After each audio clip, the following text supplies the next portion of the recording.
Welcome everybody to I think our new venue. I hope you like this, Yes. because if you do, oh you do, I can see the nodding already, which is excellent. So Wonderful views, John. I mean, wonderful view. Yeah. So last time I was here, it snowed. I seem to recall.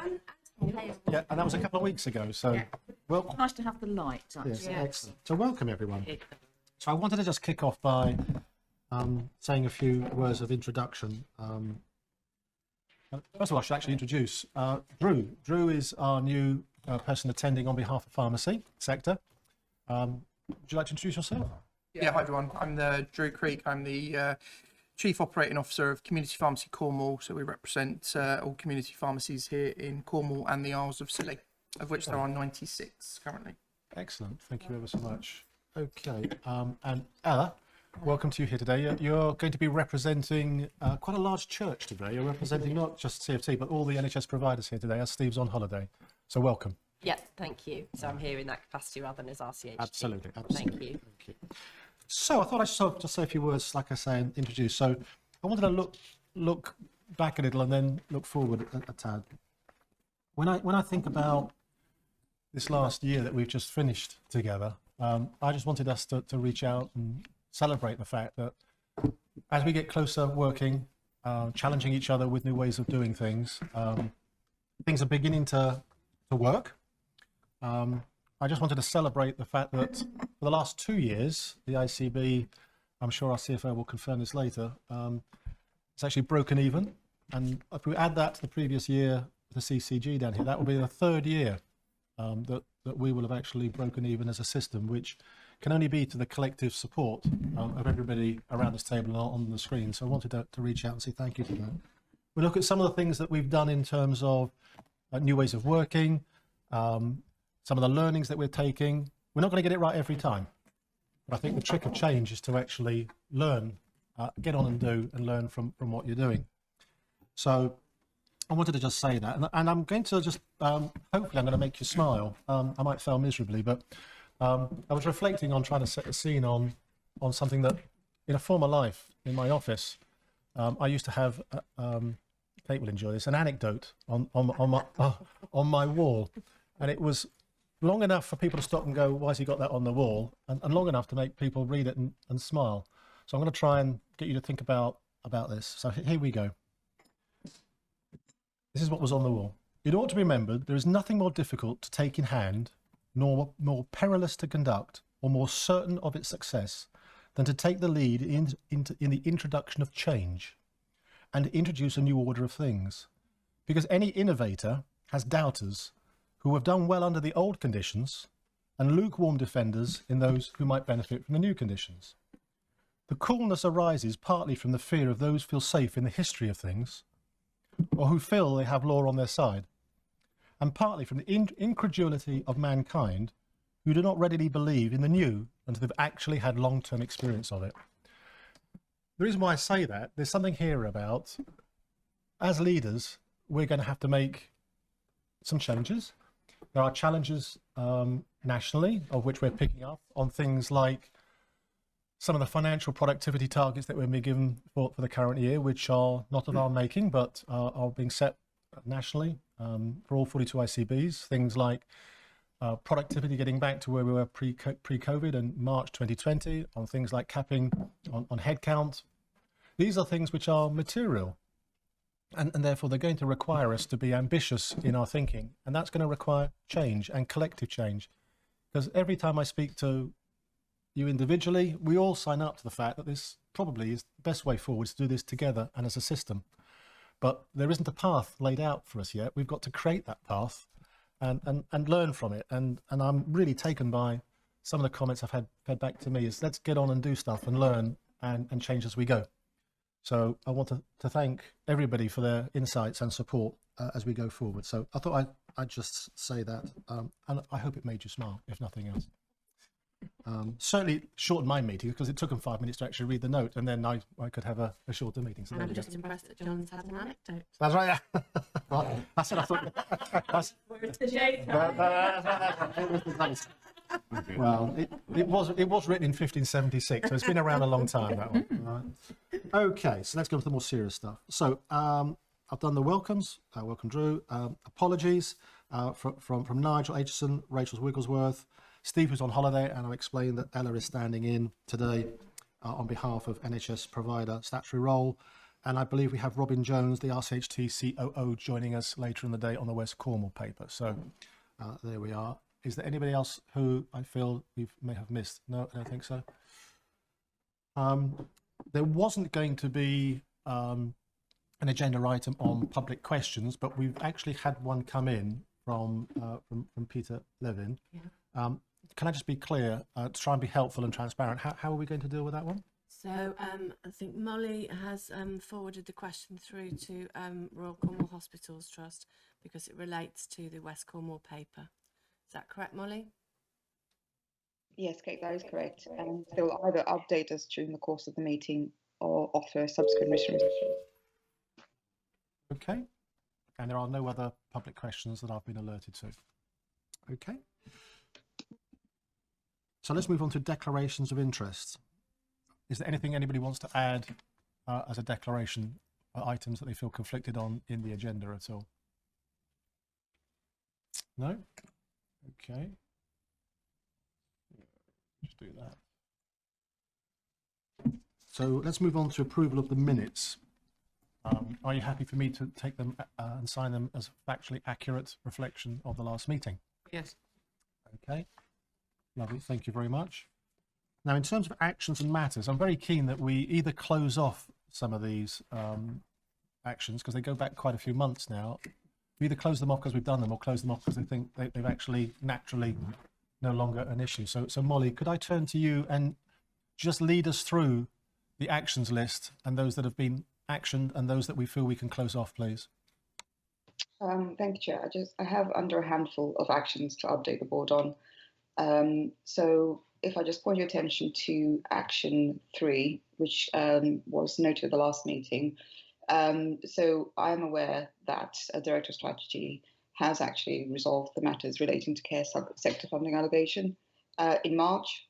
So I'm proposing that's marked as complete.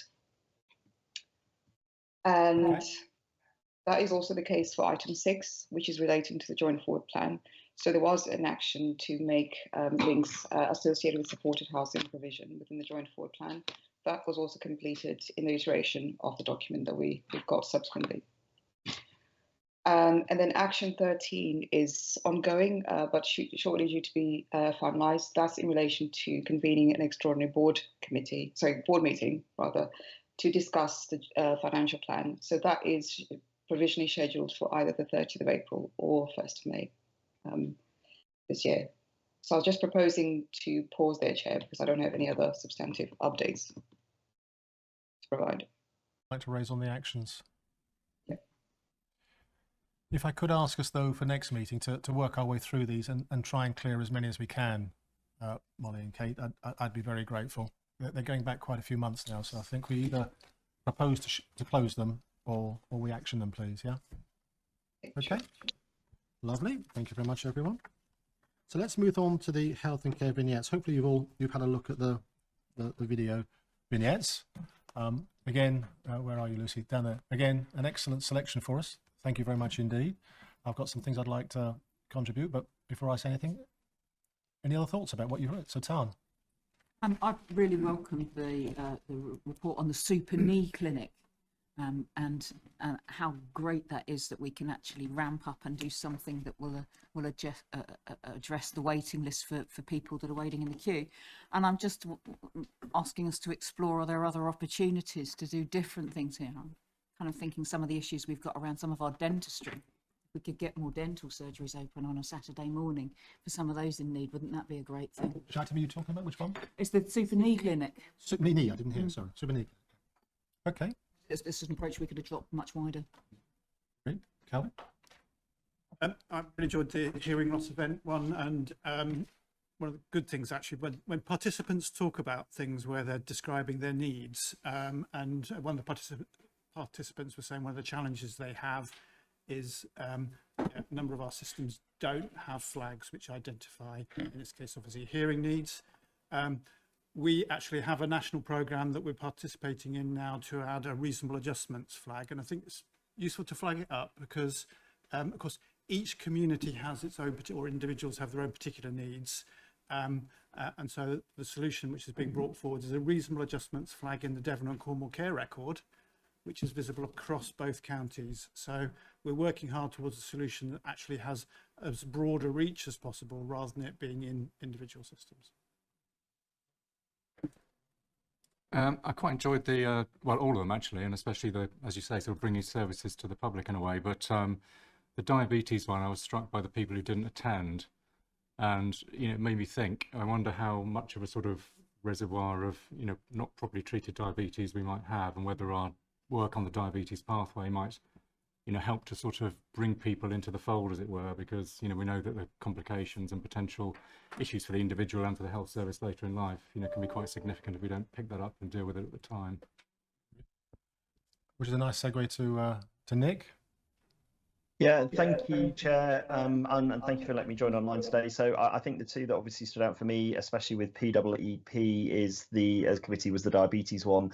As Martin said, it was the non-attendance and also the fact there was no plans to run another clinic afterwards, which struck me, which seemed a shame with some of the positive feedback. So I think that delivery of care at place, I think, is something that again is really important. And again, it would be remiss of me not to note the community pharmacy thing, as some of the presentations in that health vignette were fantastic. Obviously my colleague Drew and not myself, so I think it's just right to recognise Cornwall going first within that section as well. Thank you, Chair. Have you seen the videos? Yes, I have. Yeah, I had the painful joy of watching myself in a video. Yes. What did you think? So what did you think about the pharmacy cancer one? Do you know what? I think it's just so exciting, isn't it, that we have 9 pharmacies in West Cornwall, first in the country to be able to refer for a 2-week wait for cancer treatment. It's been a slow start. I think we've had 2 referrals thus far, but I think we're working with the Cancer Alliance to be able to put some more boots on the ground. We've had some face-to-face training with the clinicians in place, and I think only greater things will come from this actually, and just shows the skill set of community pharmacies is still untapped. Thank you, Nick. Is your a legacy hand, or did you want to go? Sorry, Chair, legacy. Neil? Chair, you talked about innovation and change, and I think it's the pharmacy is used as an example of that, and the X-ray car is an example of that. And that's taken a good deal of collective effort to work on. The point I'd like to make about that service is that whilst the vignette refers to savings in money terms, savings in attention, issues around that actual service, probably through quality pathways, some more examples and feedback of what really happened to some of those people, because it isn't we get a snapshot, they've not been admitted, but were things okay? And we realise that there are knock-on effects throughout the system. And if you read it, it says the X-ray car in addition to the Falls and Right Care cars. This is why we need to always remember that the system working together leads to events that don't happen in terms of the metrics that we focus on all the time, and that those are often collective bits of work by the system itself, and therefore measuring the impact of individual issues like the X-ray car is really difficult, because it's often the combination of many things coming together right. We've got to remember that as we go forward and stick to our forward plan over the next 5 years.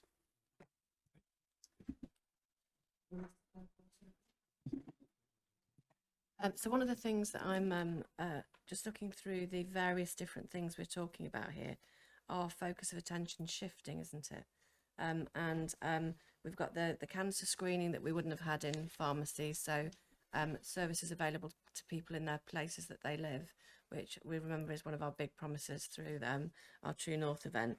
And the diabetes one-stop super clinics, why wouldn't we be doing more of those and targeting it to the places where people have got the greatest need to have convenient services?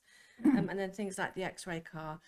So we've been asked to present the X-ray car to the second meeting around innovation in innovation and improvement for the Southwest. But one of the things I want to talk to us about is the obstacles that were in place that had to be breached in order for the X-ray car to be commissioned. And I suspect we'll have more obstacles around continuation of commissioning that we'll have to get through. And that is one of the things of improvement, isn't it? Where the champions are to allow change to happen in a way that has the greatest impact. So across all of these, I'm just starting to see a different conversation, which is great. Pete, can I just ask, is my mic on automatically? Yes. Good, thank you. So, unless there's anything else, I want to make a couple of observations. Yeah, Lucy. I'm going to add that we have also got some excellent case studies on the X-ray car and the Falls car, and we will be bringing those back to board. So we've had some really positive conversations with individuals. But you are right, Neil, it does show how their GP was involved in the X-ray car coming, or a care home. So the important jigsaw of how everyone works together is really important. I know you want to move on, Chair, so this is at risk of prolonging the debate, but I think that we've got to learn a new currency or create a new way of estimating value, because we are all collectively schooled in the psyche of an inpatient spell. And actually, in an inpatient spell, you don't see one person, do you? It's a whole team of people that come together to provide care. But what we're doing now is we're trying to provide whole teams of people in the community, but we're doing it bit by bit. So the X-ray car is an invaluable part of what is place-based care closer to home and stopping. But if you just evaluate that single intervention, then you're never going to get the right answer. So I think we've got to help ourselves more about how do we create the value proposition to the individual, and what's the impact on hospital-based services more broadly than did that X-ray prevent that admission? And it might have done, but actually the number of admissions hasn't gone down. And this is something that I think we really do need some focused time on outside of a board meeting, because we're tying ourselves up in knots a bit. Yeah, that's a great challenge. Proper benefits realization across just not just financial, but there are other quality measures too. Yes. So, observations I wanted to bring is, if I think back to some of the previous ones, particularly around August, September of last year, excuse me, on the community health workers and the Brazilian model, that came through here, and everyone valued that, got behind it, and we've materially invested in it. I'm a bit taken by, we heard about the Falls car being a success a while ago, and this phrase is a X-ray car. You see what I'm pausing on here, aren't you? On the singular. At what point, if these are successes, do we actually turn around and say, actually, these are successes, let them no longer be another pilot? How do we actually escalate them? What are your thoughts in terms of how on Falls car and the X-ray car? What are your plans in terms of escalating them? So I think you can decide Susan Bracefield to head, because one of the It's not a lot of room. one of the challenges she's got for all of us is, if you put point of care testing inside the X-ray car, it becomes a Falls X-ray right care car. So our next challenge as we move forward is, do we have 2 X-ray cars, east and west, and do we kit them up so they can do point of care testing and pick people up if they've fallen over? So in the, I think in the news during the week was the lady who had a 30-hour lie last winter, not this winter, last winter. We have had no long lies this winter. Now, we should be really proud of that, because we had loads of them, which we were mortified by. This sort of development means that we can have really beneficial outcomes for our people very swiftly. And that, so I think it's 80% of falls now do not go to hospital. And of the 20% of falls that the car gets to, people have pain relief while they're waiting for an ambulance. Now, I just think that is an amazing outcome that we don't capture. So going back to Debbie's point, we need to make sure we're capturing the complete outcomes from our interventions. Excellent. Okay. So, Lucy, another great paper. Thank you so much for that. So let's give you that support. Is there anything else you want from us in terms of what next? No, just to say, we've now got a big long waiting list of people's films to be shown, so do keep those coming in, and it's really lovely to see so much innovation going on across the Isles of Scilly and Cornwall for our residents. And on that point, maybe we could on another day, Kate, actually think about how we diarise innovation a tad more. And spend a little bit more time thinking about what are the innovative things that we're doing that we want to scale and that kind of thing, because it takes us onto that journey of change and getting behind the big things that are going to work. Right, Okay. Okay, thank you so much, Lucy. Okay, so let's move on to the chair's update.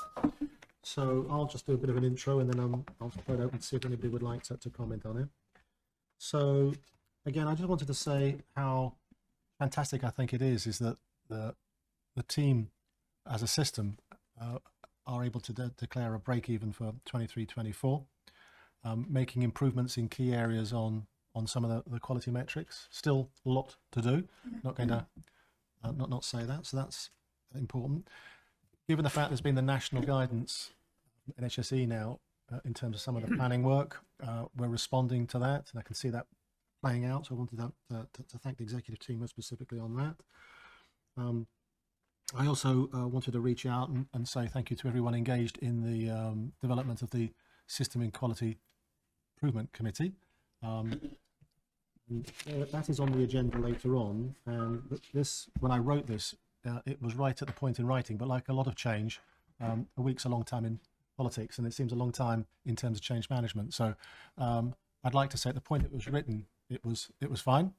But there have been some developments which I think, if it's all right with everyone, we'll touch on as we go through the paper item, because I think there is some movement there to ensure that we get on with it, but we get it right, and recognizing that all these things are a coalition of the willing to want to make these things happen, and that's the strength of system partnership working is doing that. But I do want again to make the point from this is that we are increasingly moving together as a group of people wanting to do change, wanting to take the tough conversations, and wanting to get on to do the right things for our patients and our citizens, and do that off scale.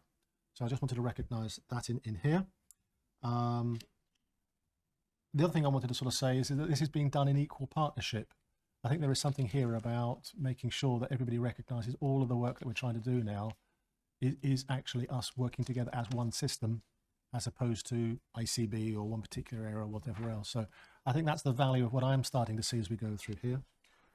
I think just for good formality, I ought to draw your attention to my final paragraph about the renewal come replacement of the statutory board directors, because it's something that I am required for us to go through, which is the 4 statutory partner roles, which is the NHS partner provider role, the mental health role, the primary care and medical role, and the council role. Has to go through another process after it's 2 years, and can you believe it'll be 2 years on the 1st of July? So we are kicking that process or processes off for each of those, hopefully to make sure that we are clear on who will be around the boardroom table from the 1st of July on that. Okay, Margaret? In position as some other places, can we make sure it's a very easy and streamlined and not So I'll give you one example. I've written out to all those affected, and I've already had one colleague, because all I asked for is basically, do your sectors and colleagues support you in that? I just need an email to say that's the case, which is the guidance that I've given. So they just don't nominate themselves. And I've already agreed with one colleague, you're back in. So that's all I needed to hear. It couldn't be more light touch. It is a little bit more complicated when there are More than 15 primary care networks, 57 practices, and whatever else. So easy stuff for 3 of them. I'm hoping it will be, yes, hello, I'd like to be part of it again, and you're nominated by your partners. The 4th one is a tad more difficult because it involves a lot more people. Okay? Anything else on my report? No? Okay, thank you very much. So let's move on to Chief Executive's update. Thank you. So most of my report can be taken as read. Just meeting with Elizabeth O'Marney and with Rachel Pearce around how we're coming together as an NHS leadership community. That was a great meeting that we had, and I'll come back to some clarity we've been given around our operating parameters for next year as a verbal update in a minute. I also went to the voluntary sector forum conference last week, I think it was. Huge amount of energy in the room, and a real, if we're talking about coalition of the willing, we've got loads of willing people who want to coalesce around their places in order to make care better. and also a really big, going back to how we count things, a really big challenge around quantification isn't everything. And maybe we could look at some qualitative measures of making sure we're doing the right thing for people in the right way. So a great meeting to be at, and thank you for inviting me. Simon will come into the discussion around our financial performance, but we just need to take a step back, because we're always looking ahead, aren't we? And we're always pushing forward. But this will be our third year of financial balance in Cornwall and the Isles of Scilly. And we aren't a system that has had a history of financial balance. So as we go into our fourth year, it's ever challenging, and this year will be really difficult, but at least we have relationships that we can rely on to have difficult discussions. We may not always agree, but we need to get to a point of moving on collectively. The operating plan that's later on in this paper, I think, is really helpful, and NHS England have given Integrated Care Board directors what we asked for. We asked for a full planning guidance that didn't just focus on constitutional standards. So it makes it difficult, because we are going to have to balance what we do to deliver the core standards that the NHS should be able to account for, but we also have to deliver our places. We have to be working with primary care in partnership, and that's going to be much more of a challenge for us going forwards, because we are going to have to move money around our system, and as Debbie says, find different currencies for counting impact other than an occupied bed day, because very crudely that is what we tend to use at the moment. And then there's just a few things I'd like to pick up verbally. So later on in the paper, there's the Quality Committee Chair's report that's got a paragraph in around CLEAR, which is a service that's coming to help us with discharge planning. Yeah, a discharge to assess. And one of the lines in there is that it's going to look at the culture of trusted leadership. But in that line, it mentions RCHT. I think we need to be clear, it's a trusted leadership for all of us. And it's the interface between all of our organisations, because it's always at interfaces where, well, I don't know, disagreements happen or people get lost. So I just wanted to be clear about that it needs to be read within that context of a system-wide trusted leadership. When the West Cornwall paper is presented later this morning by Robin, I just want to draw everybody's attention to Health Watch, West Cornwall Health Watch, have today published a press notice around West Cornwall Hospital and their views around how that service should be expedited. And piece 11 has got a question that has been given to RCHT that Robin will answer as part of the process. And then I just wanted to mention that I met with Russell Ashman, the Chief Executive of the Isles of Scilly Council, and have committed that the ICB, and I'm hoping some RCHT representatives, will go to the Isles of Scilly in May and have a public meeting around maternity. So we'll know from all of the articles that have been whizzing around the county that maternity is becoming a hot issue. And some of it would appear to be lines of communication rather than actual fact about service. So we're arranging to go over there and to support Russell and the Isles of Scilly community. And then the last bit is around feedback from NHSE. So Rachel convened a meeting earlier this week around the first cut of our planning, of our response to the planning guidance. And we have some very clear lines that we've been given. So breaking even is a very clear line. And so we're going through that difficult process of discussing what we'll do in order to get to a break-even position. We've also been told that our ambition around service recovery has to be faster. So we will need to recover our orthopaedic 65 weeks by June, and we will need to recover our orthopaedic 78 weeks by June, 65 weeks by September. And that will be a culture of comply or explain. So we're looking at what we're going to do that. And I know Professor Tim Briggs is coming down to do another super clinic at St Michael's Hospital on Saturday. So we will probably have to do more of that in order to make sure we've got people listed. They picked up our great performance around cancer and told us, can we carry on greatly performing around cancer? So that's good. And of course, faster diagnosis is essential to that. And we've got the new in-health facility coming into Camborne and Redruth later this year that will take us up to 112% of the diagnostic standard, which is amazing, because if you're not dipped in the NHS dye, faster diagnosis is the way you get your cancer identified the quickest possible. So good outcomes are more likely to happen, and it's great on all referral to treatment pathways. So we've got lots to do. We've got loads to challenge us, and I just think we need to sit back into the confidence we've built as a collective, that together we can do fab stuff across Cornwall. So now I'd like to finish. Thank you. Any questions for Kate? Debbie? I know at the last meeting I updated the board on the Isles of Scilly revised business case, but I don't think we've met formally in public.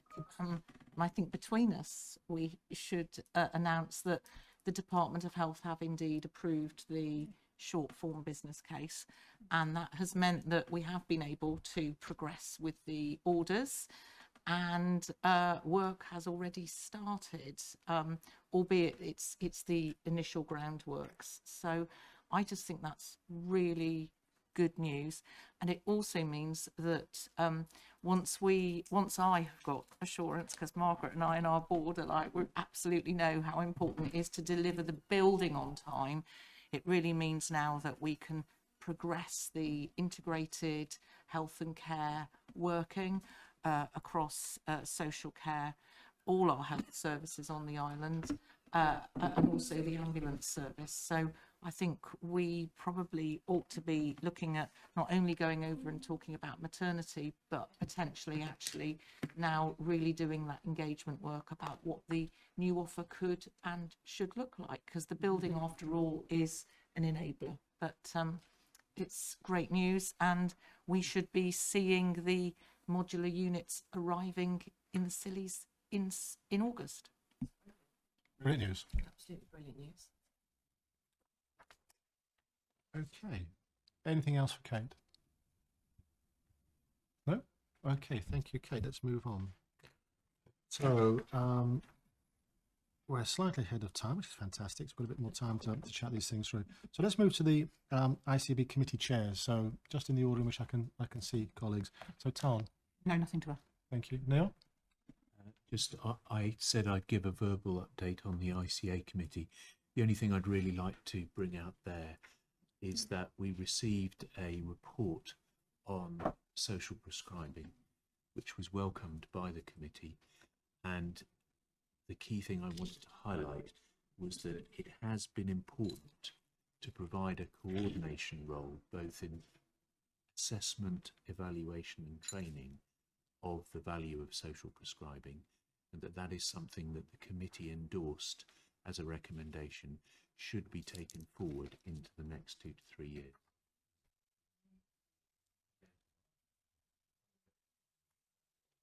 I think it's important because it impacts on all parts of the system, and there are many ways in which it does. The other thing that the report highlighted was the subtle differences between health and wellbeing workers and social prescribing. There are some commonalities, but there are some differences.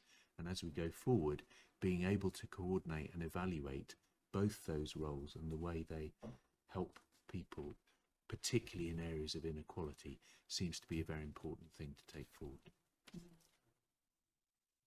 Ask Kate, what's your vision for how those two teams actually will be brought together? Because I'm with Neil. It seems a really important thing that they are integrated in some ways. What's your vision for that? I've caught you. Good. So in part, I think it's our new place directors that have recently been appointed. It's about them knowing their places and what's going to work best. Okay. So the health and wellbeing workers, I think we've now got nearly 40 across the west and central. And the work they're starting to do is absolutely amazing. It comes back to Debbie's point about counting things in a different way, and the utility of those people in places that are the most difficult for us to reach, for all sorts of reasons. It means we can start taking messages in and out of people's homes, both ways, around how we improve our service interfaces. Very exciting. Susan, these come under you, these places. Can I just ask, I hear great things going on the west and the centre. It might be that I'm just not hearing it, but what's happening in the north and the east? Are they up and running, or are they still discussing it? Should we get Andy to answer? Oh, I've been looked at, so if you're happy, Chair, You're wearing many hats today. Please help. Yeah, I'm happy to do so. at the risk of conducting a business in public board, fortunately West and Central have access to some funding before the health inequalities funding came out, and were able to recruit with their Section 256 money, and North and East has spent their Section 256 money in a different way. So North, the next tranche, we're neck and neck with recruiting. And I think we should just notice, because I can see Stuart looking at me, Yeah. the central area have done all the pace setting on this. And I had the privilege of going to meet Matt Harris with Donna Chapman, who is on fire when it comes to rolling this stuff out. So it's just, I thought I should say it, Stuart, as I can see you. Very much so. Okay. Thank you, Neil. Martin. Thanks to Molly for producing a rather longer report from the audit committee. So just tell me to take any questions on it, really, John. Yeah. Any questions for Martin on the audit report? Not often you get many, but there we go. Keep fishing. One day someone will buy. Okay, thank you. Sanj. Just a couple of things. One is to congratulate everyone on break even. We reviewed the budget at FPCC, and that is a thank you to everyone across the system, providers, Simon's team. And it is great to see that happen yet again in a very challenging situation. We did discuss the implications of this in terms of our ambitions for 2024 and delivery of SIPs, but we want to take a moment to first congratulate everyone on the achievement in this fiscal year now closing. So well done to everyone, and I wanted to pass that on. And the second notable update was around winter planning and an update on critical incident learnings. And the conclusion was that we have to really commit, and the committee certainly did, to planning for winter much earlier this year, taking on board lessons learnt from this winter. We can't afford a repeat of the same mistakes, otherwise it doesn't look like we're improving or learning. So the committee's committed to looking at that and asking executive to bring a plan much earlier than we did this last year. And there was broad support for that. Questions for Sanj? One that flowed for me as a result of that, Sanj, and maybe I could turn to Kate to answer, which is, we had an integrated winter plan. Everyone got behind it. At what point do we know whether it then continues, or whether we actually are stepping things down, or are we continuing? I just want to get clarity on that, please. So the winter paper is later on the agenda, and we will be. So the metrics we set for establishing whether it worked or not were based on, did you go to hospital and were you admitted? They weren't based on, would you have gone if we hadn't have done something? Okay. So we are, the recommendation that I will be making to the board is that we continue for the first quarter. Okay. And that as part of that, we look at what the impact of the care, because things like the GP hubs didn't really get up and running until the end of January. So we can't take something down we've only just put in place. So I think we need to have a proper evaluation. So I've raised it now just to get everyone thinking about it, because you want to cover this off later. Yeah. So please start to think about it, because it's an important implication on what we do and how we do it. Thank you, Sanj. Nick, on the screen. Yeah, nothing else to add to the report. Other, I had an action that was raised to main board about engaging with Health Watch, which I've taken up with the team and I'm working through. Thank you. Okay, so I think that's the committee chairs. So if we move to partner members, I can start in a different order now. Ali, on the screen, would you like to kick us off, please? Yes, thanks, Chair. It's a slightly different report from me this month, because I think we discussed a few months ago that I would bring a quarterly performance report from the council. And unfortunately, due to my absence, the report that you've got today is quarter 3. So I will be coming probably next month with quarter 4. So it's a slightly different tone to the paper, but hopefully colleagues have had the opportunity to read it and look at some of the data behind it as well. Nothing further to add, Chair. Any questions for Ali? I mean, I found it, I admit, in terms of timing, so thank you for that coming next month, but to give a rounded view, I thought it really helped. Any other thoughts? No? Okay, so let's go to Andy next, actually. Thank you, Chair. Apologies, no report this month. Time rather ran by, but I'm heartened to see dentistry on public board later. So we'll have a detailed review from Chris on dentistry. I will bring a more detailed report next month, but two things to flag. In the pharmacy domain, Derriford have moved and opened a new outpatient pharmacy with double the capacity. So heartened to see an improved service for Derriford facing patients there. And the other thing is the national picture, so ongoing concerns about the national contract negotiations within general medical practice and ongoing discussions at a central level around that. And as soon as I know more, I will bring more to the board. Questions or points? Can I just make a point about general practice sustainability? So we have focused a lot in this meeting around the sustainability of bedded services. Are we delivering our operations on time? Or talking therapies being delivered in the community mental health services. If general practice isn't solid, it is the foundation, it is the universal service. So as we go into 24-25, as a board, we need to make sure our general practice can thrive, because if they don't, there will be consequential impacts for everything. So I just want us to be really clear about that. And as place develops and we wrap neighbourhood teams around general practice and we start seeing a new way of working, I'm hoping that will emancipate more stretch for general practice. And again, Stuart has been leading a conversation with the National Association of Primary Care about how we get our operating guidance requirements and our fuller requirements for primary care up and running around integrated neighbourhood teams.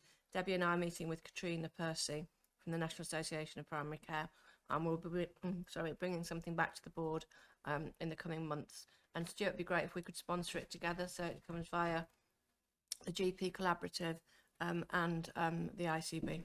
Stuart. Thanks, John, and thanks, Kate. I was going to sort of wait until there's a bit on the sort of CQC. I think that Chris is going to talk to later on, and it shows some of the fragility. But just to say, I think there's a lot of different work streams here, and it feels quite clear that there are other parts of the country where they've got slightly more established collaborative boards, where they've got very, very clear visions and strategies for general practice and primary care, really very much focused around modernisation, providing more resilient and more modern integrated general practice, which will have benefits obviously for providers, but also for systems at large, based on the principles of the fuller stock take. So the collaborative board is very much working towards this, and we hope to have a paper within the next 3 months that really we think shows a very clear vision for a strategic plan for primary care and general practice. But yes, I mean, I think just to reiterate Kate's and Andy's points, there's some we've got good access to general practice in Cornwall, as is borne out by the data, but we've got some significant fragility, and we know that when practices fall over, that translates into significant pressures on the rest of the system, not least urgent and emergency care. So we'll obviously continue to update and bring the paper to the board when we've developed that strategy for general practice and work closely with Chris and ICB colleagues on that.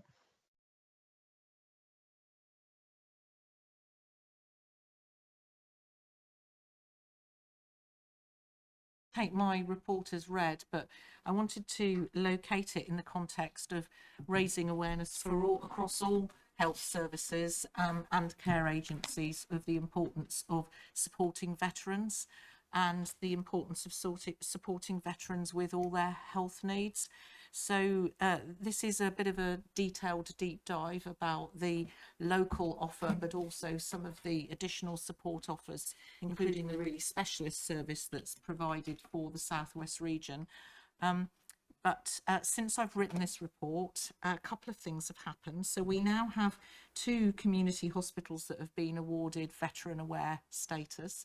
And I had the privilege of attending an unveiling ceremony at Helston Hospital, along with the commander from RNAS Cold Rose and the local MP.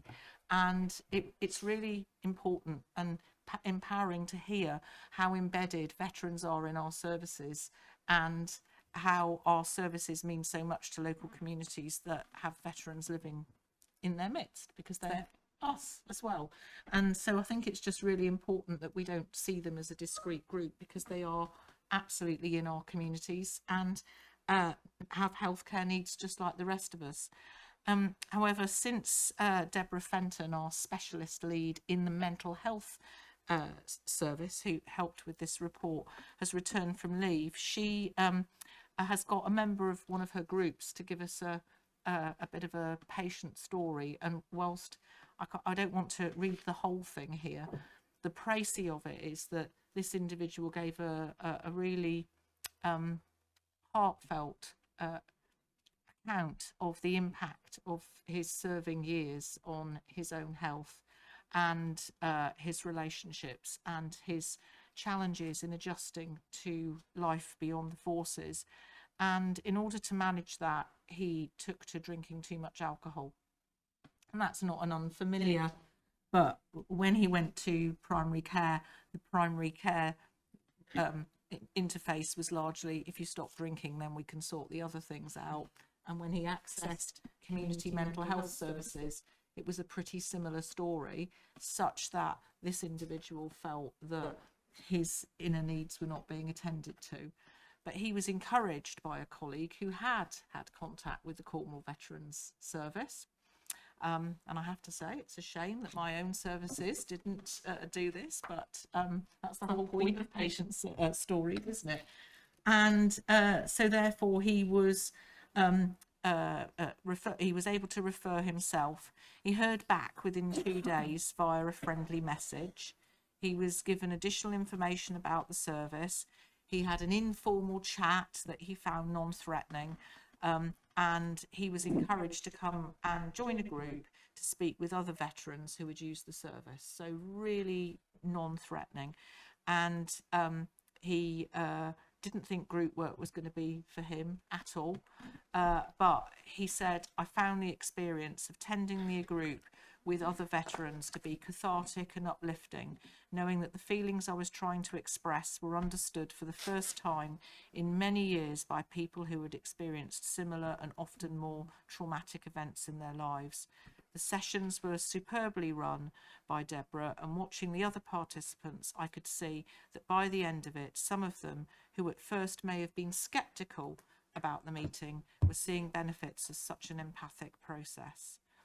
So he attended monthly for a year, and then was able to pick up the courage to get more involved in secondary care services. He's had now the eye rapid movement desensitization treatment. He continues with the group, and he's now got a part-time job. So I know I'm sort of taking a bit of airtime here, Chair, but again, it's another one of those stories where actually there's something in this for all of us. And if you could encourage, and I'm looking at Stuart here and Andy as well, it's really important that we're capturing everybody's veteran status in every interface with the health service, in case there are support offers like this that can actually then support and enable an individual to access other health services that they need.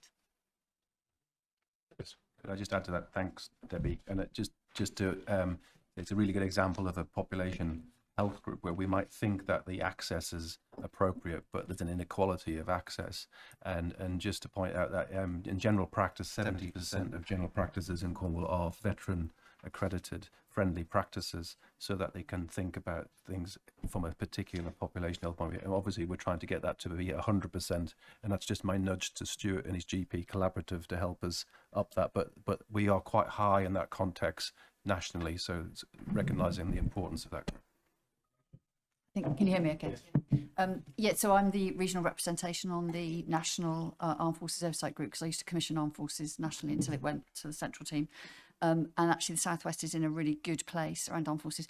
But to your point, I think it would be a great ambition if the system aimed for 100% across all NHS organisations, but both the work that's done in primary care and the work that each organisation can do around veteran awareness would be really good to say that we're 100%. Yeah, okay. We should remember we've signed the military covenant, haven't we? Yeah, So, and that as well. so as an ICB, we've signed the military covenant. I just want to broaden this out a bit. So Claire Murdoch, who's the National Director for Mental Health Services, was talking yesterday around a real push that's coming out from the Treasury and from the Department of Health around encouraging people who are 50 plus with ongoing mental health problems back into work, and the 18-25-year-old group that is emerging as a group of people who are workless because of mental health problems. And Patrick, I was just thinking in terms of our work well proposals that we're putting in, focusing on groups of people who will be the hardest to get back into employment should be our starting point. And in that, it means we're going to have employers who can work with people who may not be on their A game every single day when they first start.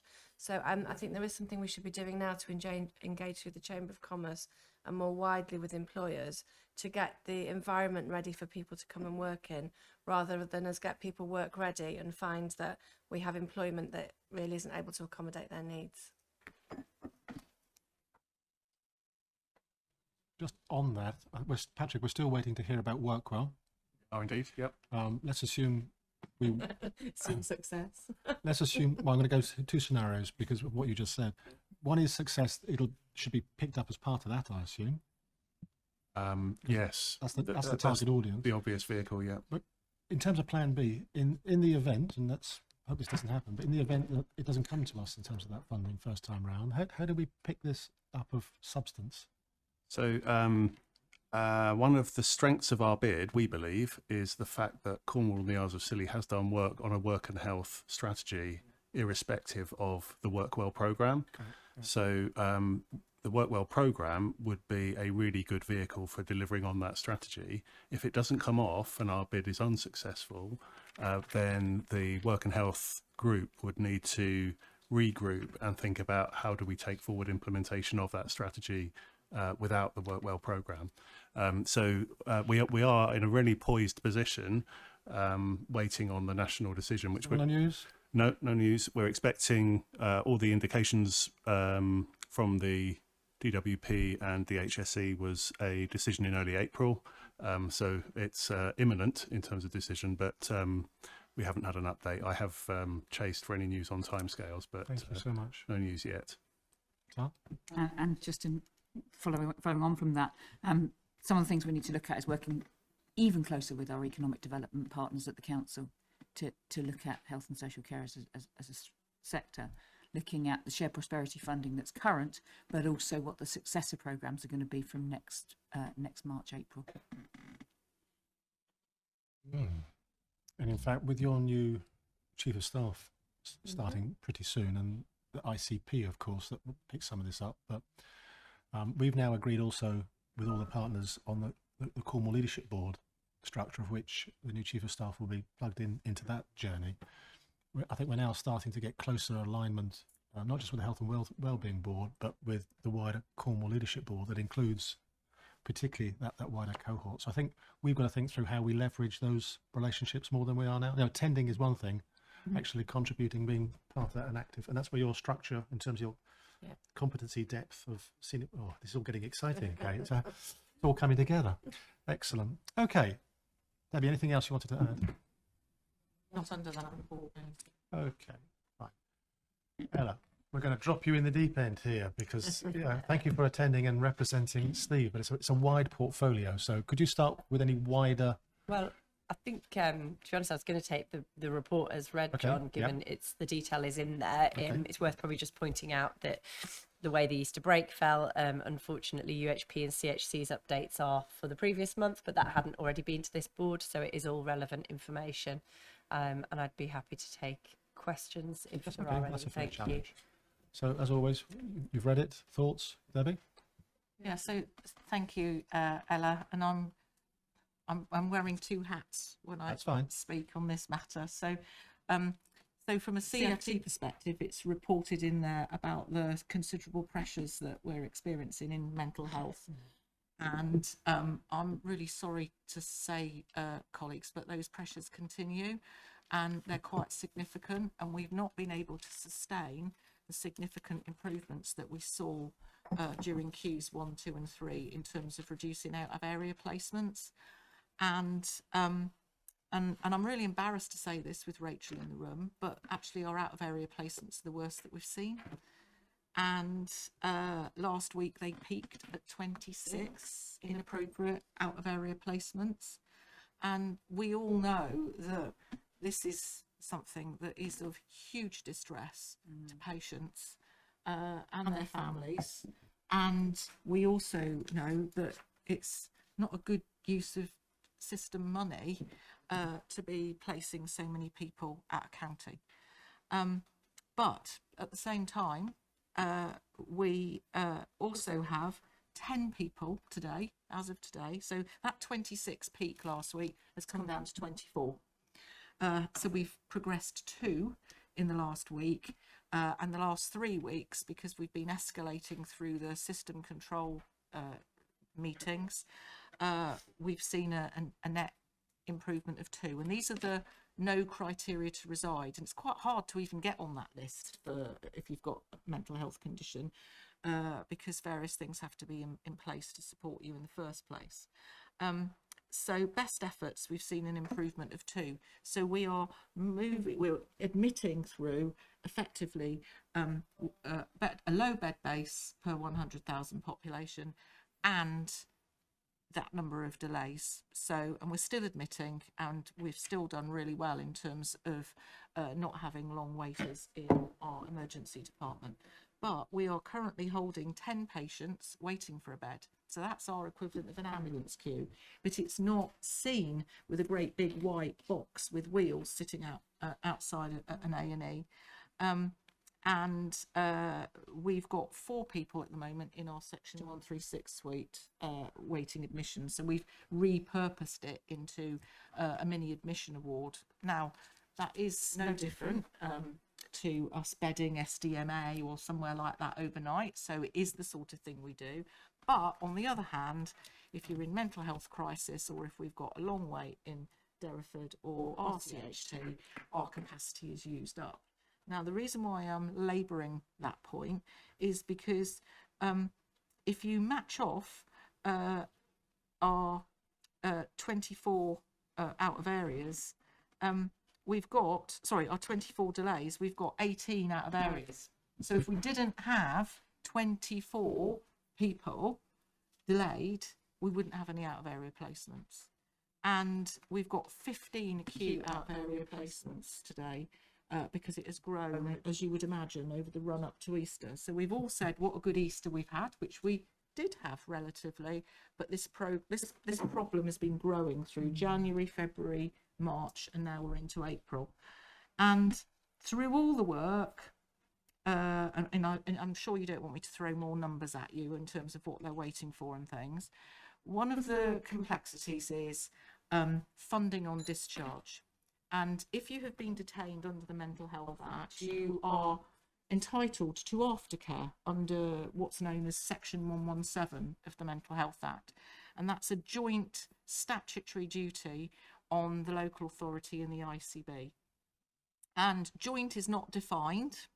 It is intended to provide personalised care plans for an individual to enable them to safely leave hospital and not be at risk of readmission. And we had been told this was not, funding was not an issue. However, my team have escalated to me this morning, and I've escalated to Kate so she knows what I'm about to say, but we've actually had a response this morning from the local authority that says that they were unable to support a particular discharge today because they need agreement on 117 policy with the ICB and partners. And I don't think we should be putting patients in the midst of commissioning policy decisions. So I'm choosing my words carefully, but with my mental health partner hat on, that is not right for any individual. We need to sort out the politics, the money and the policy, and we absolutely have to prioritise patient need. So the order in which we're going to go, because I can see some hands up, we're going to go Kate, Ali, Susan. So it just needs to be really clear. If policy is not clear, you place first and then you sort out later. That is the principle through which all commissioning decisions in the NHS are made, and there is plenty of legal what's the word I'm looking for? Precedent. Precedent. Thank you. That's the word I'm looking for. Plenty of legal precedent to demonstrate that, particularly through forensic services. So people not being able to decide something is not a reason for placing. So if that person can go home today, they need to go home today. And then if people can't agree, then we go into a room and agree it. So that's my statement. Okay, Ali? I guess it's unfortunate that I'm hearing about this at board and that we haven't had a conversation to escalate this in the council, because I'm not aware of this individual and it's not a stance that I would support taking today. Susan and I have had a number of conversations around our joint duties, and Kate and I as well, around 117 aftercare. Susan and I jointly commissioned a piece of work around a standard operating procedure, which we're hoping to finalise this week, actually. And we have had a conversation on Tuesday. We've got another meeting on Friday to actually look at the draft documents that our teams have been jointly working on and pulling together. So I am very disappointed to hear that in the board meeting. Obviously, I need some of the details. I've already escalated it to ask that question of operational colleagues. It's completely an aside matter around the standard operating procedure being signed off, because we're not even scheduled to sign it off till tomorrow, compared to an individual decision. Obviously, the ICB and the local authority need to decide for individuals whether that's 50-50 funding, but that should be part of the discharge planning. So Debbie, if you can drop me an email, I can pick that up while we're in the meeting today. Thanks. The team too. And Ali, I didn't mean to ambush you here, because the point I'm making is more broadly about 24 people delayed in hospital, and we have a collective responsibility, all of us, to ensure we do all we can to help. Thank you. Just before I bring in Susan, who alerted you? My head of mental health services. About this particular issue? Yeah. Okay, fine. Yeah. Thank you. Susan? Thank you, Chair. I'm not going to add anything more. Ali said what I was going to say around the joint work that was doing. However, we have been picking up the delays within mental health. It's worrying that we've had so many people placed out of area. And in speaking to Leighton through the System Coordination Centre meetings, Debbie, we were looking at whether or not we had almost a MAID event, which is the multi-agency discharge specifically for mental health, and whether or not that is strong enough to deal with the issues. But I certainly wasn't suggesting we go to a summit just yet, but I do think it's becoming a really serious issue for those people that are out of area. So if you would allow, the recommendation I would be that we do a MAID event very quickly, and if we're not getting the traction we need, then we go to a summit. Right.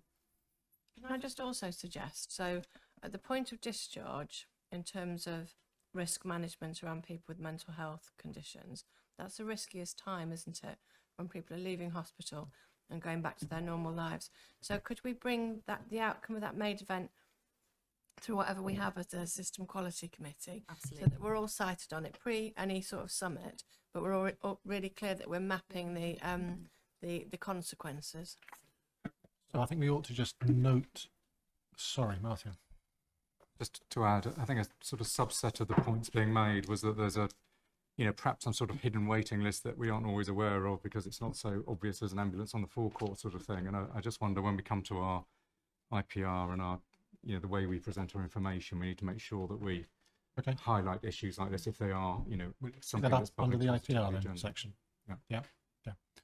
Okay, so I'm feeling action or actions flow from that. So, Susan, might you suggest the actions that you think we could? I mean, I'm sensitive to Ali hearing about this for the first time too. So Ali, if you want to contribute in terms of the actions, feel free to correct us or add. So if you kick it off, Susan, then I'll turn to Ali to make sure she's happy. Yep. So the actions, as Ali's described it, we have a meeting tomorrow to go through. It wasn't just the 117. It was continuing healthcare and children's continuing healthcare. So we were going through all three of the SOPs. So Ali and I are meeting tomorrow with the teams around that, and then we will take that paper through ICP. I think the immediate action that needs to happen around people being transferred out of county is that multi-agency discharge event MAID event that needs to happen quickly. Leighton, who's our director of delivery, knows about that. We talked about it this week. The actions. I'm just focusing So on that actions. action will happen within the next week or so. Right. Bearing in mind, we need a little bit of time to get people I'm together, just being Chair, clear what we 'cause mean it's to That's make all. it meaningful. And again, we will then review that. I think we can take that through SEG as well for discussion, as well as our quality We'll committees, take it through SEG. to understand Very whether good. or not we then need to escalate further than a made event, would be my Thank proposition. you. Ali, A, are you happy with that? And B, anything you'd like to add? Yeah, I'm happy with that. I do think more generally, not just in relation to mental health beds, we do need to look at our discharge planning. So I do think there's a broader issue here.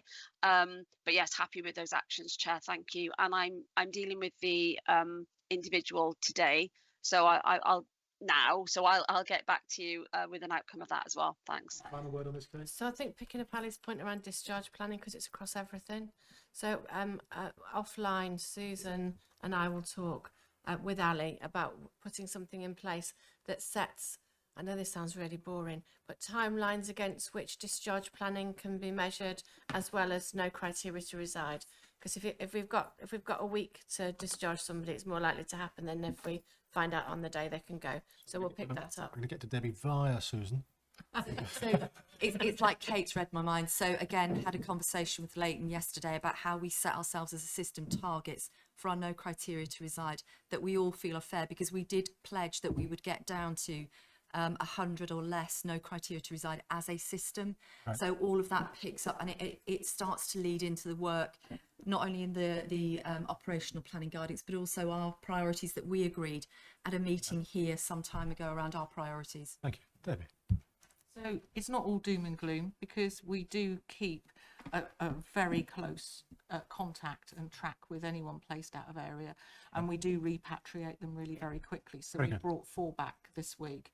And in fairness to Ali, she's been very supportive about improving discharge processes and is coming on a walkabout with me to talk about improving discharge at community hospitals and mental health next week. So this is in no way a criticism of Ali's commitment to partnership. No, I understood that. I think that was inferred either. So, Molly. Thank you, Chair. I was just going to propose that we review the risks alongside the mitigations we've talked about today. Review them when? So I've noted that I'll do that. Obviously, as part of the risk conversation, looking at our documents, if they're sufficiently capturing the risk, Yeah. and I exposed to it. Lovely. Thank you so much. Thank you so much. Okay. Neil? Is it all right to move on from this item? Yes, yes. This is in the provider's report, page 35 and 36. It's just something I picked up reading the ranking data, Kona Health CIC Cornwall 111 service. On many levels, this looks very, very good, because we've got high levels of clinician or clinical advisor input to the calls that go in, and the conversion rate, and this again comes back to the hidden currency of prevention of admissions that might happen otherwise, an ambulance picking people up, is actually high. And Cornwall ranks highest out of 38 contract areas in this sphere. But I just wondered whether there needed to be a sit back and look at this data, asking a few questions about which to me rise out of, if that's so successful, why don't we have more people in contact with 111 if we've still got lots of admissions occurring? And also, is that success as good as it should be? In other words, if it's a ranked success, could it be even better? Because it looks really good, and it looks an important part of the work that we need to ensure we're continuing and sustaining, because otherwise we've got people being admitted who possibly shouldn't be admitted, and we've got lots of people pushing back and stopping even more people coming over that way. I think there's probably some learnings in there that needs a little bit more detailed looking at.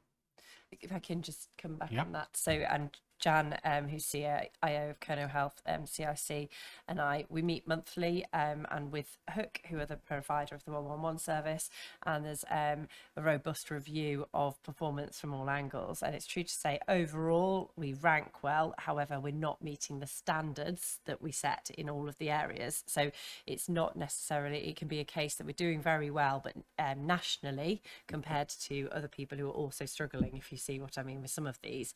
That said, I think the clinical interface is strong in Cornwall, and what you've described there is exactly the nuance of what we discuss at our integrated urgent care board meeting that happens on a monthly basis. So perhaps Jan and I can commit to, through this report, bringing back a slightly different lens on that performance for people to see. Thank you. Okay. So I just want to raise two things. One, there's going to be new national guidance around 111. We do not want our 111 service to go in with the ambulance service. So I just need to be really clear. We've got a really good service and the building blocks of amazing urgent community response across the whole of Cornwall and the Isles of Scilly. Jan's online. I just really want to make sure that we are clear about that. The care code that's operated over the whole of the winter. We have a way of working with our ambulance providers where we could easily, as Neil says, I'm going to read between the lines, pull more people away from ED and into services at home, acknowledging we've got diagnostics all over the county. You don't need to go to RCHD for a diagnostic. So I think we should come back to 111 specifically for a deep dive at some point in the future, because along with general practice, and remember our Kerno CIC was set up as the start of our GP collaborative. It's how we get that universal service with universal access to diagnostics 24 hours a day up and running. So maybe Stuart, when you've got the strategy around improving and modernising general practice, Jan, we align that with the Kerno Health offer around not just 111 but urgent and on the day care, and bring it back.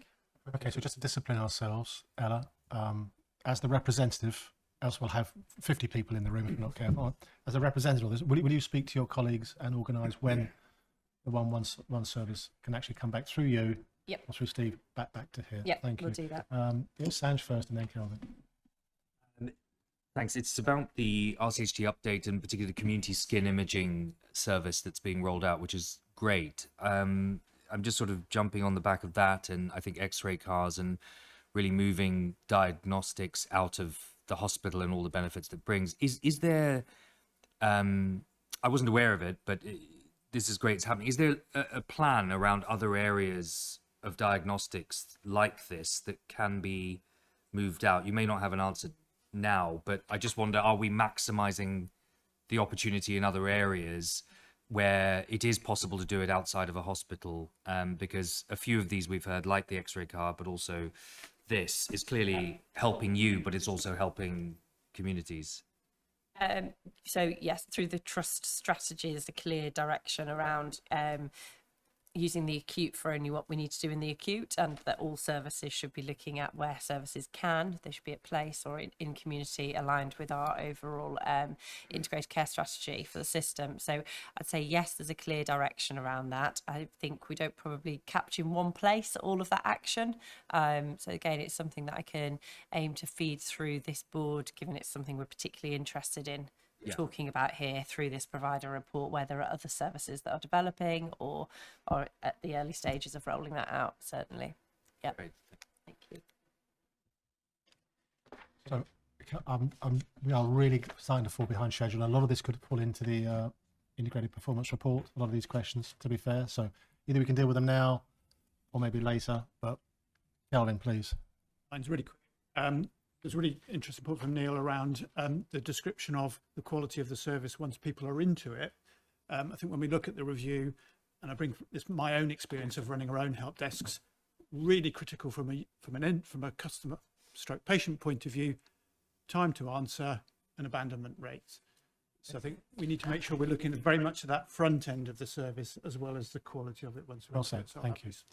So moving on. So thank you, Ella. The only thing I'm going to add is later in the IPR, because I won't detain us now, I notice under Devon, they're referring to their 104 and 78 week position. I'm hoping that we can ensure that Steve will be here from Steve Moore from Devon, our next board meeting. If you could just help get that. I know he couldn't make it for very good reasons today. But as 20% of our population actually do go there, I think increasingly we need to make sure that the voice of Devon is held in this room. So if we could make sure that that happens, I'd be grateful. But I'd like to come back later on. I also understand from the latest elective work that we've got our own 104 and 78 week stuff. So we could revisit that in Trelisk as well later on. I'd be grateful. Just giving you a heads up. Okay, thank you, colleagues. Now, you see how tense I get when we start falling behind schedule. All right. Okay. And we have a colleague who's the Chief Operating Officer from Trelisk with us, I hope, on the call. I can't see him there. Was there earlier. He's there. Great. So just before I introduce you, Robin, and this whole item, colleagues, please note the new structure of the agendas. I thought I'd do it at this point. We're going to start heading things under operational recovery, improving value, and transforming care. And all our part 1 and part 2 agendas now will be structured under that. That fits the way in which our joint forward plan is structured, our operating plan is structured, the guidance is structured, etc. And it will start to ensure that we're focusing equally on those 3 headings. So we're going to kick off our first new iteration of that under operational recovery by moving to the agenda item West Cornwall Hospital Urgent Treatment Centre.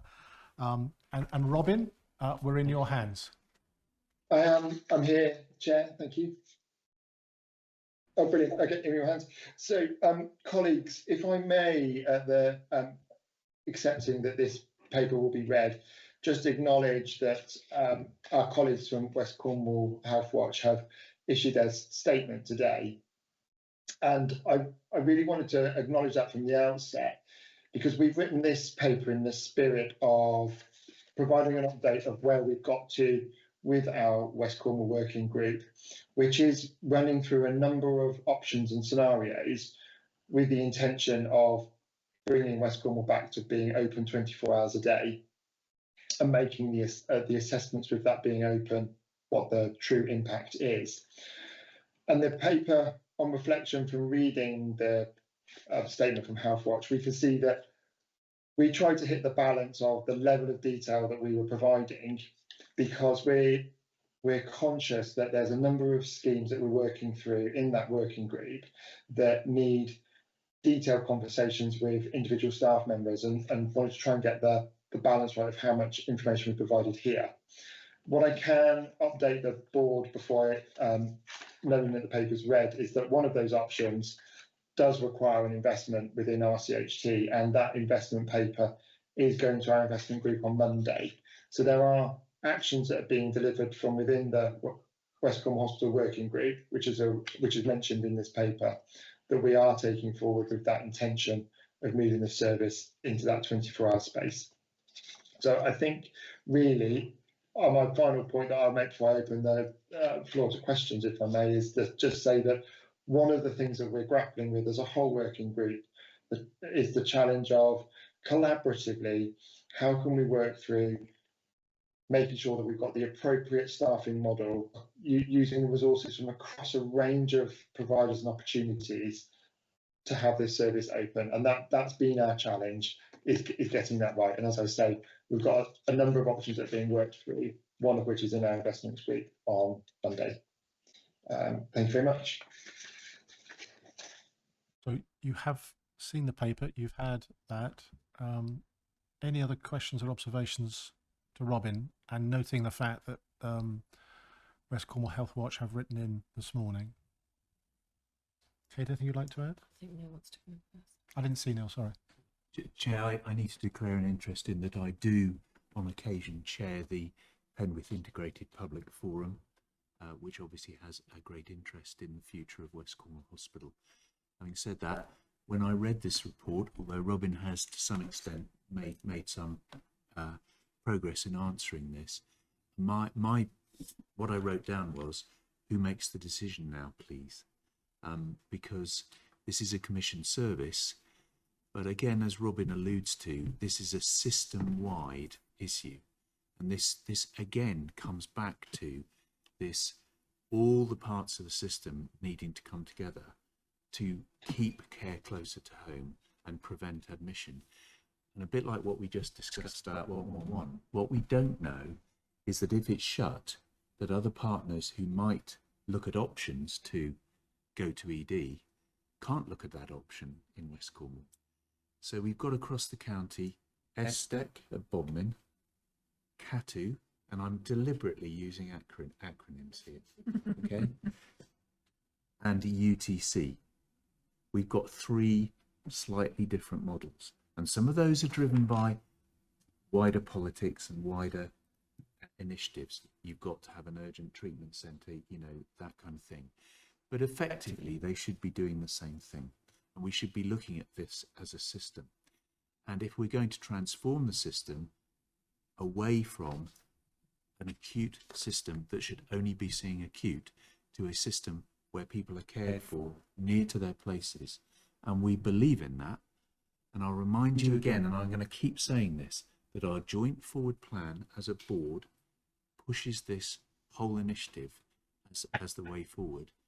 I think we owe it as a board to try with RCHT and other partners to look at how we transform 24-hour care outside of this. And that, for me, is going to need not just a currency of more money, but a currency of where people work and where people go to work.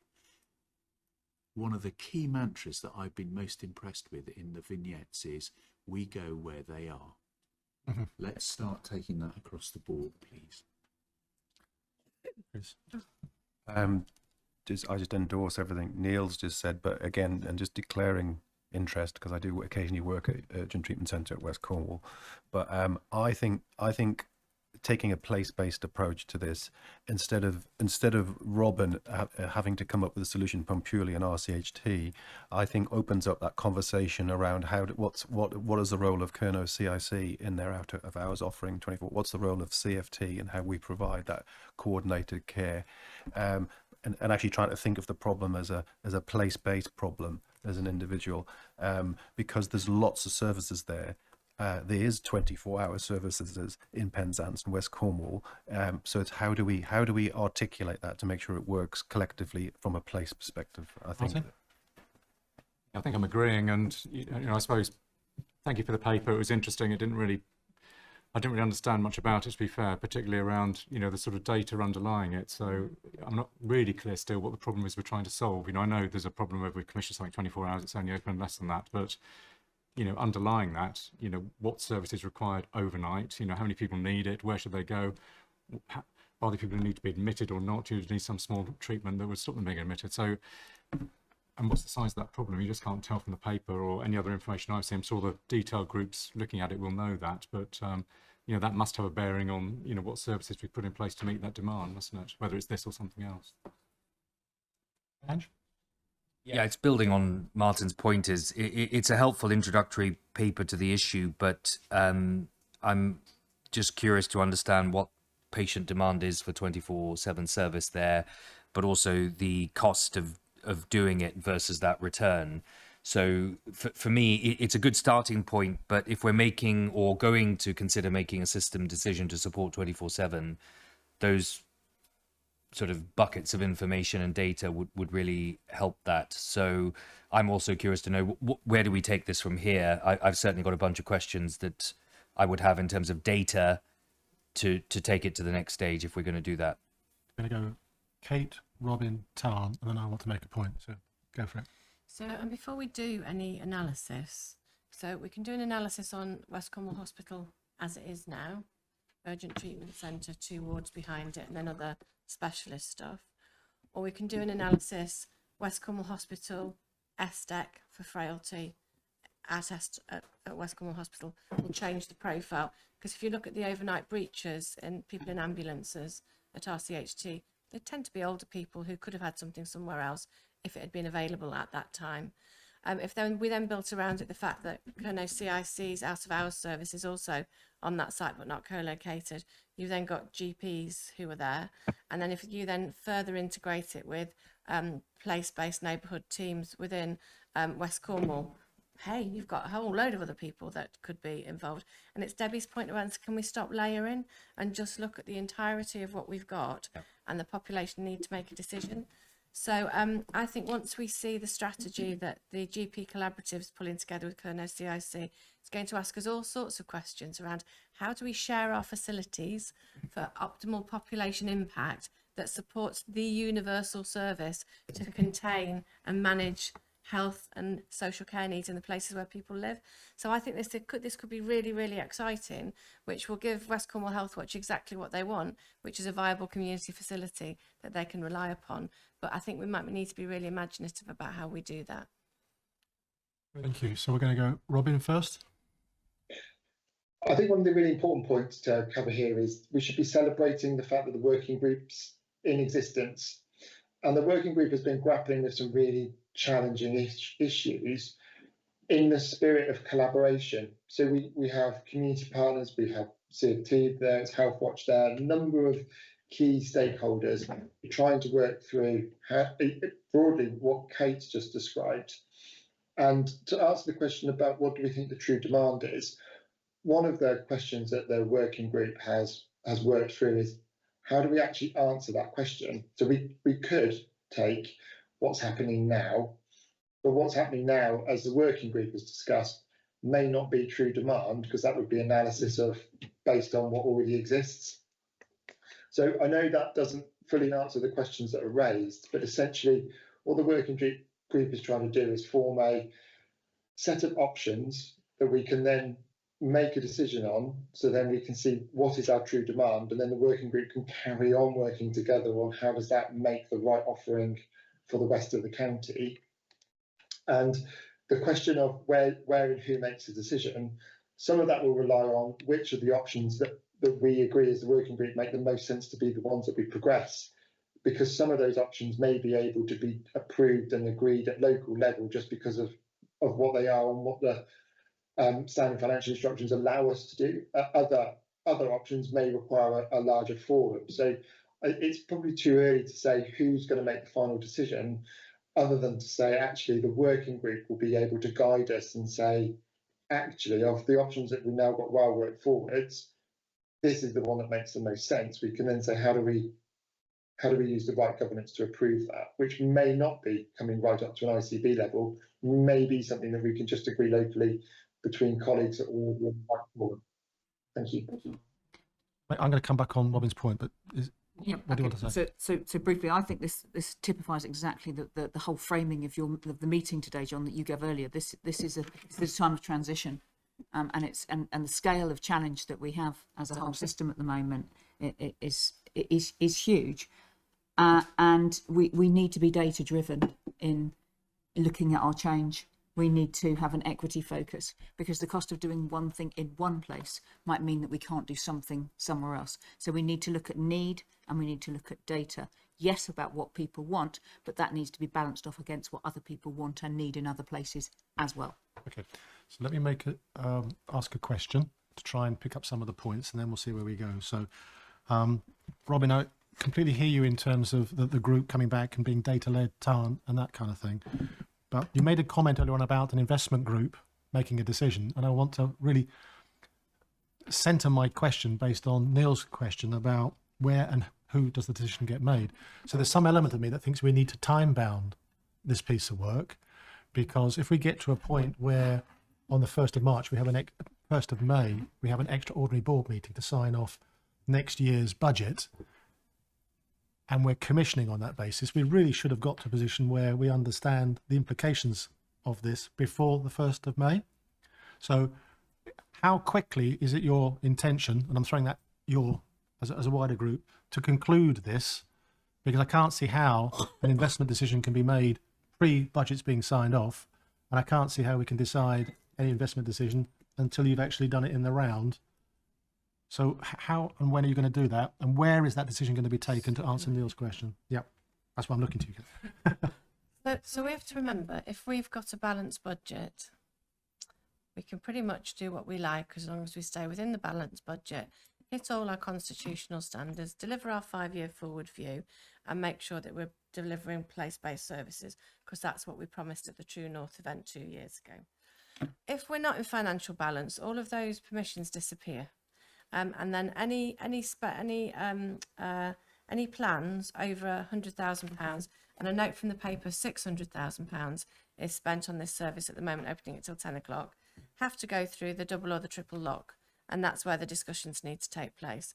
And before it goes to that mechanism, which is a bit of NHS England kit, then the system executive group should be all over it. And I'd be expecting clinical engagement on the model.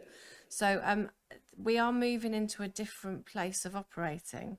And I think, Robin, now is a really good opportunity for us to test whether there are opportunities for making very different decisions around how some of our facilities work. I know Debbie's really keen to start looking at how some of the community hospitals are working. Bodmin is a really great example of that. We've got our CHT, CFT services on site. General practice will be co-located soon. And we're starting to see a campus developing that's got huge utility for the North and East. So that's the sort of conversation I'd be wanting us to have around West Cornwall Hospital, how we can get that huge utility for the west of Cornwall. And I guess my question, Kate, is doesn't that have to be done by the end of April? And it does, it doesn't unless we're not going to have any in-year cost pressures. So if we're going to manage it within the quantum against the operating plan, then that's fine. If we're going to suddenly find a £2 million bill, then it wouldn't be. I think we should take this offline and update the board in May. I just think it's important we're honest and transparent in our plans, and if that's the case on the 1st of May, I think we should be open and transparent on our commissioning plans, one way or the other. So from a commissioning perspective, we're really clear. We don't want frailty going to an acute hospital if it can be managed somewhere else because outcomes are better, and we want 24/7 services accessing diagnostics across the whole county. So as two very clear commissioning intentions, we can take this away within the light of that and then bring something back on the 1st of May. So if it's all right with you, to answer your fantastic question at the very start, where's the decision making? If we can, with your support, everyone, note that on the 1st of May, we will have a wider conversation about the total budget, but we will certainly cover off our intention on this as part of the 1st of May extraordinary board meeting. Does that help, Neil? Lovely. Shall we park that there? I thought it was important that we run on such an important item, so we're now quite a bit behind, but that was an important collective decision to make. Robin, thank you ever so much. Oh, hang on. Molly, you wanted to say something before we end? Yes, Chair. So there was the question received from Peter. So just to give Robin the opportunity to either answer the question now or offer us a written response subsequently, which I can personally send to Peter. Molly, I would like you to, as it came in late, I'd like you to capture that and write to Peter afterwards, please. Sure. That give you more time to flex that through as well. Thank you. Okay, colleagues, let's move on. I'm going to reach out to you now. It wasn't my intention to have a tea break later, but I was persuaded that we might need it. So That was me. all right. So what I'm going to do is when we get to that point, bearing in mind we're at it now, I'm going to suggest those who are in desperate need for a coffee, could you one at a time pop out and grab what you need? Because I want to grab those 10 minutes back, if that's okay with everyone, or if you need a natural break, and we'll press on. Okay, so CQC update. Susan. Chris. Take this because it refers to obviously the ratings for general practice. So the papers for noting, and if I can just pull out some key points. The Care Quality Mission obviously rates general practices, whether they're outstanding, good, requiring improvement, or inadequate. And the first thing is to sort of commend that 5 of our practices are currently outstanding, 45 are good, 3 do require improvement, and 2 are inadequate as of January this year. And I know we've raised this, but this is the point I was going to point out: the importance of the resilience of general practice from a workforce, from an estate's point of view as well as the digital offering, and how to have successful and good ratings. Really, it's critical. The GP, the primary care strategy, links to everything we've talked about in terms of diagnostic hubs, winter primary care hubs. They all interlink in order to provide ultimately high quality general practice care, and the resilience behind that. Just noting on moving through the paper, if if a practice requires improvement or is inadequate, the ICB works with that practice to make sure there's a very clear action plan. And I know that gets followed up at QPOC. We're going to have an update at the next QPOC on those practices that are requiring improvement.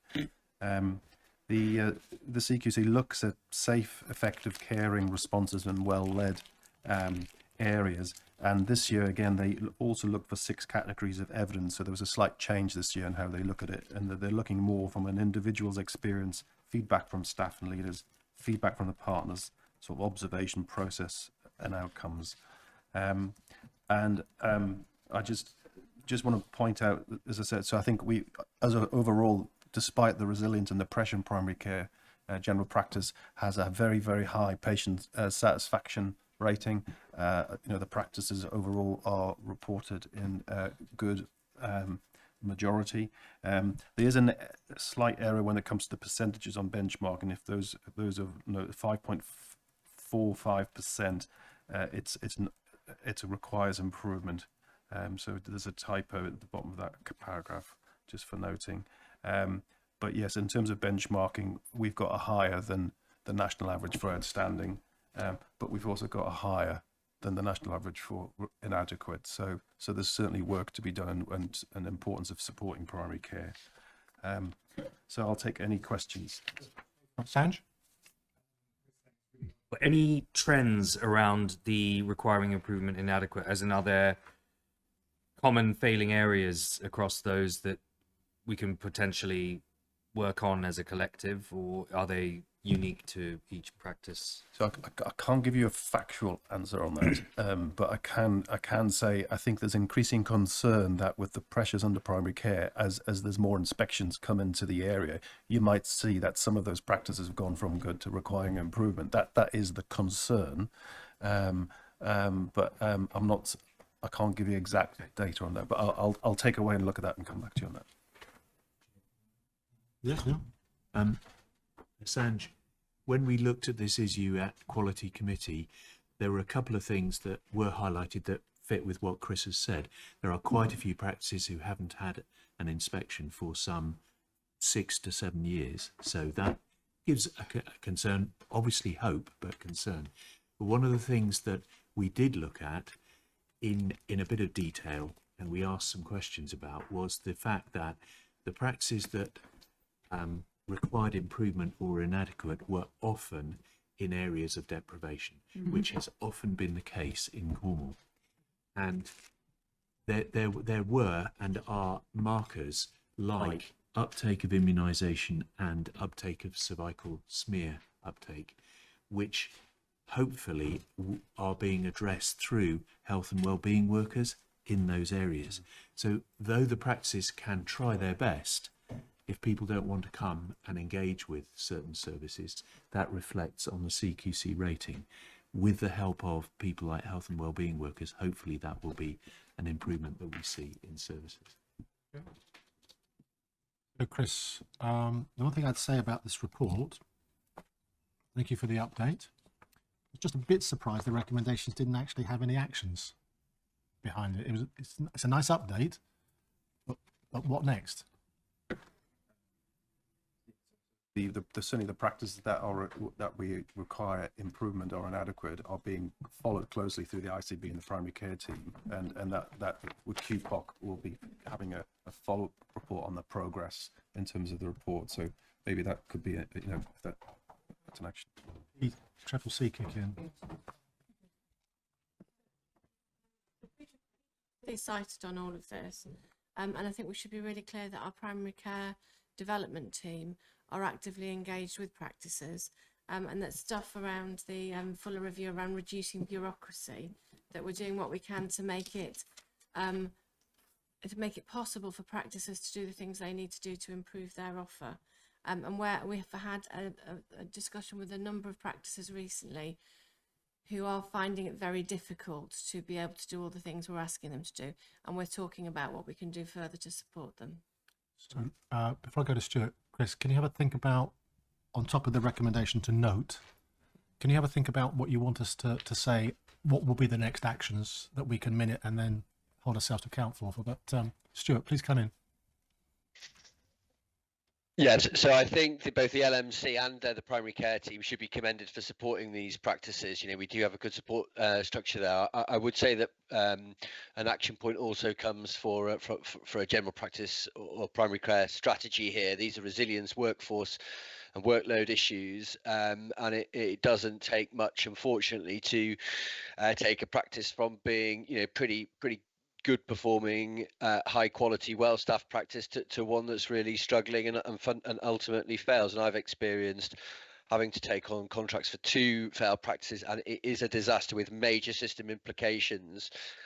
You've actually got 2 practices in this list of inadequate and requires improvement, really quite large practices who've traditionally being, you know, very resilient, and you get this snowball effect of when the workforce starts depleting and the workload starts increasing, and it just sort of perpetuates, really. So I think there's, you know, again, just to mark, there is really high risk to the system here, and this is before the current fairly punitive contract or the next punitive contract kicks in. I think we're going to be seeing more of this. So, but I think, you know, fundamentally we need a bit of a rethink on a primary care strategy, which hopefully we've outlined is in action from the collaborative board, and we'll obviously keep this board updated on.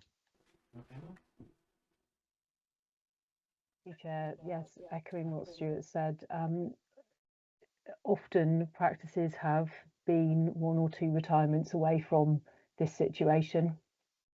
I would just want to add, I think, for reassurance that so primary care colleagues in the ICB have been integral to that level of triangulated support with the CIC and the LMC. Between us, we do what we can. The reality is that there are very few solutions to this that are quick wins, as Stuart has alluded to. So I think that's where we all need to perhaps redouble our efforts in terms of the different models of working, and that is happening. But I sadly predict that there will be perhaps more challenges from CQC ratings over the next 12 to 18 months before there is improvement, and it is really imperative that we do what we can to positively support, whilst recognising that, you know, that important issues need to be flagged. So that's what we will continue to do with our colleagues, and we're really grateful to them for that. Okay, thank you. So we're going to go Kate, and then Susan, please wrap it up for us. So I just wanted to pick up the comments that Emma and Stuart have just made. So I just want to reiterate again that the ICB is totally wedded to making sure we provide support to primary care that is in partnership support and practical support to stop that universal service from falling over.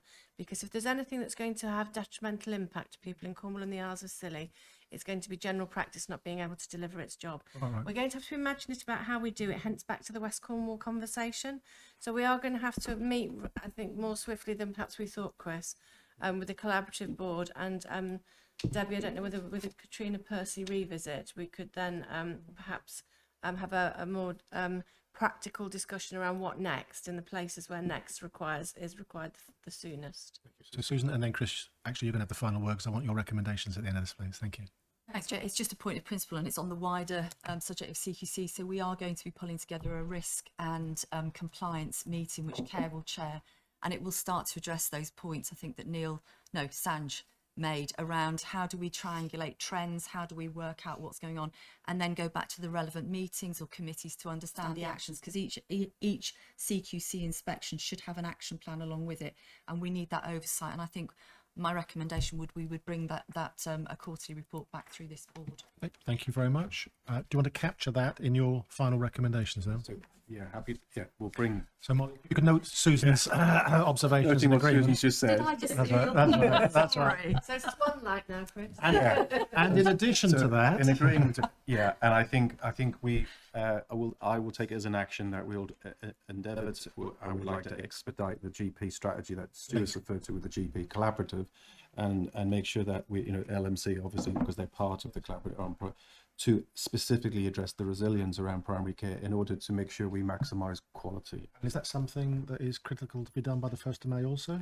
We won't get it done by the 1st of May, but I think we need to make some assumptions around what will be required to do that. Very good. Okay, colleagues, let's therefore note the information provided, and thank you the team for providing a good report. Okay, so let's move on. So we've got the next item is the critical incident update. So we've read the report. Okay. Is there a clue in the way in which I put that? Yes, no. We've read the report. What else would you like to add briefly? I would like to say, first of all, apologies. This wash-up has come slightly later than I would hope, given the critical incident was in January. However, the irony was that the day we were supposed to manage the tabletop, we looked like we were tipping into another critical incident. I would at this point like to say a huge thank you to Adult Social Care, because they made some extraordinary efforts, as did mental health, during that time, to pull us back from the brink. And I have to say some of that was through the learning, but also it's about the sustained efforts, Chair. And I think that's a point that is well worth making, that we've only gone into critical incident once, only, she says, we shouldn't be going in at all. Last winter it was twice, and it was for much longer. So we are using the lessons from each critical incident and plugging them in. Some of the reasons that we de-escalate and de-escalate quickly is because of the focus and those extraordinary actions which cannot be maintained as business as usual. And that's an important thing to say, because we often step down outpatient clinics, for example, in the acute trust. We bring in more consultants, more senior decision makers, and that's not something that's sustainable. However, there is lessons that we are learning around how we maintain a focus on those areas that are showing early warnings of tipping into a critical incident. So just to summarise, the paper explains why we went into critical incident, how long we were in there, and it lists the actions that we took in order to de-escalate.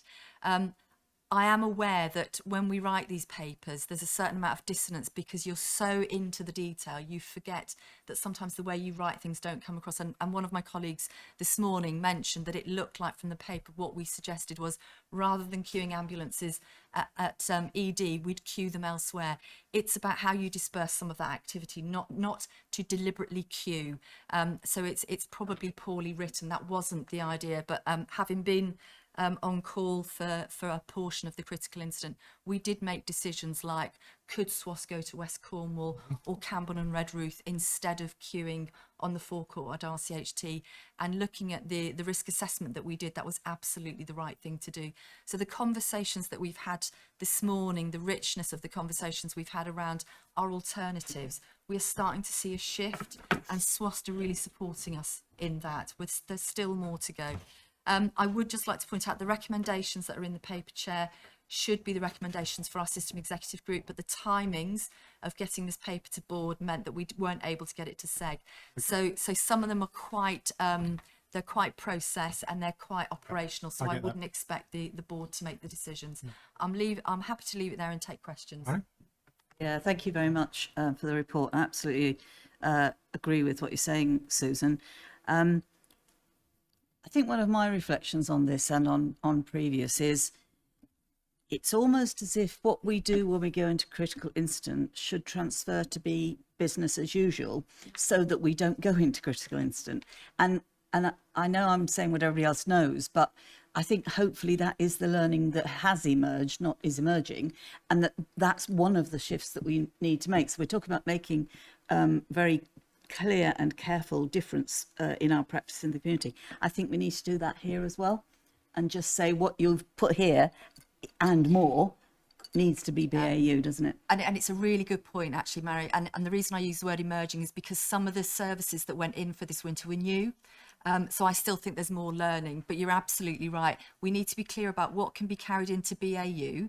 And what is those actions we take in extremes that we know we can't get into BAU. And I think some of the BAU stuff is around the focus, around noticing those early indicators when we're starting to tip. That's the bit. So we're replaying all of, like we did, if you don't mind me saying, we did yesterday, we saw a uptick in demand. So we had a look at what that was yesterday. Again, it's frailty and it's end of life. So we still haven't quite got there. So we are constantly using that QI methodology, but you're absolutely right. Debbie? Yeah, so I completely agree that, and one of the things that we've done brilliantly through the SCC is we've now got the data and we've got the early warning signs. And the bit for me is, how are we going to use the early warning signs to put the action in then, not wait for it to happen? And I know I'm going to go back to mental health again, but we've got early warning signs now, and we've had them for weeks, that this is going to get worse and worse.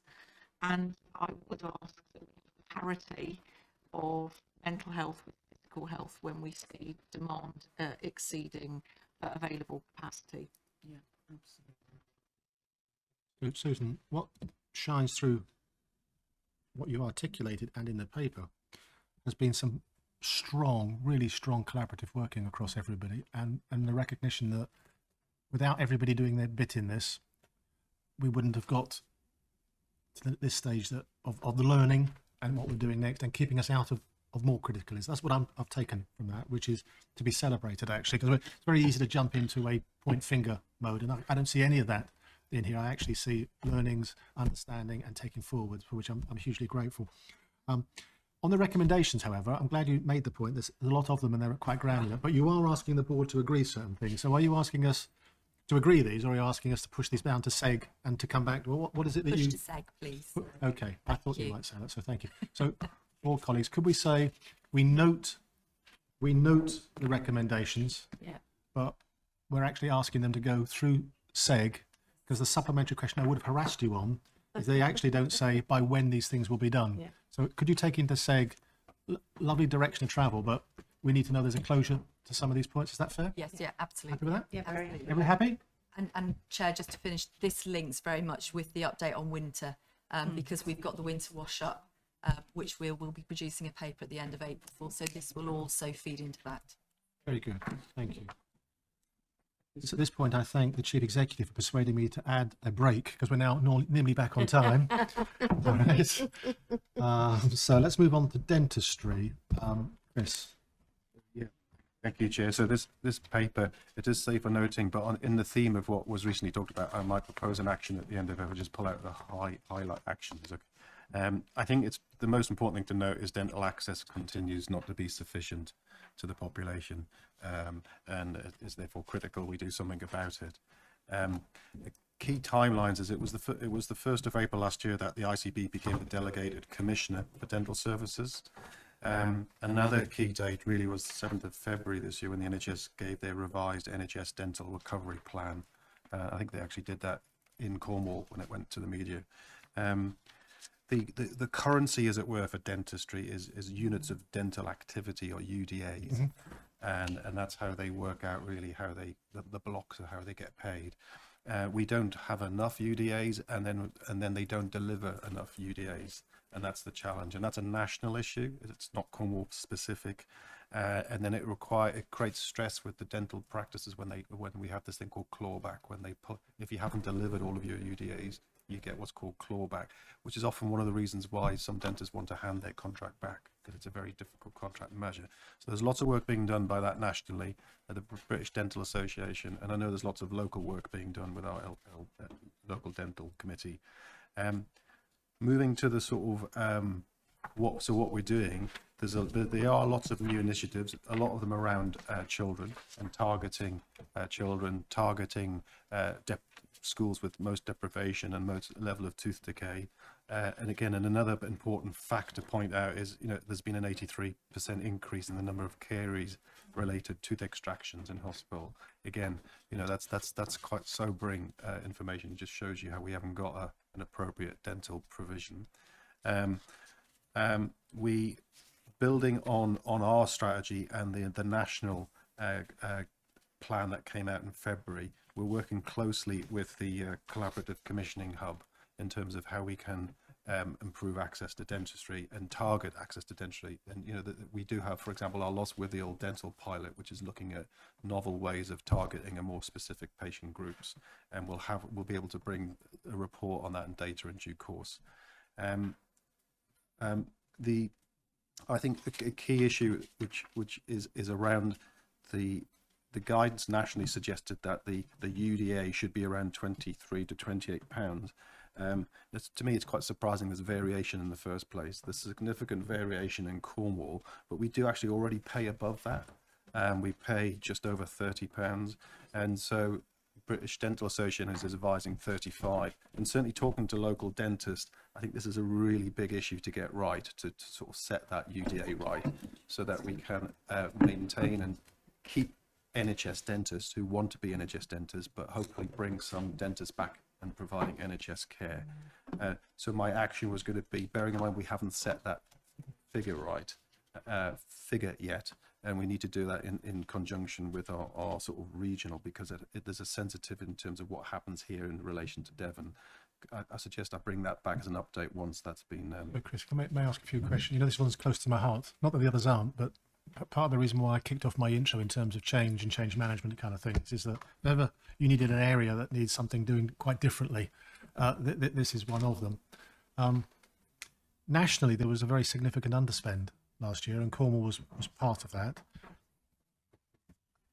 Should I take a high degree of confidence that we will spend the money that we've been allocated, or could we see ourselves in a year's time with all pilots in Lostwithiel and whatever and still not spending it? Because there's no point having a strategy if the bottom line is it's driven by UDAs and the price is wrong. It seems like an obvious thing to me, which is until that contract either changes or the right rate is put in place, all the pilots in the world are not going to shift the scale. So can I augment that before Chris Yeah. answers? So Susan, you'll correct me, I think, but I think prior to COVID or years before, if a child presented with a dental caries, it was a significant safeguarding issue, wasn't it? Potentially. So we now have an 83% increase in the number of caries-related tooth extractions for 0 to 19-year-olds compared to the previous year of 2020, 2021. That's outrageous. So if we aren't spending all our budget on the people that need it the most, then I think we almost have failed at the first hurdle of investing. Is that the right baseline, though? It's 2021 was the year of lockdown. Wouldn't we expect that there to have been a suppressed?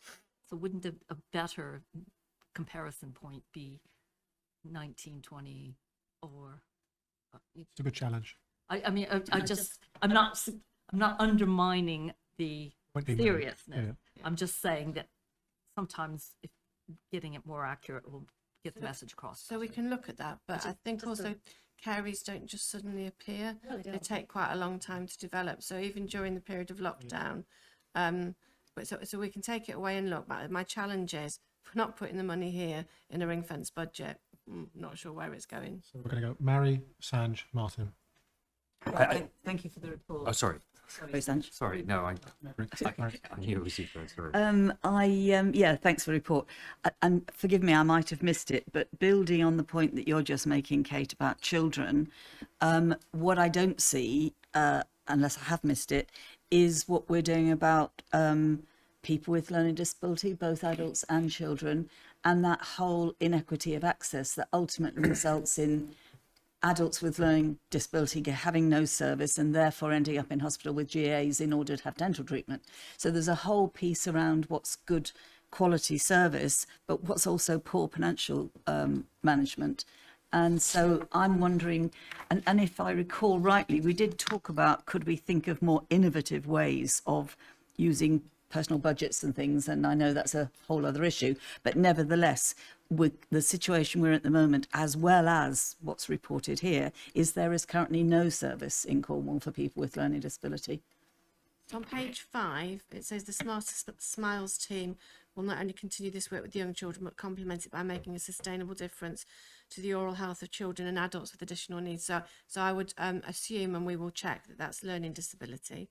But yes, you're right. And one of the shocking things that I read reading the the planning guidance is that out of 42 ICBs, we are the 42nd for personalised care planning.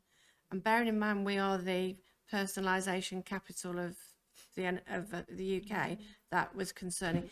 And with the 37th out of 42 for enhanced supportive care and shared decision making in the super aging population. So when you put those together with this, I think you've got a really fair point that we're not addressing this in the right way.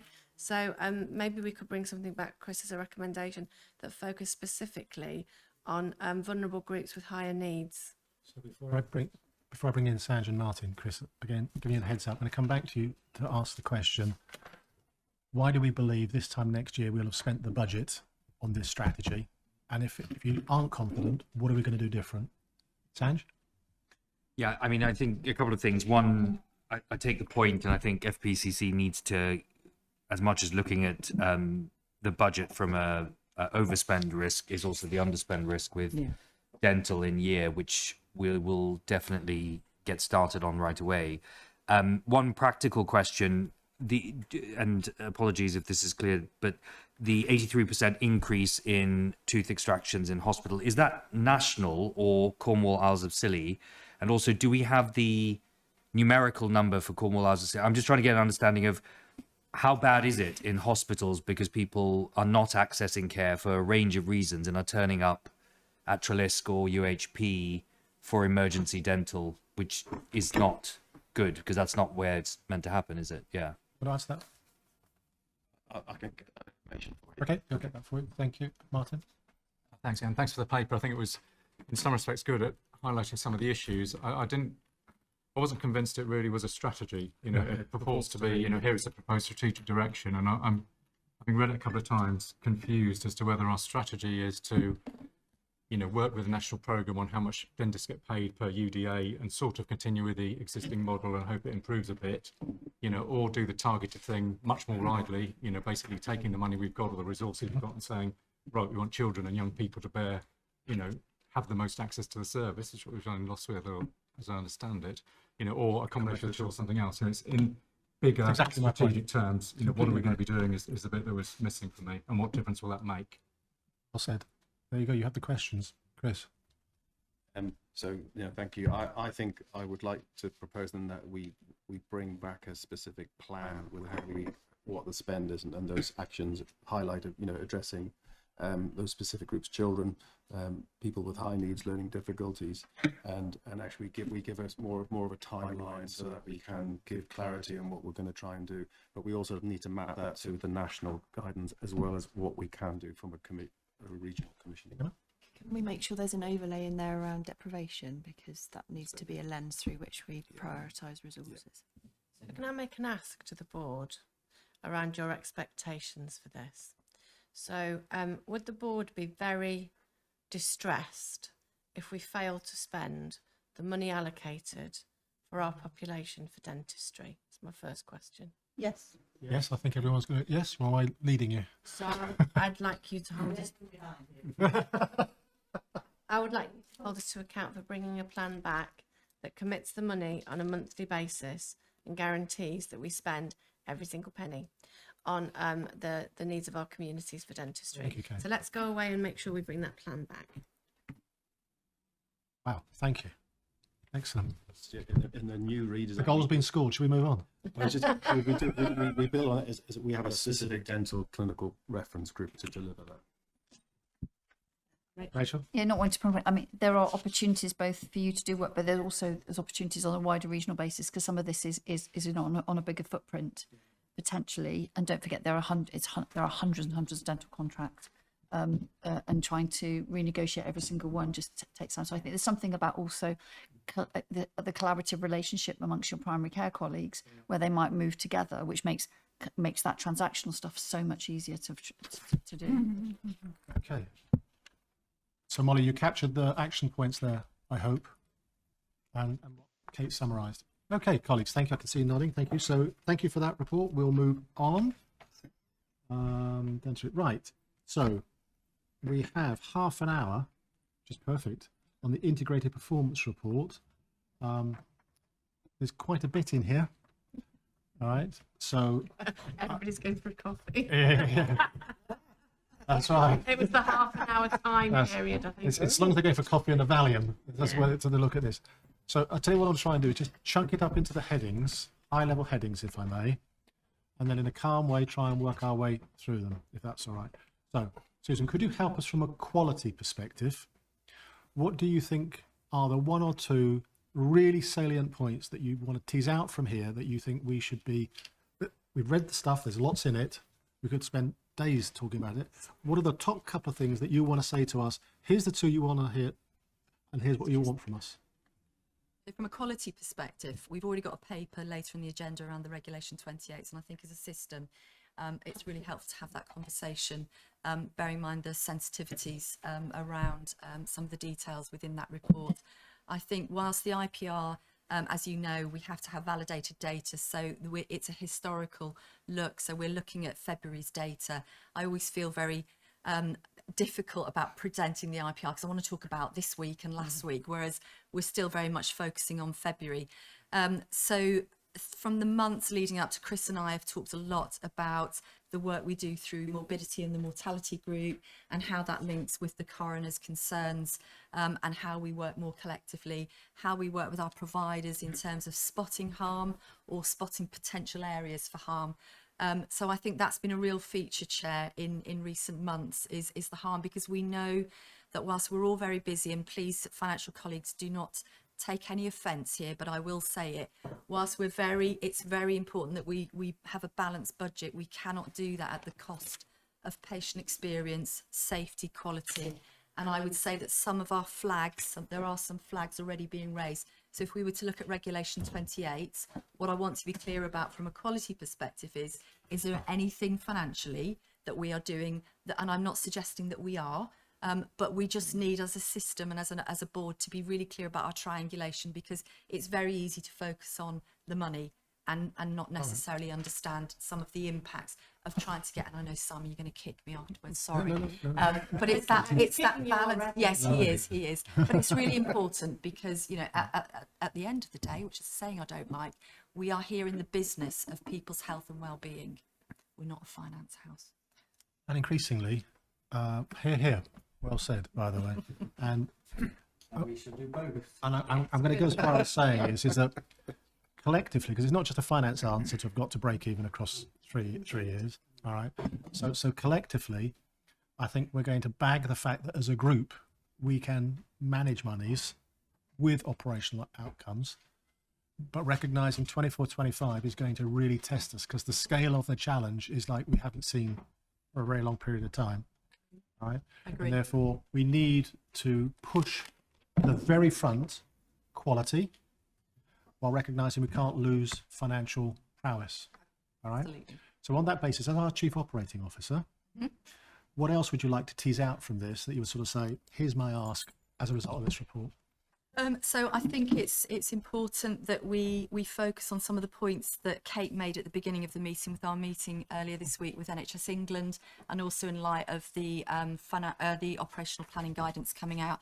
So in terms of planned care, we've seen a reduction in the waiting list, which is great news. However, we know that we are still off hitting our targets around 78 weeks and 65-week waits. I would like to tell the board that there is one patient within RCHT that are at 104-week wait. That patient has had a change in their treatment plan. RCHT understand that. They're working on it to ensure that that patient has their treatment. There is, however, another 6 patients who are Cornish people, but they are with other centres. So the ones with, some are with Exeter and some are with Plymouth, and that's because of those tertiary referrals. So whilst we only have 1 on our patch, we do have 7 people from Cornwall that are affected by the 104-week waits.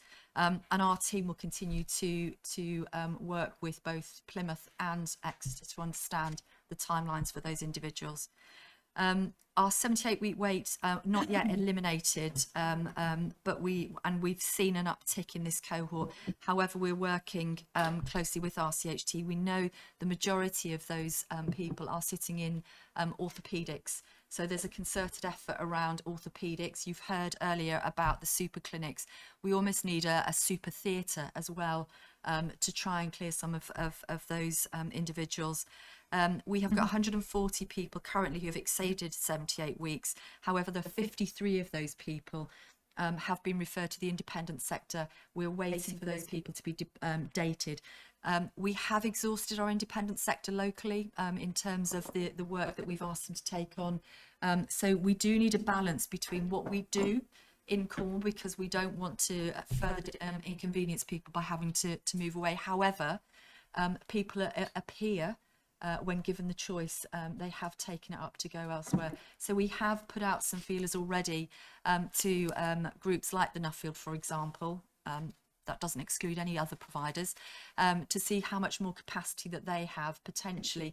But again, we have to watch the money in this area as well, that we are balancing this correctly against quality and the money that we spend. So the super clinics are fantastic. I think there's more work we could maybe look at doing those more regularly. And whilst I'm talking about orthopaedics, Chair, we do know there are other specialties that we do have to work with. However, I think it's really important to say that there are other specialties within RCHT who are hitting all of their targets, and it's really important to acknowledge that. And of course, when it comes to orthopaedics, it's not just about RCHT, it's about the musculoskeletal pathways that sit within CFT that we need to be working with CFT as well. And it comes back to Kate's other points, something that I am very passionate about around shared decision making, is what are the alternatives, because some of the surgeries we do in orthopaedics are major, and if there is an alternative that can maybe push that surgery further out, that's got to be better for the individual. But we have to explain that to people so that they can make informed choices. So we are, you've heard about our cancer, where we're at with cancer. So the faster diagnosis. Before you move on, yep. On the 78 week, what's the current number? So at the moment, we have forecasted 140 people at this point in time, of which 53 have been referred to the independent sector. I know Robin is doing work internally around that recovery trajectory for orthopaedics, and he's meeting with our team, including Leighton, because we need to own this as a system, and what else can we do to support RCHT? Sorry, the paper refers to 339. This is the problem, Sanj. Apologies. I'm working on data that I've got more recently, because this is back in February, so I'm giving data that's more recent. Sorry. To be fair, Sanj, I was going to come on. That's exactly why I raised the question, because it's materially down from, as I understand it, which is a great trajectory. Yeah. Right. So I was going to try and. We're going in the right direction, everyone. Okay. But my question's going to be on this then. What is the likelihood of us dealing with these? The number I put is 138, latest group.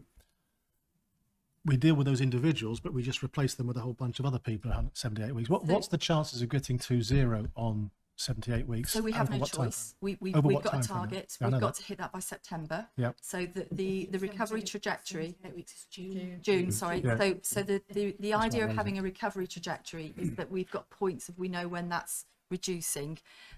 So I've forgotten what I was going to say. So the work that Leighton and Robin are doing together is to understand how much of that we can do within Cornwall and how much we'll have to outsource. But the other thing, Chair, is really, really important. It's a really good point that you make. Your waiting list is constantly moving. So not only do we have to tailgate it, we've got to hit the front. So the super clinics are really helpful in terms of what we call stopping the clock, so that we manage the front end of the waiting list, so that we're not saving up a problem for later.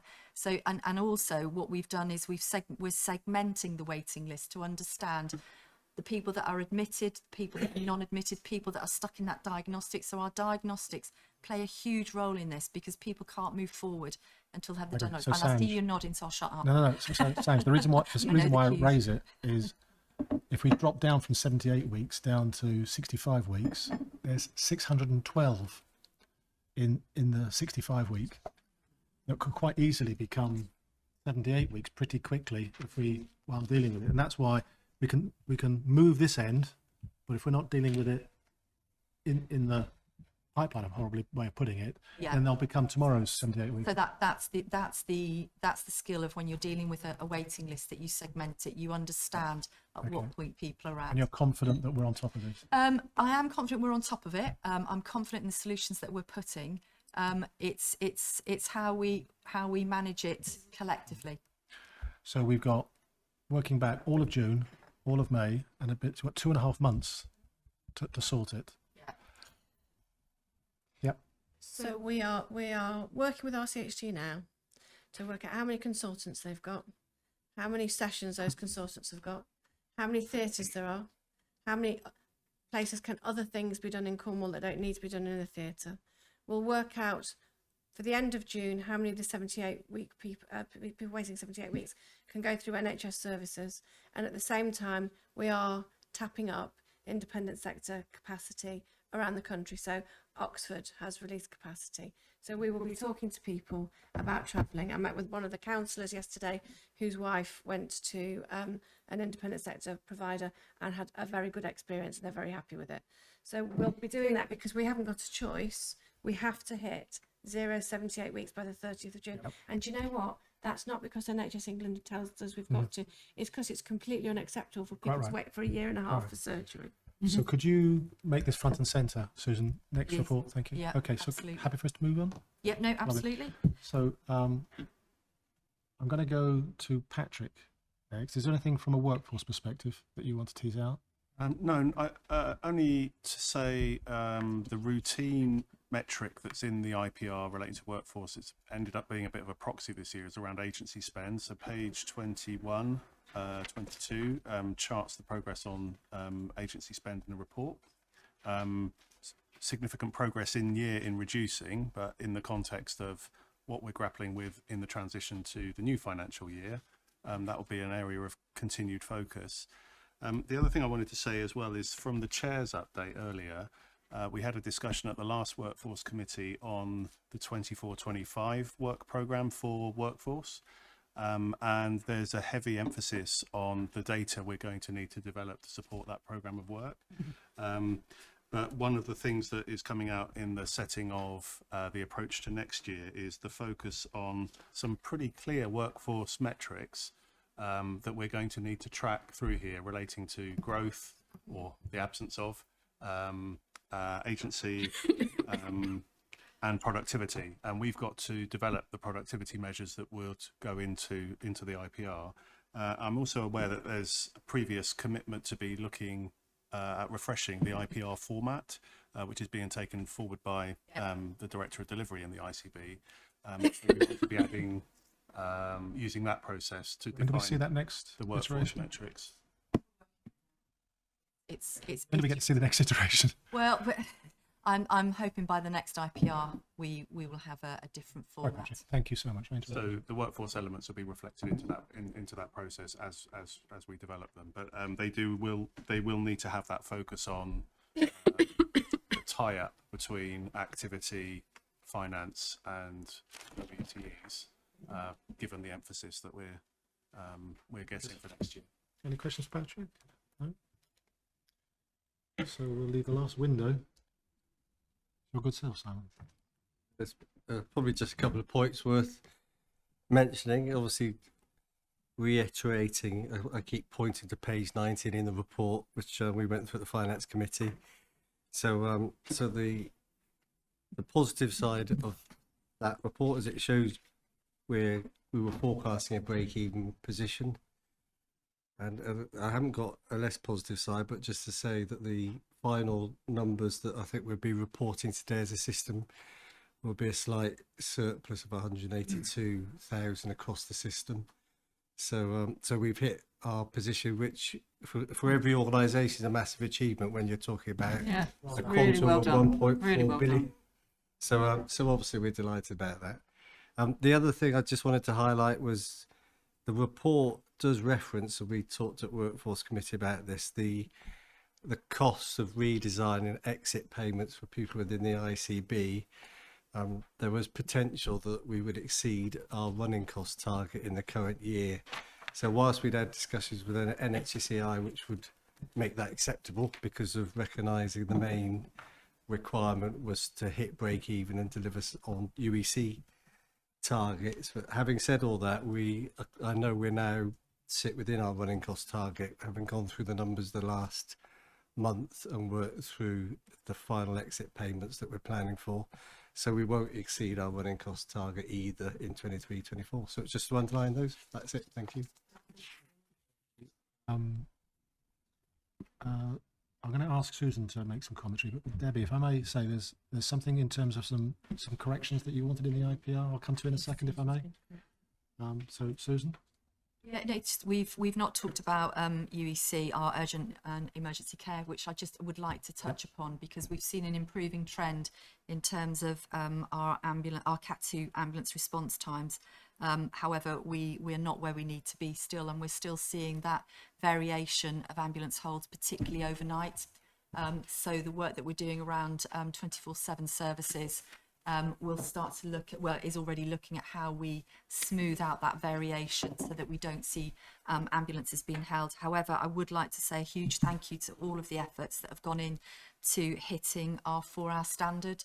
So we've exceeded that, and in fact, for April so far, unvalidated, just for our data folk, we were up at nearly 79%. So the work, I have to say a huge thank you to the MIUs, because I've disaggregated all of the data to look at the performance per MIU, UTC. So big thank you, despite being incredibly busy.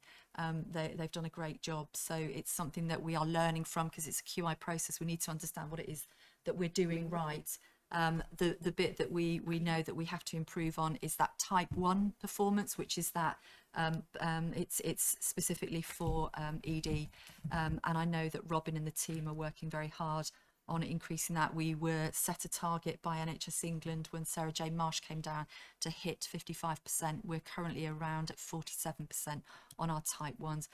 We do have to take into consideration that our ED department at RCHT only deal with majors now, because we took all the minors off site. However, we've still got some more work to do, but things are moving in the right direction is what I'd like to say. So a huge thank you to the efforts that have gone in. Strong news. Thank you ever so much, everyone. Debbie, I just want to make sure that things are minuted and actioned if any changes we need. So rather than going into the detail here, I've again expressed some concerns outside the meeting about the attribution of the mental health performance accurately. So I think it's a details point. I'd rather look forward, Chair, and ask that for all future IPRs, just as we're really clear about where standards aren't met, it's a system standard, and then within that you've got different providers within it. And we've heard already, haven't we, around the elected different providers? Yes. And I'm asking for the same disaggregation. Same disaggregation could be provided for mental health and within that CFT. But more importantly, I'd really like us to have some parity of focus going forward, so that mental health doesn't feel like it's an afterthought.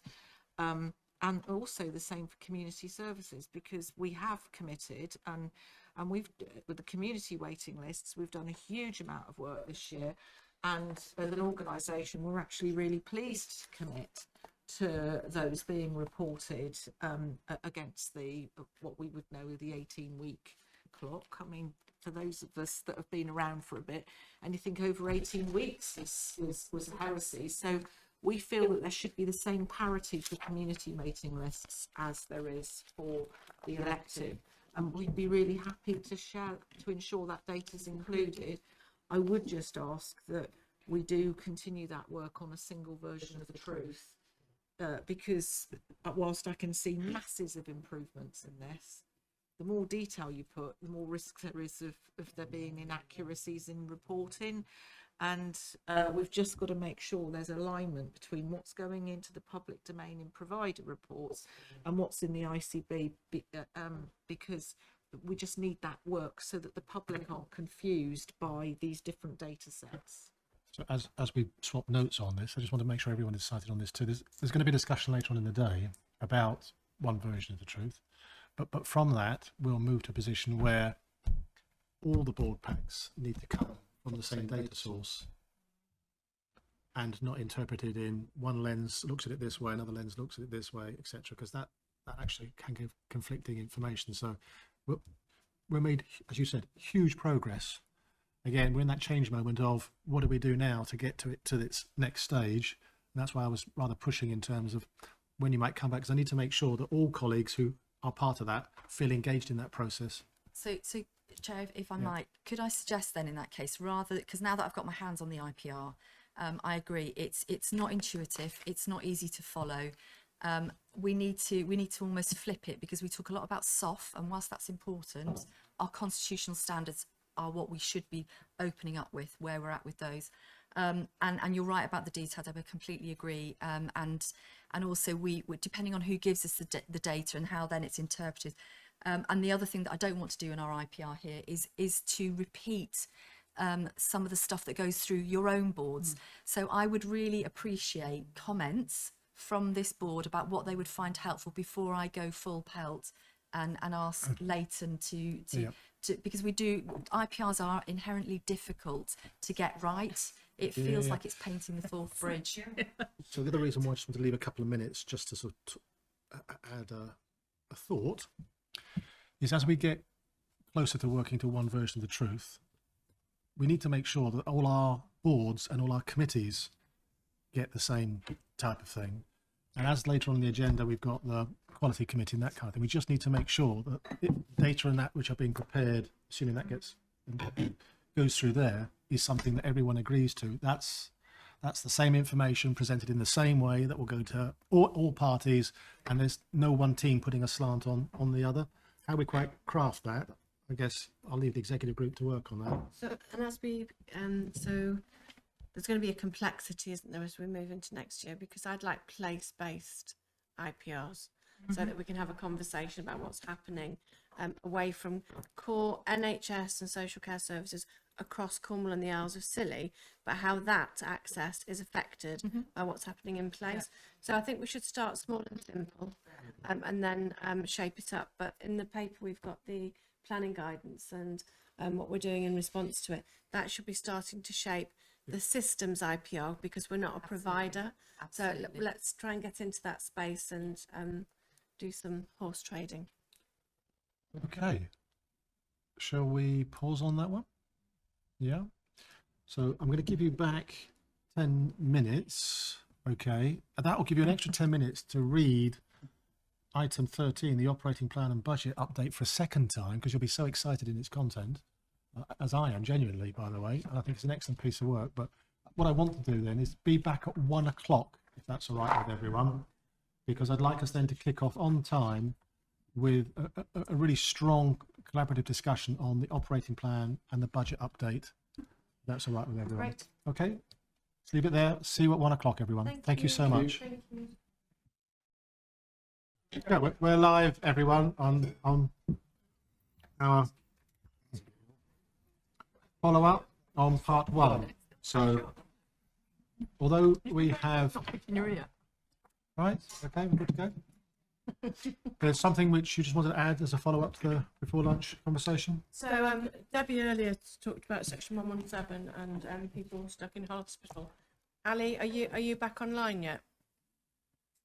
Yes, I am. Yeah. Yeah, brilliant. I think Debbie just wants to make a point of clarification. Thank you. Yeah, so the issues I raised this morning in terms of the number of patients out of area and the number of patients delayed and the increasing pressure is absolutely accurate and correct. However, thank you for the clarification, Ali. The challenges that have been experienced do not relate to a single patient, and therefore the way I presented it this morning is incorrect, and I apologise to Ali for that. However, that does not detract from the fact that we are seeing delays and the delays increase. I know there's a huge amount of work being undertaken between the ICB commissioners and the local authority on improving those processes. Our focus today, please, has got to be on resolving those individual patient delays. And we would really welcome a MAID event as suggested by Susan, because I think that would give us really helpful learning. And I also wonder, in the interests of improving quality and safety, whether any of the recommendations from that could then actually go through to one of our future joint quality committees. Okay. Great idea. Thank you very much. Ali. Yeah, thank you, Debbie. I really appreciate you acknowledging that. And I just wanted to provide the board with some absolute assurance on this, that there's at no point in time has any of the officers of the local authority suggested or said that we would not fund a provision of care that we are absolutely have a statutory duty to provide for, based on any sort of negotiation around a standard operating procedure, which is what I think was said this morning. We are working, and in fact we're leading the work on the standard operating procedure for 117, and we're doing that because we think it will absolutely streamline and make the discharge process more appropriate and more timely for individuals that are in hospital stay and for those that are in the community as well. So I just wanted to provide that clarity. There's not one officer I can identify that would even think that that's appropriate comment to make. So just wanted to give the ICB that assurance. Thanks, Debbie. Thank you. Thank you, Ali. Thank you, Debbie. Thank you to the two of you. Okay, so we'll move on to the second part of the agenda. So again, an old marketing tool of mine was tell them what you told them and tell them again. So I'm going to try now. So we've got the structure of operational recovery, which we've been through. We're about to move into improving value now, and then we'll talk about transforming care a bit afterwards. So in terms of the agenda item under improving value, we've got the paper operating plan and budget update, which is actually going to be done, I assume, by Susan and by Simon, because there's the financial bit at the back of it, unless you want to do Oh, I thought I'd have a go at that. yeah. To do it. Oh, you're laughing, Margaret. So we have the paper. Yes. I've read it. An excellent paper, if I may say. I think it's really well put together, presented. Who we should celebrate, really. Also, I know she's not here, but hurrah for rude Karen. comments. Tell her thank you again, even though I wasn't here last time to thank her. I will do. I can't thank her enough. How would you like us, Susan, to deal with the operating plan discussion? So I think this is it's been well trodden, although the guidance only came out on the 27th, just before the start of the new financial year. But thankfully, the national priorities very much align with the priorities that we had set ourselves as a system. So it's all lining up beautifully. However, that doesn't mean that doesn't escape the fact, as you've already said, Chair, we're in for a very challenging year. And that needs to be acknowledged in how we work together. The overriding priority that stands out very much from the guidance is the recovery of our core services following COVID, and that's set out very clearly in the guidance and also in this paper. But also very clearly, it talks about quality, patient experience, but also staff experience, staff retention, because we're not going to be able to deliver all of this without a happy, healthy workforce either. So there is a lot of work going on around that as part of our own strategic priorities. So I think it's fair to say it all aligns with our 5-year forward view and also that 10-year integrated strategy that we have agreed. The piece of work that we have been doing, Chair, is how we streamline all of the priorities and all of the working bits that we've been doing from last year into this year, and we did a mapping exercise that took the work that we're doing with Deloitte's, the work that we've agreed are our priorities, the national priorities, plus the learning from the winter plan, and distilling that down into a very clear framework of what it is that we need to be doing, and that will continue through a programme board, which at the moment is the System Recovery Oversight Group. Have I said it right, Simon? SROG. Yeah. So I'm happy to take any questions. I think that the paper is pretty self-explanatory in our direction of travel. It's just being clear about we need to be focused on our priorities. So I can just maybe turn to the non-execs first. It's a subtlety you might not have spotted, but when you go through the paper, if you look at the headings, some are in blue, some are in orange, and some are in red. Again, keeping the theme of operational change, improving value, and transforming care. But part of the idea behind this, which Kate and I talked about with colleagues, has been to explain the how, the high-level hows are we going to deliver our joint forward plan and our in-year plan. And therefore, I'll be looking to the non-execs in the room that when you're starting to think about your future agendas for your committees, you should almost be having this somewhere in your breast pocket, probably, as the first thing that you'll pull out as, now, what are the items here that I should be scrutinising to get assurance on? Because these are the board's top operating objectives and tasks, and how, for what we're going to do this year, and how do we support the executive group at a system level to be able to make sure we deliver these on time to things that we said we would do and in budget. So for me, the structure of this, almost for the first time, pulls together multifaceted documents of joint forward plans, budgets, etc., into one document that tries to articulate the national guidance that came out pretty recently, I think about 10 days ago, our joint forward plan and our themes behind that meet that national guidance, and then as committees, how as chairs you'll be scrutinising this operational plan as we go through the year to make sure that you can assure the board that we are achieving these as we go through the year and we've had success at the end of it. So I'm just going to turn first of all to the non-exec group for one moment, and maybe Sanj, I could start with you. Can I get your perspective on this report before we get to the budget bit? Just stick with the sort of operating plan bit. Are you content from your seat that this is articulating the things in terms of core objectives, key tasks, and how we'll do it, and gives you enough flavour as to how we could go about scrutinising, or do you need more? Thanks, John. I think the plan is, at a broad level, the one we expected to see to achieve our goals for the year. I think my concern would be in the event that things prevent us in staying to target from month one.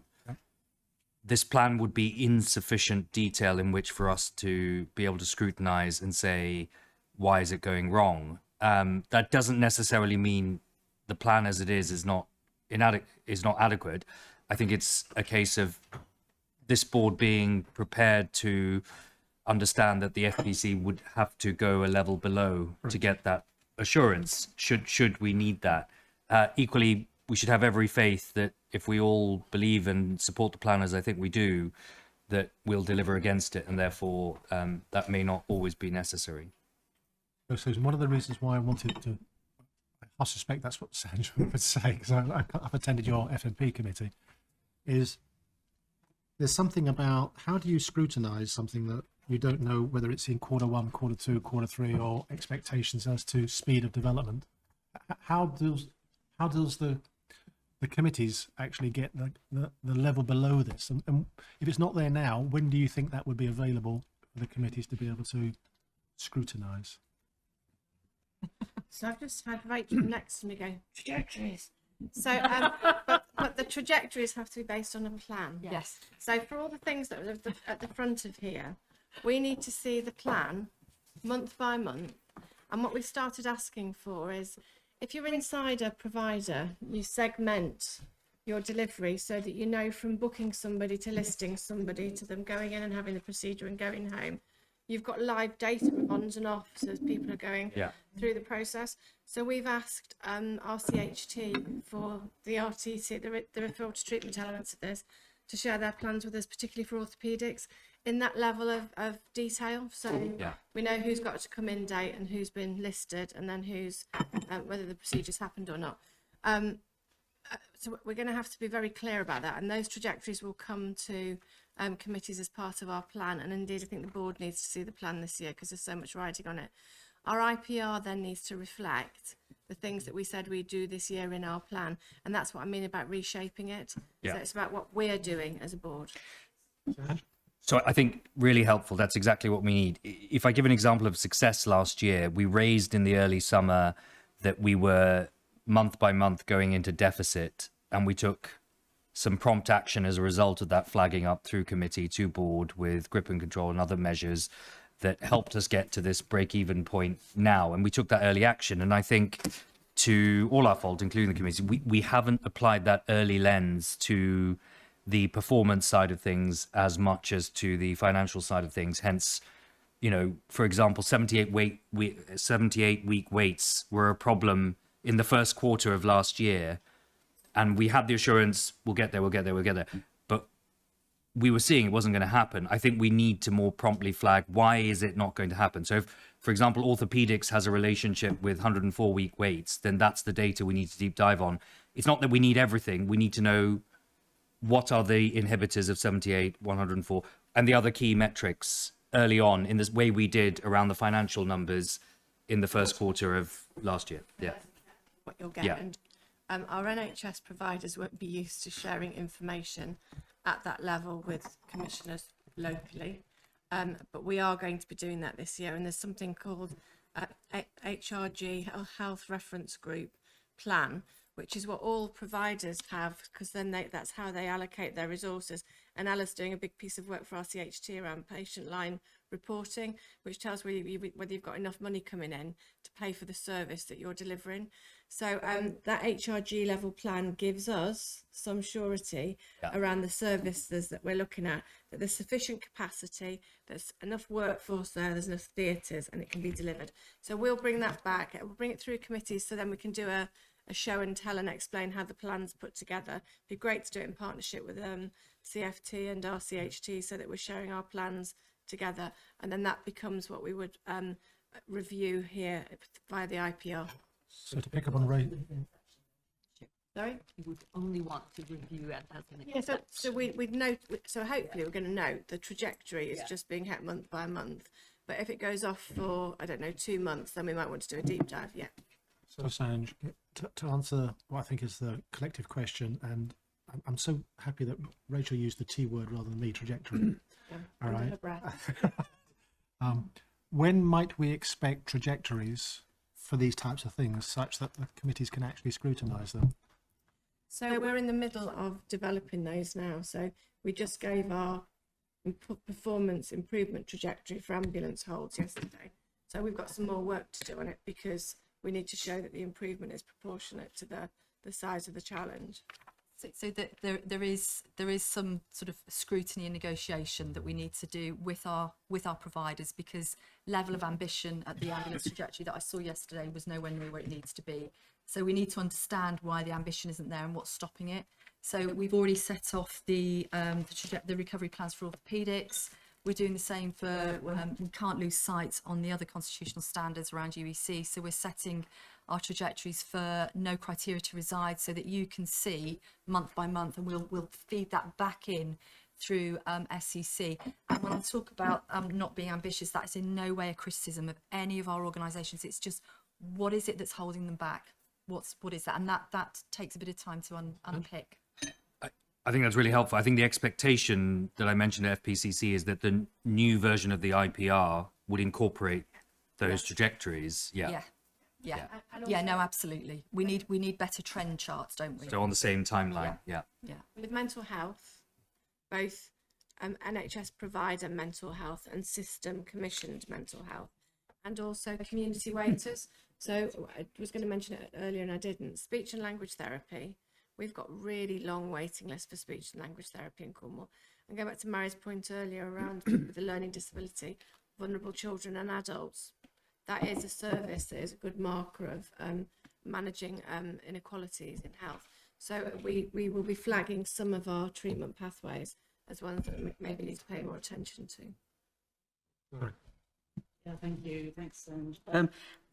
As one of the providers, I won't speak with the others. For the others, I really welcome this, because we do this, and it will be nice to have the transparency so that everybody can see that we worry every week, especially every committee, about whether we are doing it. But I think to have the transparency of why is it not happening, how is it not happening, what would we need to change to make it happen, to have that shared, that almost goes back to one version of the truth again as well, doesn't it? This is what we're doing about it, and this is why we're stuck. I really welcome that transparency. But also, all aspects of the problem shouldn't reside in data at RCHT, as we've talked about, right? So UEC, the critical incident report, there were plenty of factors attributed to other aspects of the system, SWAST, adult social care, and we don't yet have the same level of transparency in all areas of the system that we do get from RCHT. So we tend to focus on that part of it, and I think we need that holistic data set as well. Tim Briggs, who's the National Clinical Director for Elective Recovery, asked me yesterday whether we are monitoring closely Plymouth. So our delayed transfers of care in Plymouth, but also our referrals in for spinal surgery in Plymouth. We're a big referrer of spinal surgery. And it's not actually spinal surgery, it's orthopedics surgery. So we just need to be really clear that we're not making their position worse. So I think we'll be looking at our referral trends for UHP and our responses with UHP as much as we are our CHT moving forward. Did you want to add something to it? Yeah, it was, so again, like Mari, we really welcome this. And I sit here with a degree of confidence because we've done a huge amount of work over the last 2 years on really improving our business intelligence. And certainly when Kate and I started working together, one of the first things she said to me is your data's rubbish. And actually we've moved a huge way through that. So I think that's helpful. One of the offers I'd like to make, John, is that there's always a balance, isn't there, between, you know, so nationally they'll be reviewing performance against trajectories. They'll just be looking at the trajectories. Regionally, you'll be looking at the trajectories. And in the board, we should rightly be looking at the trajectories, and some of the other stuff is noise around it. However, one of the things that helped our board on this journey of improvement was we had a seminar session where the people that were actually managing the waiting list or putting the data together it was like a World Cafe event. And then we were able to have small groups of the board move from station to station to station, so they could understand how was the workforce data put together. They could understand how was the waiting list data put together. And I'm wondering whether, because there's always a challenge here to do everything and then keep it simple, whether we ought to keep the ambition for simple monitoring of trajectories here, but use a seminar session to, one, understand what underpins it. And, you know, you and I have grown up with PTLs, haven't we? But not everybody else has here. So I'm just wondering whether that might help bring us all up to a confident level of managing a trajectory. And can I just say, in terms of those, the big constitutional standards, we get Southwest monthly data packs. So that's what we should be looking at. Not our you know cottage industry produced data, but what the national team are looking at and where we sit vis-a-vis others. Very good. Okay, we're going to ask Ali to make a comment, and then unless yeah, Ali, you go first.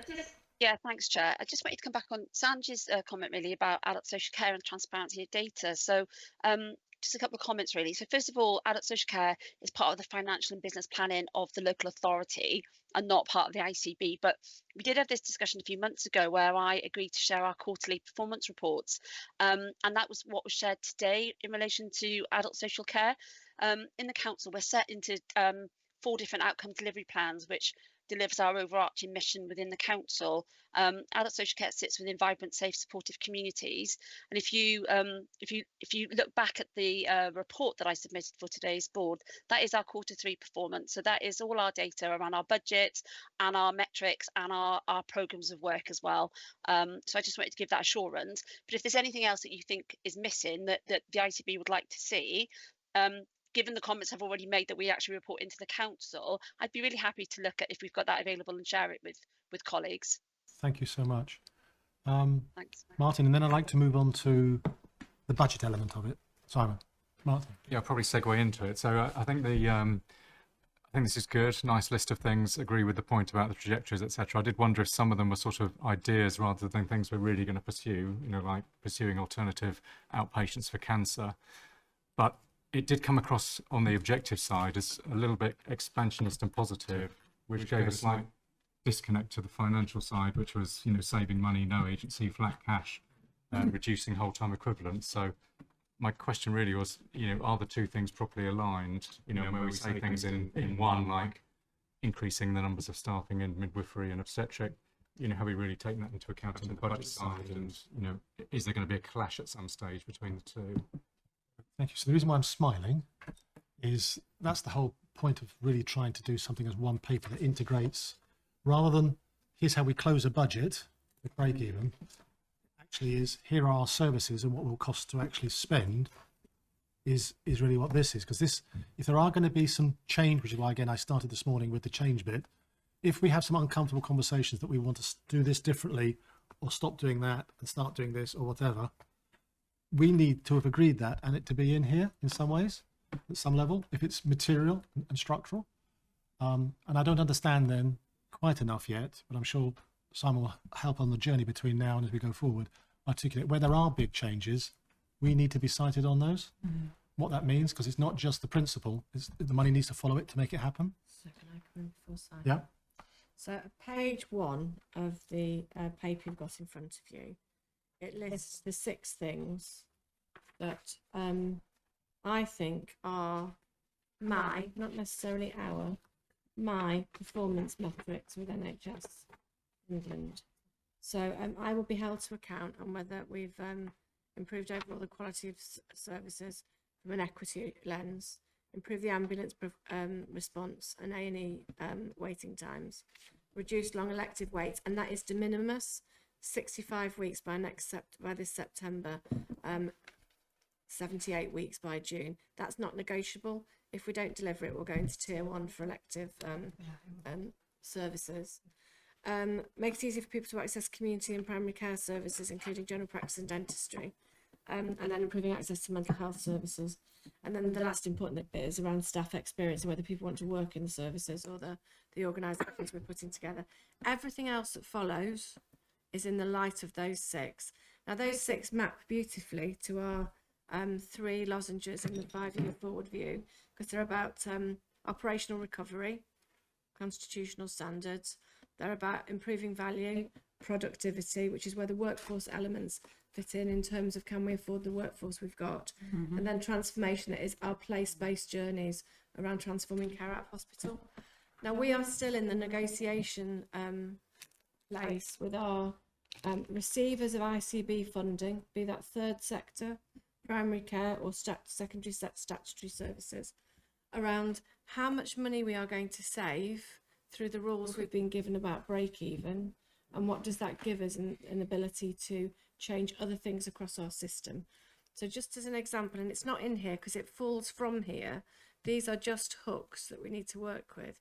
West Cornwall Hospital, as an example, the current model of care is already costing £600,000 more than the Trust's got available at a budget-wise. A 24-hour service will cost more than that. So my question is, are we looking at all of the resources in and around West Cornwall Hospital, end-to-end, primary care all the way through to social care? How could we make something that is sustainable, viable, delivers what people want in West Cornwall, and adds value to people who live there? So that's where my head is. And the same for everything else that we're doing. The same day, the SDEX, same day emergency care for frailty. We know if you're elderly and you go into our CHT, not because they're a bad provider or Plymouth, you'll stay a long time, 8 days. And in those 8 days, you'll lose maybe 10 years of muscle mass, which means your ability to walk out of hospital would be less. So if we're using those as facts, because those facts drive spend. So if that's a fact, what are we going to do to create services within current budgets that cap futile spend when we could have great spend in other places?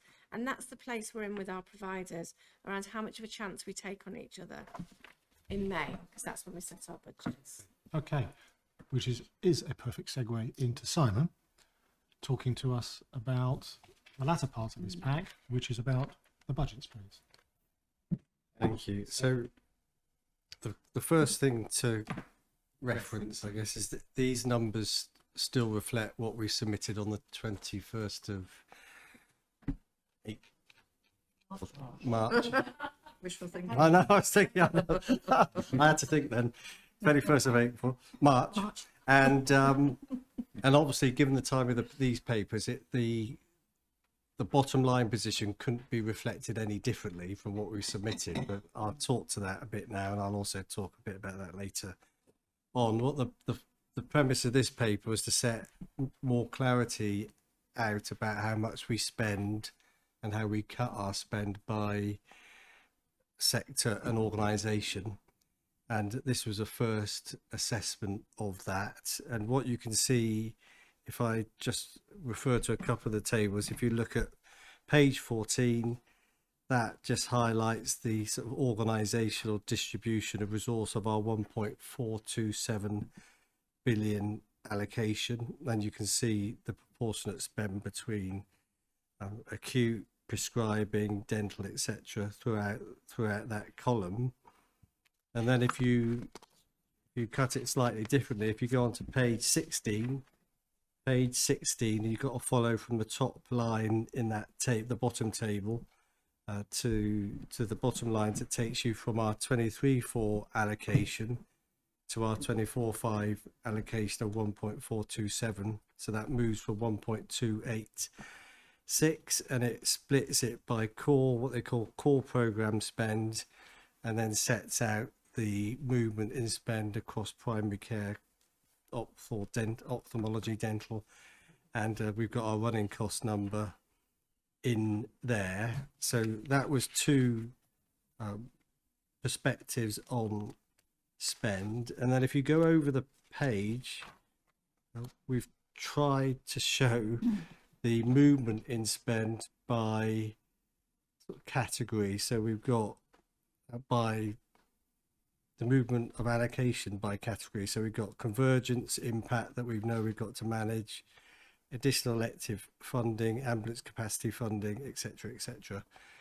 What we haven't got in here yet, which we will have as part of the final 24/5 planning pack, is we haven't got that clarity on the amount of spend that's moving between different service locations. So the channel shift answer isn't in this paper. It will be in the paper for the for the next part of the 24/5 submission. What I can tell you is, from the analysis we've done, there has been a fairly significant increase in the past 2 years, and once we work through how some of the productivity movements, workforce movements, resource change in 24/5, we can then map out what that means for channel shift and increased spend in localities, voluntary sector and primary care. But we haven't been able to do that because we're not that far progressed. So the emphasis of this was primarily a view on how we might visualize our spend in different ways in 24/5, but it doesn't give us the answer yet on the split by care sector. We will have that for the next submission.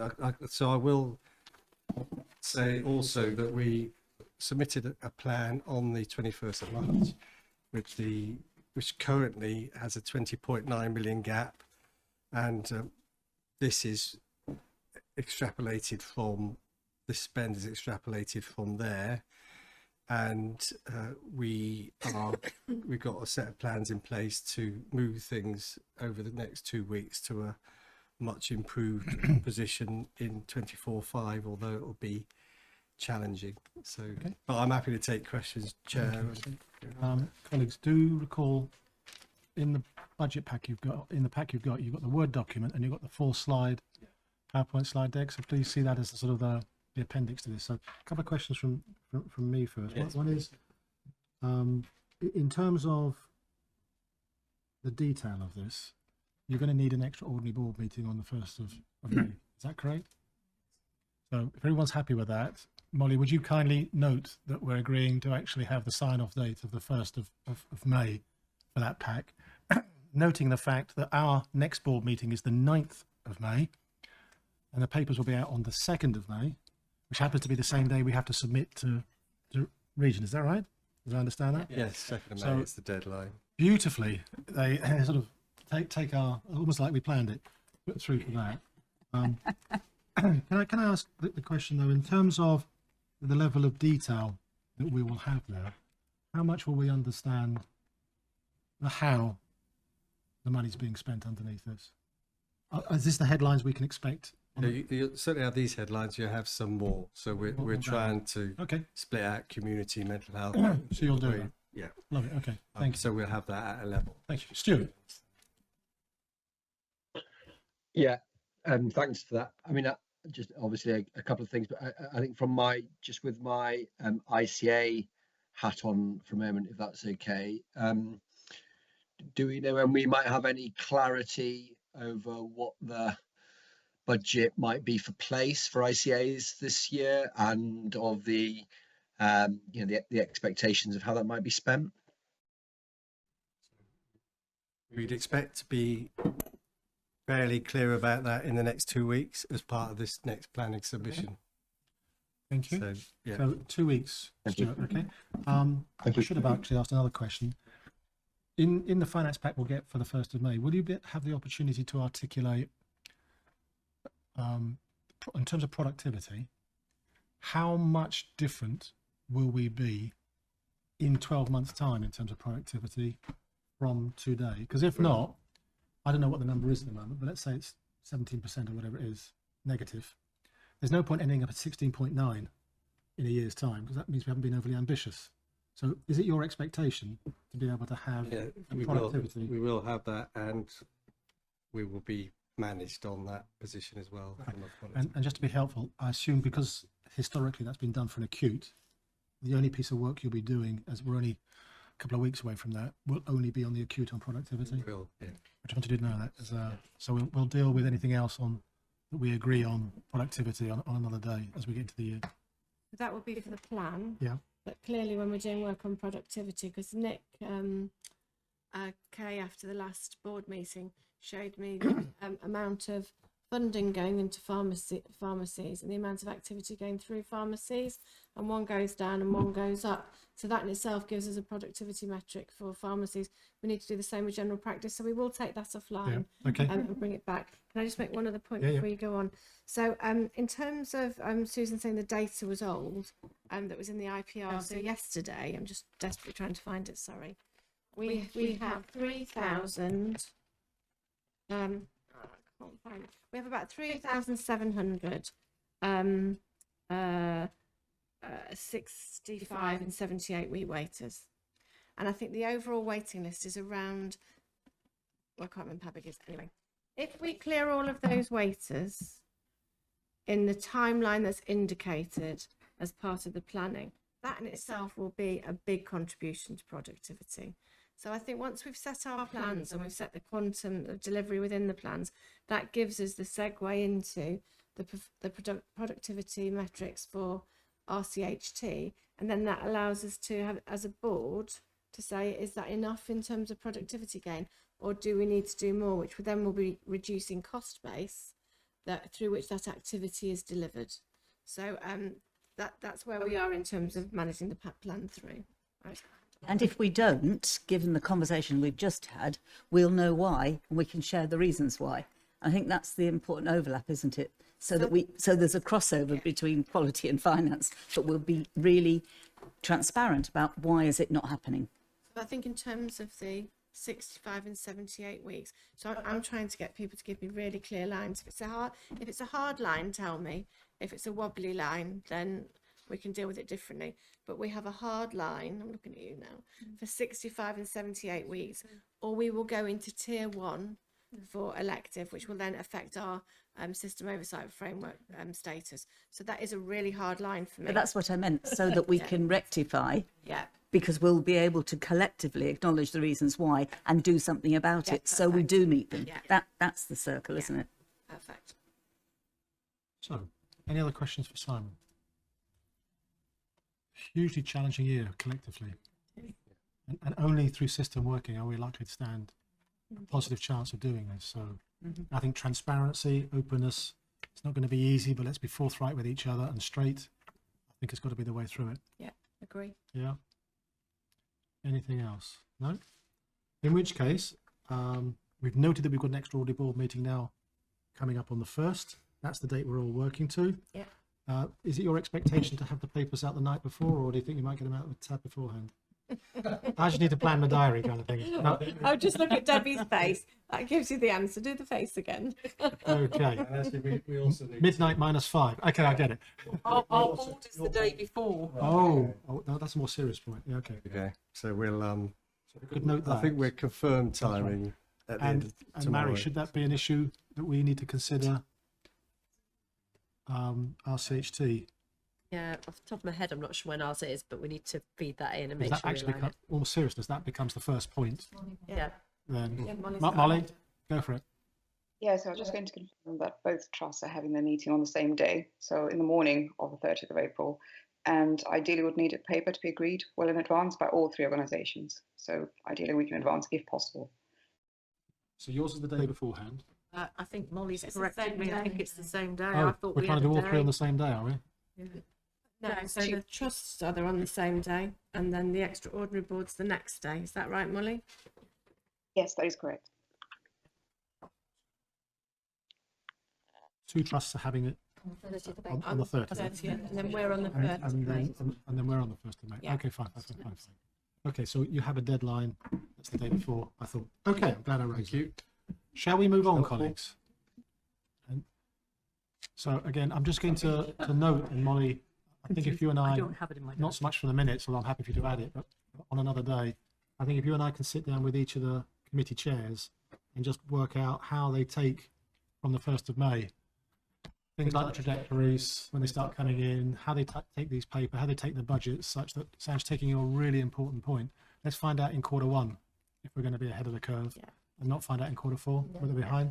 I think that was my point. Picking up reflected, we talked about early warning today, and your committee's being really on the early warning stuff and flagging it. And stuff is going off. Let's not watch and wait. We just don't have that luxury this year, do we? We don't. And when we come to talk about the System Quality Committee in a second, I'm sure each of the requisite chairs of the committees and committees in the providers will do it, but also Nick, who, if we end up going for the System Improvement Quality Committee, will chair that. But has Neil stepped out?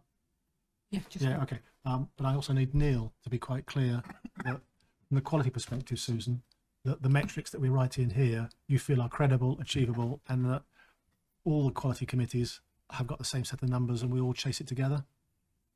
Okay? Yeah. Everybody happy with that? Lovely. So, where are we? Okay. We're moving on to the System SIP Standing Report. Now, Simon, this is your space. We have the item. Yep. We read it. What else would you like to add? I'll just summarise there's an ask, quite rightly, to have a system-wide view of CIP. This is a shortcut report. I've acknowledged this time and just references the table that is in the finance report. And so there are a couple of things to mention. One is we're looking to break down CIP into slightly smaller categories by organisation. So the challenge we have in the ICB, because I know we've talked about primary care and other areas of spend, is that there are no explicit SIP targets against those allocations because they're protected allocations. But there are ways in which we can start to monitor efficiency.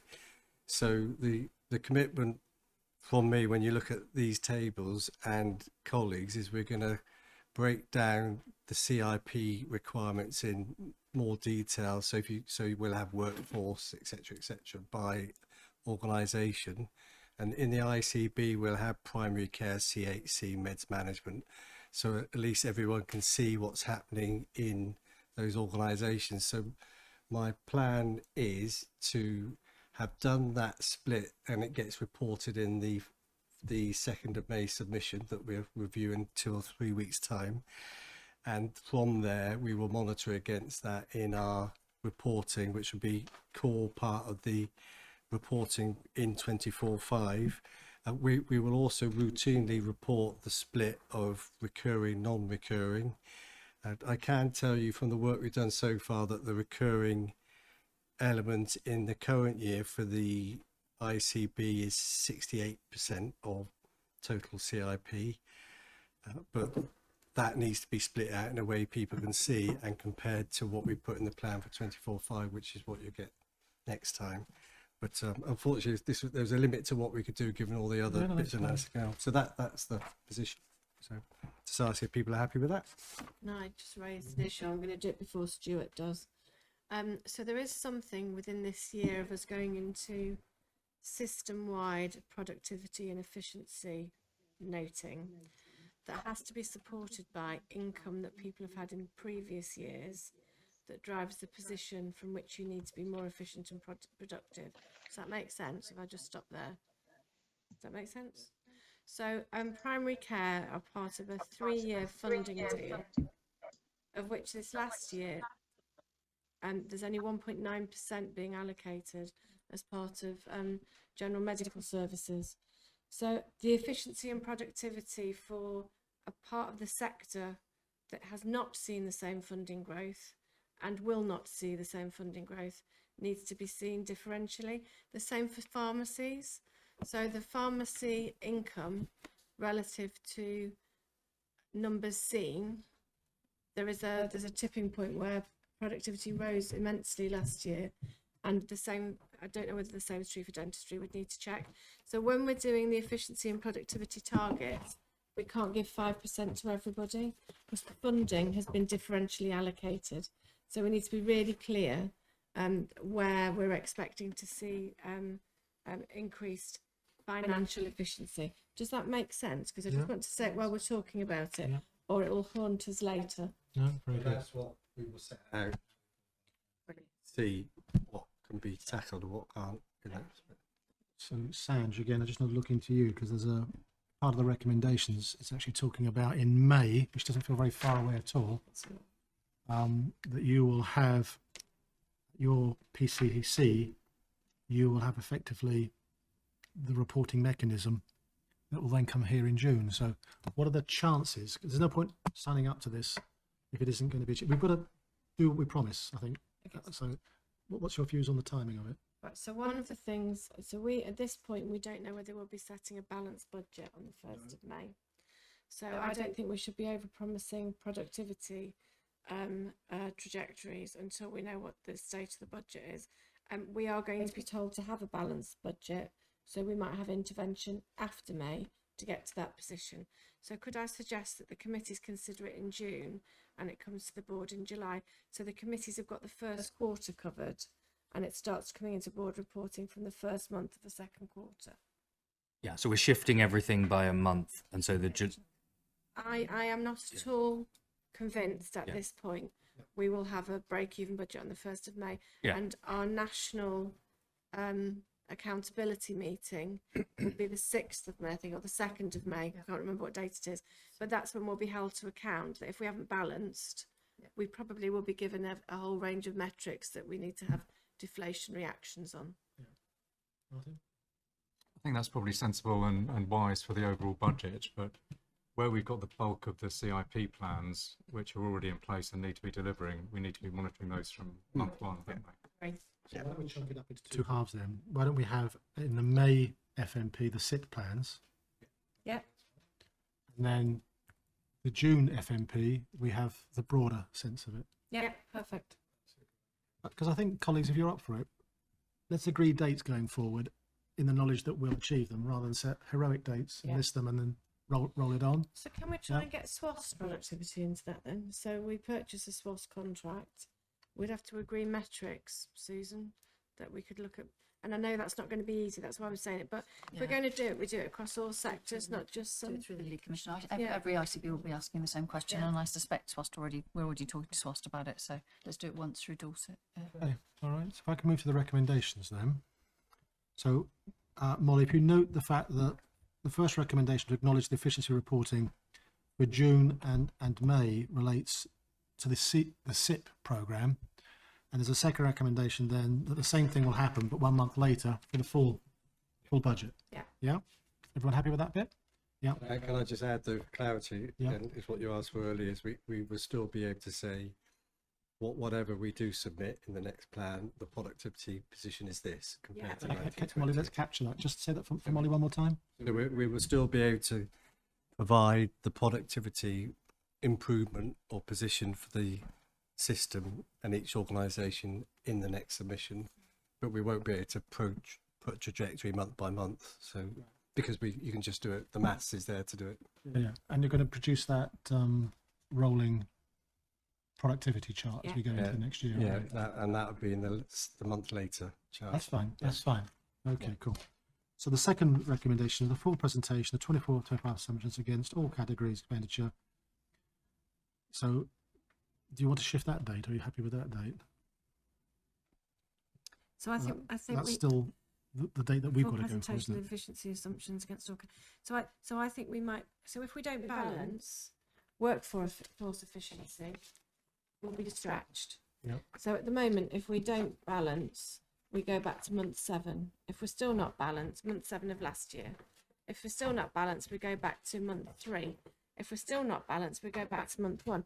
So we might find that if we don't present a balanced plan, we're going to be able to go back to the point in the recent past where, based on our current expenditure, we would have hit the plan. So I think that efficiency will be totally aligned to the size of our gap and work. Can I just ask a Yeah. a phasing question then, because it won't be the first time that some of us might have worked in organisations where the hockey stick of month 11 and 12 and the heroic, it's all coming in the last 2 months, and then 2 weeks before the heroic 2 months, it's I've got to let the board know we can't achieve it. How do we make sure we don't invest before we know we've saved? How do we get to a position where we can have surety that we're actually going to achieve these numbers before we actually go further? So the NHS won't deliver a hockey stick because our uppy bit on the stick is winter, and winter is notoriously the time when everything goes into crisis. So I think each of the chief execs, and I can't eyeball them all, so I won't look at Debbie. Each of the chief execs needs to give an assurance that when we know the size of the quantum that we're working with, we rapidly put in place the plans that give early in-year delivery, not late, hopeful delivery. And if we are looking at restructuring our workforce, we need to do that very early on. Okay. So I'm going to ask both Tan from a workforce committee perspective and San from an F&P perspective that you work with colleagues to ensure that assurance is being sought. I'd be very grateful. Okay with that? Debbie? I know Kate avoided eyeballing me, so I can't disagree with the ambition at all. I think there is also something about when you mention restructuring, we do know that then does take months, even if you're really efficient and effective, and that does lead to the hockey stick. So I think what we also need to be doing is saying, how do we mitigate so that we don't have a hockey stick, and there may need to be some front-loaded non-recurrent contributions that then enable us to pull money out. Does that make sense? So just, it's a bit like the slide rule thing, isn't it? So I just wanted to clarify, is that our collective we might need to hold vacancies as of now. So until we've got a plan. Kate, could you put your microphone closer? So as of now, and this is very detailed, but we may be requiring organisations to hold vacancies and to stop recruiting. Because if we carry on recruiting when we haven't got a source of funds for it, then we won't be able to pay people later on in the year. So, but as statutory organisations will make their own decisions until we've got a budget fixed. I would just be asking for people to be sensible, as you would be with your own household income, that we don't commit money that we may not think we've got. Okay. And Debbie, having been part of Tan's workforce committee, I remember I was struck by the conversation. There is somewhere between today and restructuring that sounds like it's at risk, redundancies and that kind of thing. There is a redeployment game that is somewhere that isn't months and months. That's a dialogue, agreement, and moving on as leadership. So there's something there about trying to understand the degree to which we can do things within speed and those which actually require structural change, if you see what I'm trying to articulate. Debbie? So we have to be careful about the messaging, don't we? Because as soon as you hear the word redundancy, it does this. Exactly. John. And actually, the reason why I think we may need to take some non-recurrent action to buy time is that the ask is not to slash and burn to hit the bottom line. The ask is to deliver the range of services that are required of us within the available resources. So some of that is going to require us to do things differently. And we have got some groups that are hard to recruit, rare, shortages of, and we mustn't throw the baby out with the bathwater. We're going to have to be really nuanced. And some of this could be that we've got the wrong people in the wrong place. That's exactly right. And so for me, redundancy would be absolutely the last resource. Completely. Because otherwise we're sending the wrong message to the people that we really need to still come and join the NHS. So I'm really avoiding that big R word at the moment, because I think this is about using our collective people resources differently and better going forward.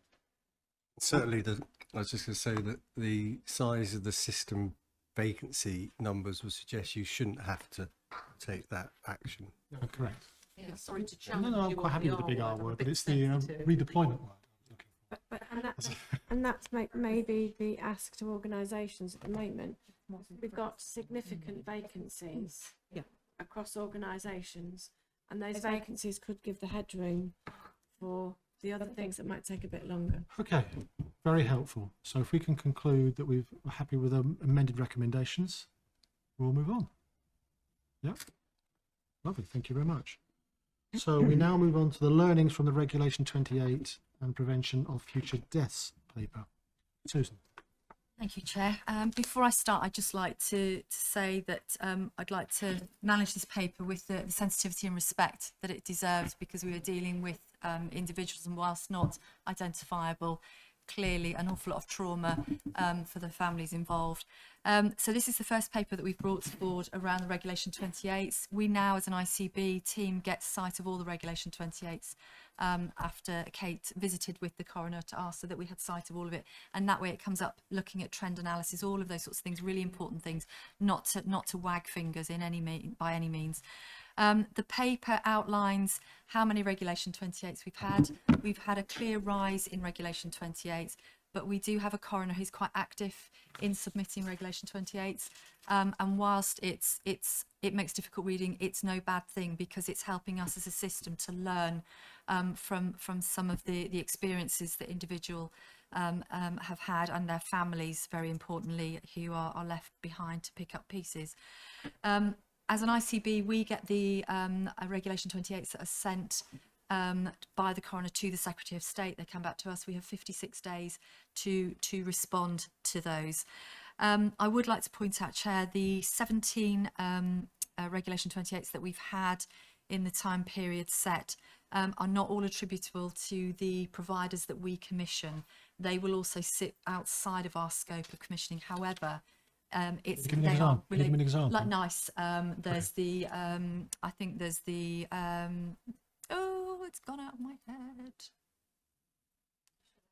Prison service, judicial, HMP. Yes, thank you. So yes. So if they're within our patch, I just wanted to any of the members of the public won't understand this. So yes, it's within the paper. You can see I can't multitask, read a paper and present. I'm no good at that. The paper describes some of the findings from the coroner, and the coroner has indicated that his office will be scrutinising any deaths where there is a relationship to ambulance handover delays, ED crowding. I think the comment that I'd like to make as a system is that we're really clear about what we say in a coroner's court. And that we don't fall into a trap of blaming each other. And I think sometimes the messages that the coroner has received haven't been entirely correct.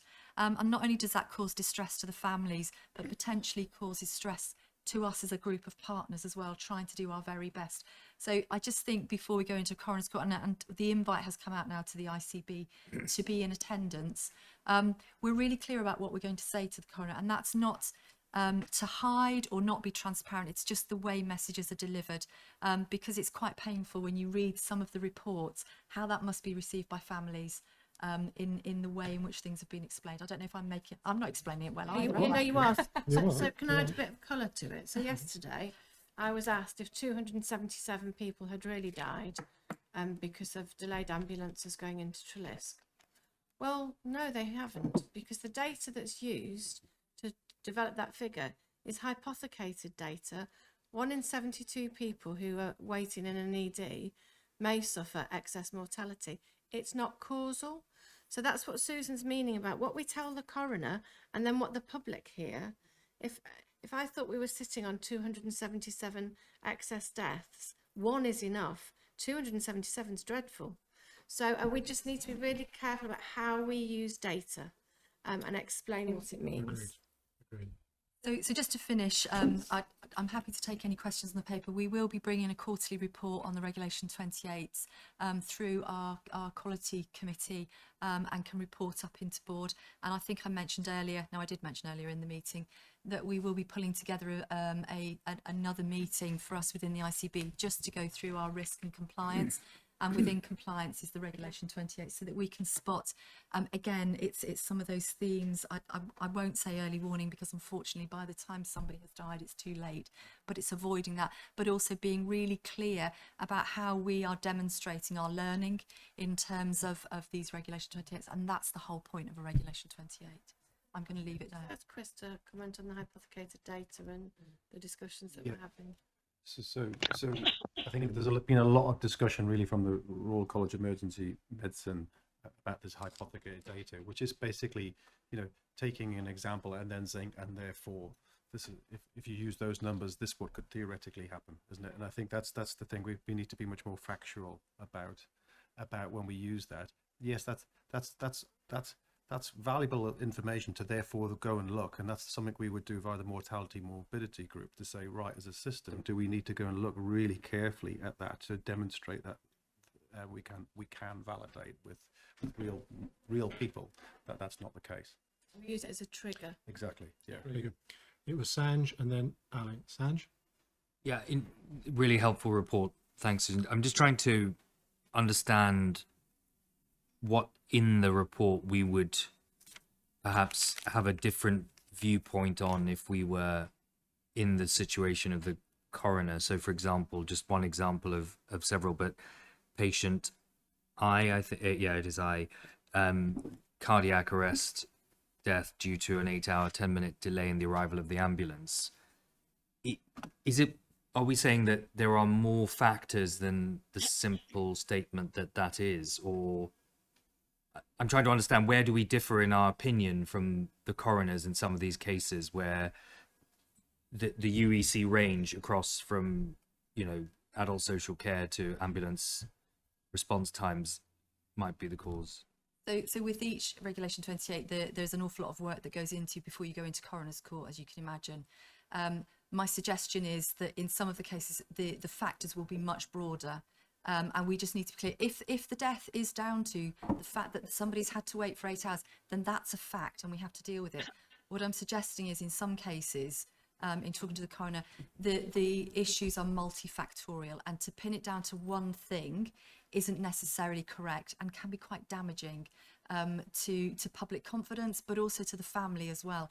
So this is the first time we've brought this report, and I appreciate it will need finessing and refining, and for it to be for you as a board to find this information useful. Okay, so just a quick follow-up on that is, if that's the case, then should a recommendation be that we are much more vocal as now attendees of coroner's hearings around the wider story? Because I see occasionally RCHT have commented, they've had a spokesperson, but not in all cases. And I wonder, do we need to be a bit louder in terms of representing the wider issue to coroners as a recommendation? So I've spoken to the coroner, Andrew Cox. Yeah. And we will be doing formal responses within 56 days, so that we can say that we've taken, because these are all about preventing future deaths. So for us as a board, it's so what we're going to do now then. Yeah. So we will be responding to the coroner's report, and we'll be sharing. So I'd like the discussion around the 56-day response to be something that, if we agree to have a quality committee, that's where we agree the response. So it's not me or Susan writing it. It's a collective response from the ICB. Other questions? Martin? Yeah. Oh, sorry, Ali, you were next. Sorry, Ali, sorry. Thank you. Yeah, thanks, Chair. First of all, I just wanted to say that I really welcome my ICB colleagues' position on this. It's very welcoming. If I reflect back over the last 18 months, 19 months that I've been in Cornwall, I've had more contact with the coroner than I have in the last 30 years in my career. And I think that there is something for me, that there's something fundamental around the evidence that we give in coroner inquests. And it's something about being very specific to the individual circumstances. There's been a number of generic reports that have been shared at the inquests that point a finger at agencies, and I'll be really direct. It's, you know, there's a number of, I read about them in the press around social care being at fault, when these people are not known to social care, and have never been known to social care. And when we break it down, there's a perception that all the delays at the back door of the hospital are something to do with social care. And unfortunately, well, fortunately for me, but this isn't accurate. And I think that this is very damaging to relationships, and very damaging, full stop, to be honest with you. It's inaccurate. And I think we have a duty to support our staff to give accurate, specific information when they're given evidence at the inquests. Now, Kate and I have met with Andrew Cox and we've explained the scenario. I mean, I've got all the data for the delays at the back door of RCHT, and the pathways that we contribute to are below the national average. So I think that that needs to be absolutely reflected in the conversations and the evidence that's being given. So I absolutely welcome the comments from Chris, Susan and Kate. Thank you, Chair. There's something here about not blaming each other. And we spent a lot of time this morning articulating that. So one of the things which I'd ask all of us to think about is, how do we get our teams, the answer isn't here, by the way, at the moment, how do we get our teams to make sure wherever they are, they actually act as a system team, as opposed to my team's okay, it's the other ones over the fence that are the problem. So I think that's a piece of work to be done. Mary. Yeah, absolutely agreeing with what you've said, and thanks for the report. The reason I put up my hand is because we are having an increasing number of requests to attend coroners' courts, and it's across a wide spectrum of different people. And I think another collective thing we can do is to think how we support people going to coroners' court, because it's a very, very difficult thing to do. And then on the point of sensitivity, which I know all of us are aware, but anybody in grief doesn't hear everything and clutches onto the most easily understood sentence. And that's how misinformation gets out. So I think we have got that absolute duty to be as individual as possible and as non-generic as possible, because this is something that people want to find someone to blame. It's a natural instinct, and that's what we've got to try to avoid. But I know that we do give good support to relatives in these instances, and I just, perhaps we ought to mention that too, John, that relatives are supported through this process, and that is a very important piece of our work. So we're going to go Martin and then Debbie. Yeah, I mean, first of all, I thought it was great that we have this report in the part one of the meeting, and it's part of the, you know, we shouldn't be shying away from these things. We've got to be open, understand, learn, you know, which is exactly what we're doing, which is great to see. You know, I totally agree. I suppose from a lay point of view, it's great to have some assurance that these are being looked at. And I know this is sort of the tip of the iceberg of the things we're looking at through the mortality and morbidity group. So, you know, again, we've got assurance, we've got a good group set up now, which is looking at the issues, you know, learning from, you know, whether there are systemic issues to do with, you know, the various delays we have in the system, or clinical issues, or, you know, whether else it might be protocols for how our patients pass through. So all of those things, you know, I'm happy that we're looking at them, putting in the open, learning the lessons and hopefully implementing them. So it'd be great for this particular report to have, you know, and here with the lessons to date, you know, that where we've changed practice or taken any learning into the system, as well as just the, here's what the coroner has said. Susan, how do we capture that? I think what we need to do, we need to go back and work out how we tease out. So, for example, and again, I want to put this sensitively without sounding like, you know, we've got this sort sussed, but we're starting to see our recovery in our 4-hour standard, which helps to keep EDs not to become crowded. We're seeing some recovery in the ambulances, so we need to be able to pull all of that out. That won't hit every single case, clearly, but we need to be able to triangulate some of the improvements that we're seeing through our IPR with and Chris and I can take this away and think about how we do that. Okay, please, if you could. Debbie next. Yeah, so I note the ambition. So first of all, I welcome the report, and I think it was the right thing to do to have it in public session, not sensitivities. The second thing is I note the ambition to take the learning through our joint committee if one is indeed agreed, and I think that would be really welcome, because a lot of these things one individual organisation can't solve on their own, and it is a collective and a whole, and I think that will also bind us together as a system. Again, I seem to be in quite a lot of learning mode today, John, but I'm wondering again whether, because there's a huge amount of work that goes in, might have a team dedicated to supporting inquests, and no doubt Mari does as well, and it's a very complex issue, and I'm wondering whether we could have a seminar that actually says this is collectively, just so that we offer the opportunity to sort of enable, because sometimes this jargon, this language, this process is really unfamiliar to people, and again then that will actually empower the board to be able to exercise even greater scrutiny over this when they understand our We'll learn processes. that as a concept. Susan, happy with that? I think it's a great idea. Lovely. Thank you so much, Debbie. Dan? And I think, just to add to that, Mary, I completely take what you're saying about people being in grief. I think it's also a kind of pushback as well, because institutionally organisations also want to look after their staff and protect them, and not for them not to feel blame and judgment as well.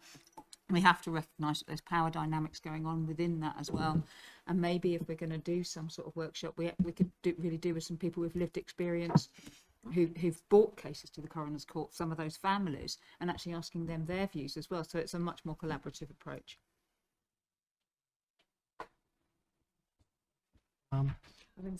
Sorry. It was just a thought prompted by the discussion that's really helpful. Probably the question that's raised for me is actually the relationship between Section 28 and the new Patient Safety Incident Response Framework, because it certainly feels to me that over time, because obviously it's a new framework that's being introduced, that we'll see a relationship developing between the evidence that comes through a patient safety investigation and flowing through into the notices. I think the reason it chimes to me is because I do a lot of safety management work in IT platforms, and one of the factors of P-Surface is very similar to what we do. So I agree with all the points around it being a helpful development, but certainly as a board member, I'll be really keen to see that relationship between, what's coming out of the 28s and those effectively inputs from the framework. Yep.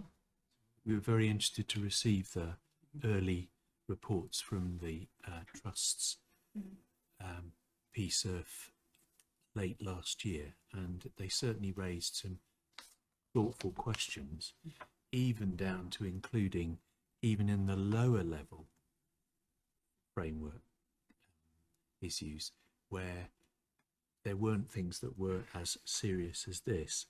One of the questions asked at the time was, are you sure there's no themes emerging that might mean this escalates to a higher level? I think it's a really welcome outcome that PSURF is there now, and I agree with you, that's a real important link.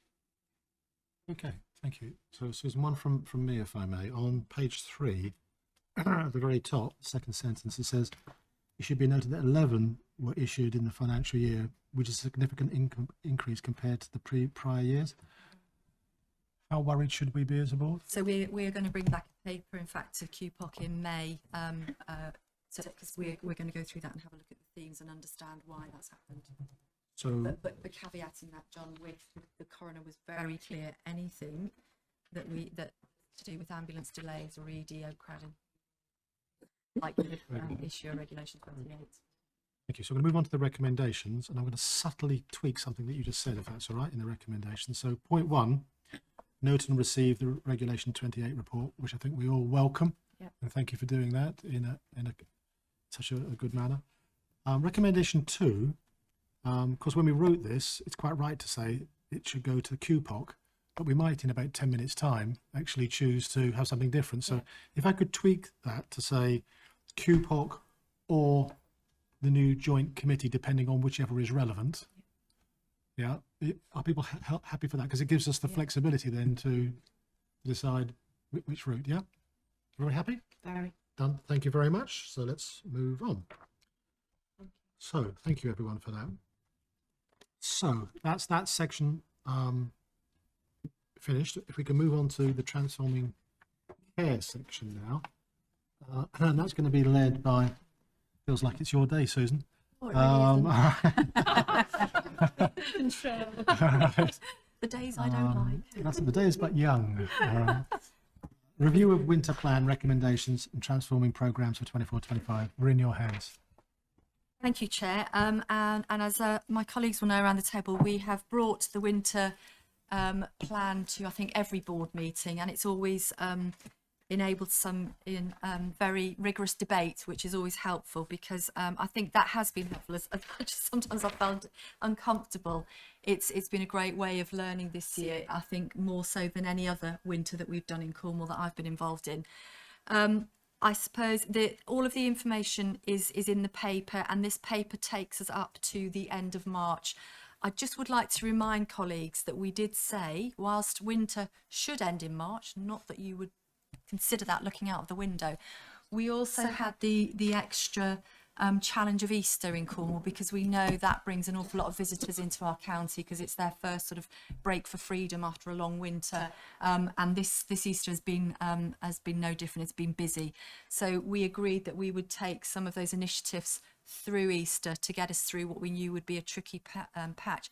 I have to say, performance of our providers during Easter has been phenomenal, and in the main we have remained in Opal 3 as a system, and I think has managed well. We've seen our no criteria to reside.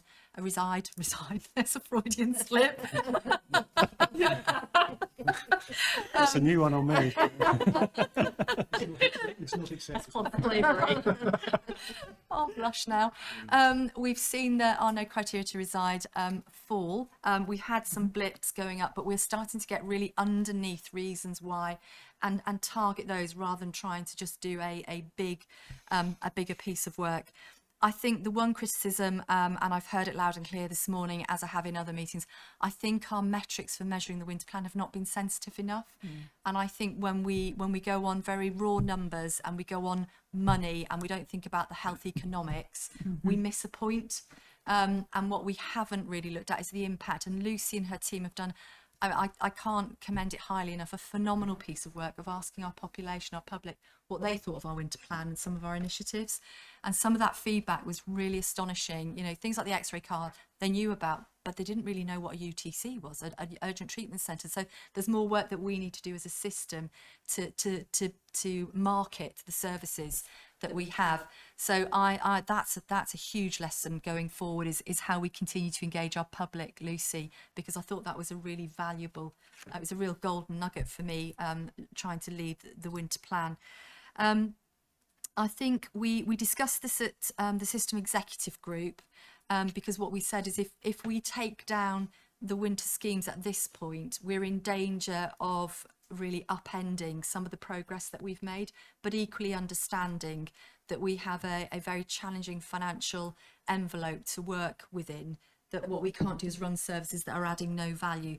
So by the end of this month, we will have done the winter wash up, as we do every single year, but we'll bring in the winter schemes into that wash up, and we will put some values beside that. However, I would garner, as I would, some caution about that, because there are some of these services I think have performed really well, and we've got some hidden opportunities that we haven't really talked about. So if we did proper health economics, we could follow through some of the patients, some of the people that have been served by the Right Care car, the X-ray car, the way in which our SDEC in Bodmin, for example, has operated. And if you follow that through, particularly if you're an individual who would have gone to ED out of hours, it's weighing up the cost of that. So I don't think we've been that sensitive, John, to be able to do that. I think moving forward, that's one of the lessons. So the paper describes where we've been. The paper describes the numbers, which I think is helpful, of people going through some of these initiatives.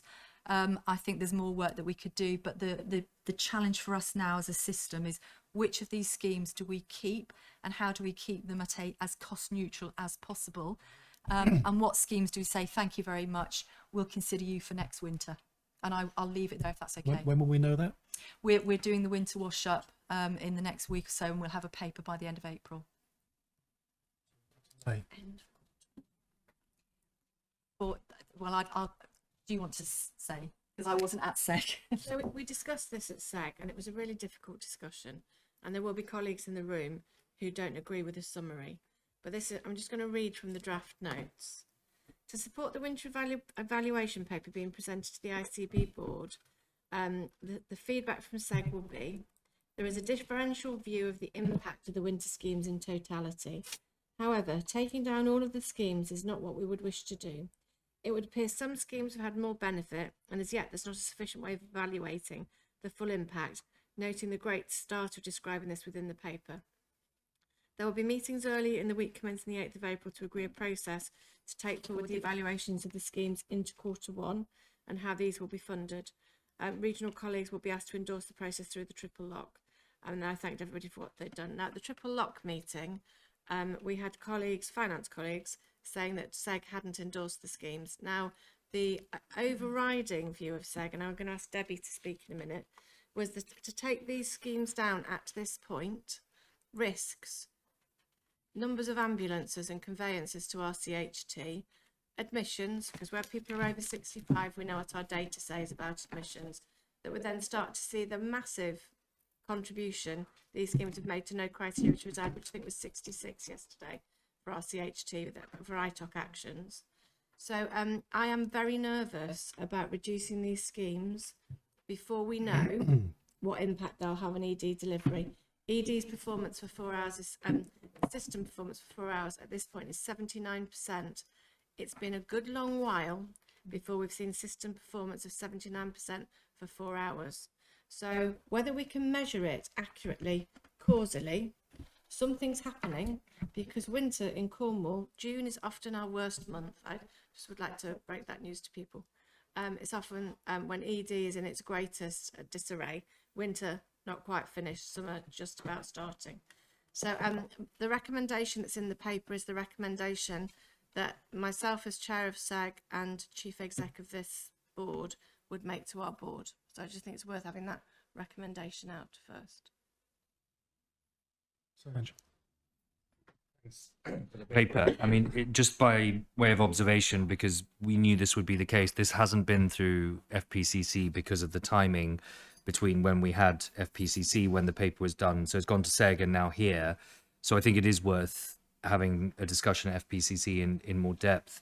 One observation is that for a number of the initiatives, I don't know how to read this, but for example, Right Care Car and a few others, it's not clear what it states. It can't be proven that it had an impact, but it can't be disproven, I assume, either. So it feels inconclusive and therefore not a solid basis on which to make that determination in quite a short period of time, which is the next step around what we continue and what we stop.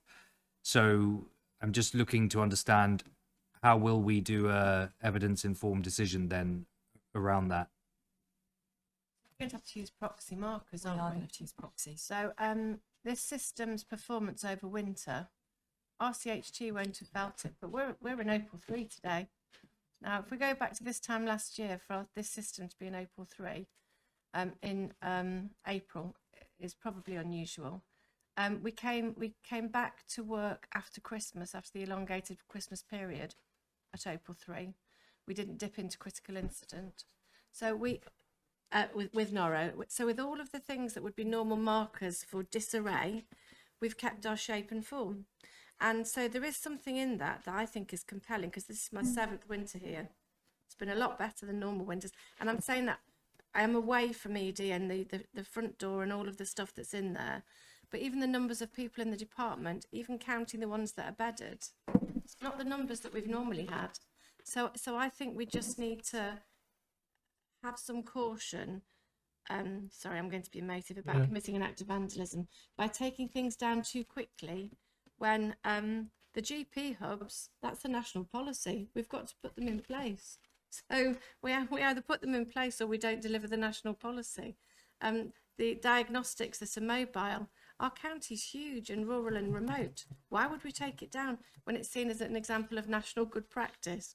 They're the things I just think we need to be careful of. It's innovation. Innovation costs more and is often hard to prove when you're first doing it. So just before I bring in Martin and Marit, I want to, I know I've probably shared this one with you before, but it's building on, Debbie, something you said earlier on about how we sometimes value something that doesn't have a particular obvious metric next to it. It might not read across, but I'll use it as an example. Lord Leverbrook of Lever Brothers, donkeys years ago, once said of his advertising, I know half my advertising is working, I just don't know which half. And that didn't mean he stopped advertising, but there was something about, is generally what I'm doing actually having an impact? So there's a point in time when you can spend a huge amount of effort trying to work out whether bolt A drives bolt B, etc. And sometimes an art, and sometimes it's a science, but they're not one or the other. So I think there's sometimes where we've got to take a judgment call, and that's for you as a team to come up with how you might value a judgment call, because it just can't be, I like it, therefore we'll do it, but more than just does it drive X number of widgets over Z number of time. So I just wanted to sort of say that, because I think that's a challenge that Debbie's laid down to us, which I think we shouldn't ignore, about how you deal with that. So Martin, over to you. Your second anecdote of the meeting there, John. I know. Hey, I'm rubbing off on him after all this We're time. keeping track. Yes, and so That's my quota for the year. I'm sort of persuaded. No hockey sticks round here. I'm not doing it ever again. Okay, Martin. Straight off, but you know, the statement in the paper is disappointing that none of the schemes have shown any impact on reducing overall attendances or emergency admissions, which might be a bit stark, and it's because we haven't measured it properly in terms of the things you've been talking about. I suppose the wider issue, first of all, I think, going back to should we do it or shouldn't we, you know, yes, if it's going to cause a huge problem, we have to carry on for the month, but we have to start getting into a different mindset of understanding the issues that we're in financially. We might not in the future just be able to say, great, let's keep the winter stuff going, because things are going to be a lot tighter, I think. My second issue around this is that a lot of these things feel like sort of sticky plaster things. I think you touched on it today with the X-ray car earlier, John, that, you know, might have helped a bit in one area. I think the discussion we had around West Cornwall leaned more towards a sort of what is our out of hours offering and requirement for a whole patch, you know, and how do we put that in place? And it feels like these are sort of itty bits of that jigsaw, but we haven't really quite nailed, you know, what our picture is for each of the patches. I think that's where we should really come from. Once we've got that bigger picture, we know what GP out of hours is supposed to be, we know what other things we're putting in place, we know what our urgent treatment centres are and what services they offer at what times, and therefore we need 3 X-ray cars and 5, I don't know what they are, but you know, once we've got that big picture, it's very easy to approve it, because we can all see how the flow works and all the different sectors come in, not just here's another thing for winter that we want to carry on because it sort of helped someone. Thank you. Mary? Yeah, I think my comments follow on yours very well. I think the difficulty is it's both and, isn't it? And it's how do we finance that? So I guess I had 2 questions. One was, has this been through SEG and the double and trickle lock? And I think you've responded to that, Kate, so thank you for that. But the other is, how are we going to fund this? Because what we're doing is we're funding innovation and evaluation of innovation, and we haven't actually got our budget to do that. So if we are going to stick within the budgets that we've been discussing, it feels like forever, what will we not do in order to do this, and what's that balance? And I think it is extremely difficult for the scientists amongst us, because you can't prove a negative, and that's the problem. But I do agree, Kate, with what you're saying, except that it seems to fly in the face of the apparent evidence. But there's a question in my mind, have we given these schemes enough time? And what is enough time? But I suppose the hard line for me, following you really, Martin, is, can we afford to do this? How can we afford to do this? Just before Stuart goes, so if Robin Jones was here, who, RCHP, Susan asked him yesterday, if all the ambulances that have been delayed or stopped coming into RCHT over the course of winter through these schemes arrived, what would you have done?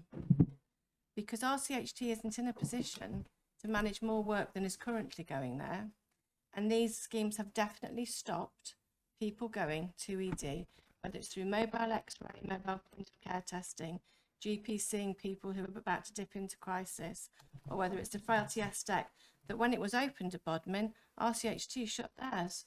So there is just something that we need to be really clear about.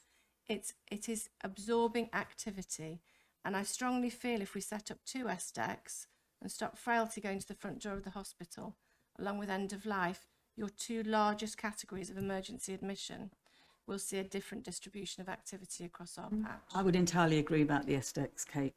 Absolutely, but I'm still a bit stuck about the finance. Okay, so we're going to go, just before we go to Neil, Stuart and Sanj. And Debbie. And let me see you out again. So I'm gonna get, I just wait for you to... You think I've had too much to say? No. I'd crossed you out and I hadn't realised I hadn't gone to you. That's my fault. Crossed you out. That's my fault. I lost my thread now. Sorry. I'll come back to you. Debbie, why don't you go next? Well, that's put me on the spot, hasn't it, John? So, in fact, Kate almost handed me a baton, didn't she? And she invited me to contribute to this item because I was particularly vocal at SEG in support of these schemes continuing. So, can I just put my provider hat on for a minute? Because I should declare an interest because some of these schemes are being delivered by CFT and therefore we have been the recipients of some of the funding. And also just being partisan for a minute, as a provider, we need absolute certainty. We owe it to our workforce, but we owe it to the system to know one way or the other, are we doing this or not? Because we've put in place plans now to not do them in the event of this not being agreed. But the absence of decision making is actually not great for us as a system. This is my third winter, believe it or not. That first winter, Kate, we were in critical incident for 4 months. So our collective working together over last winter, this current winter, we can see an overall improvement, and Kate's highlighted some of that. And I just think we're counting the wrong things. And I think that Deloitte very helpfully gave us a really high level number, didn't they? 20 fewer conveyances, 9 fewer admissions, and 10 more discharges. But that all presupposed that growth would be static and stay the same. So it was crude. It was helpful in terms of bed modelling, but I don't think it was necessarily helpful when you start to measure the quantum of these schemes. And you know, if you look, for example, because we had a discussion about this at our board yesterday, the work on falls is extraordinary. And then you can dial it into, well, let's look at care homes. Let's look at the number of people who are falling in care homes and how many of them are now going to the emergency department. And I understand that has reduced significantly. And so we could spend months now looking at probably 20 areas, or we could say, because we're no longer in payment by results, what's happened to length of stay? When people have a fall, how long do they stay? Is there not something that we can do that just gives us a midpoint rather than trying to polish the science and improve this scheme delivered that? Because I think we could be chasing a unicorn. I guess by the time we get to the 1st of May, you'll have resolved this? We'll have resolved the metrics that we're measuring. So if we're going to be really fair, I've written in this paper we didn't achieve the metrics, but length of stay went out by a day. That's 40 beds. So if we're going to design freeze what we're measuring, we need to measure the things that would then drive an overall improvement. So all of our schemes may have just brought the length of stay for a day and had a reasonable performance through winter.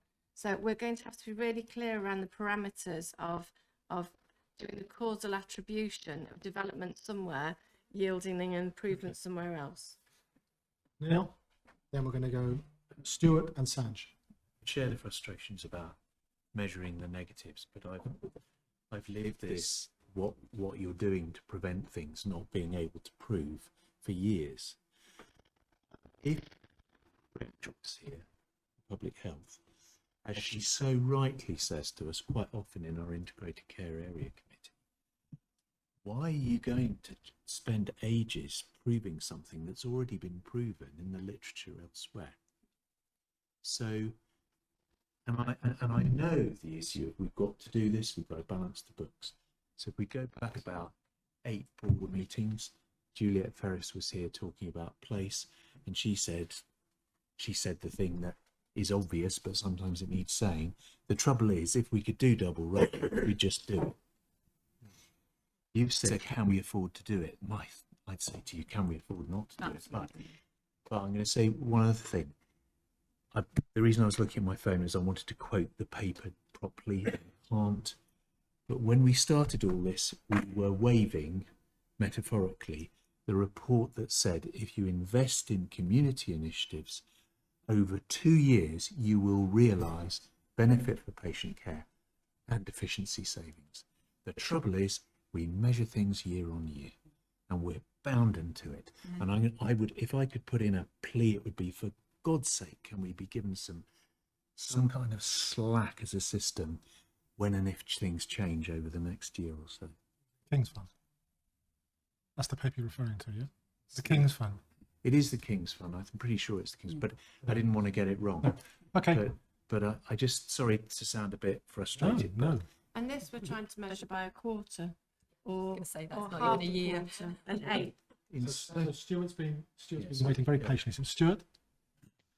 Well, I think Neil has articulated far more eloquently than what I was about to say, but just to say I fully endorse that. You know, we know that the evidence is there.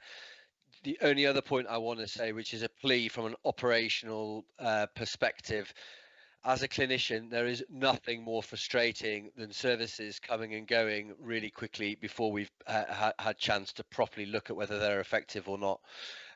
So certainly, you know, three months or slightly longer of a service just is not enough time to let it to embed it and to work out whether it's effective or not. So just to again endorse what Debbie and Neil and Kate have been saying, and a plea just to give it a little bit more time. Okay, thank you. Sanj? Yeah, thanks. I mean, it's a little bit jarring reading the report and then listening to comments, because this is not a helpful report to what is being said in the room. And I'm happy to be assured by colleagues that we need to give it more time, or we need to use proxy indicators of success, or perhaps the report itself, the methodology around whether it had an impact or not, hasn't looked at all the areas we wanted it to have an impact in.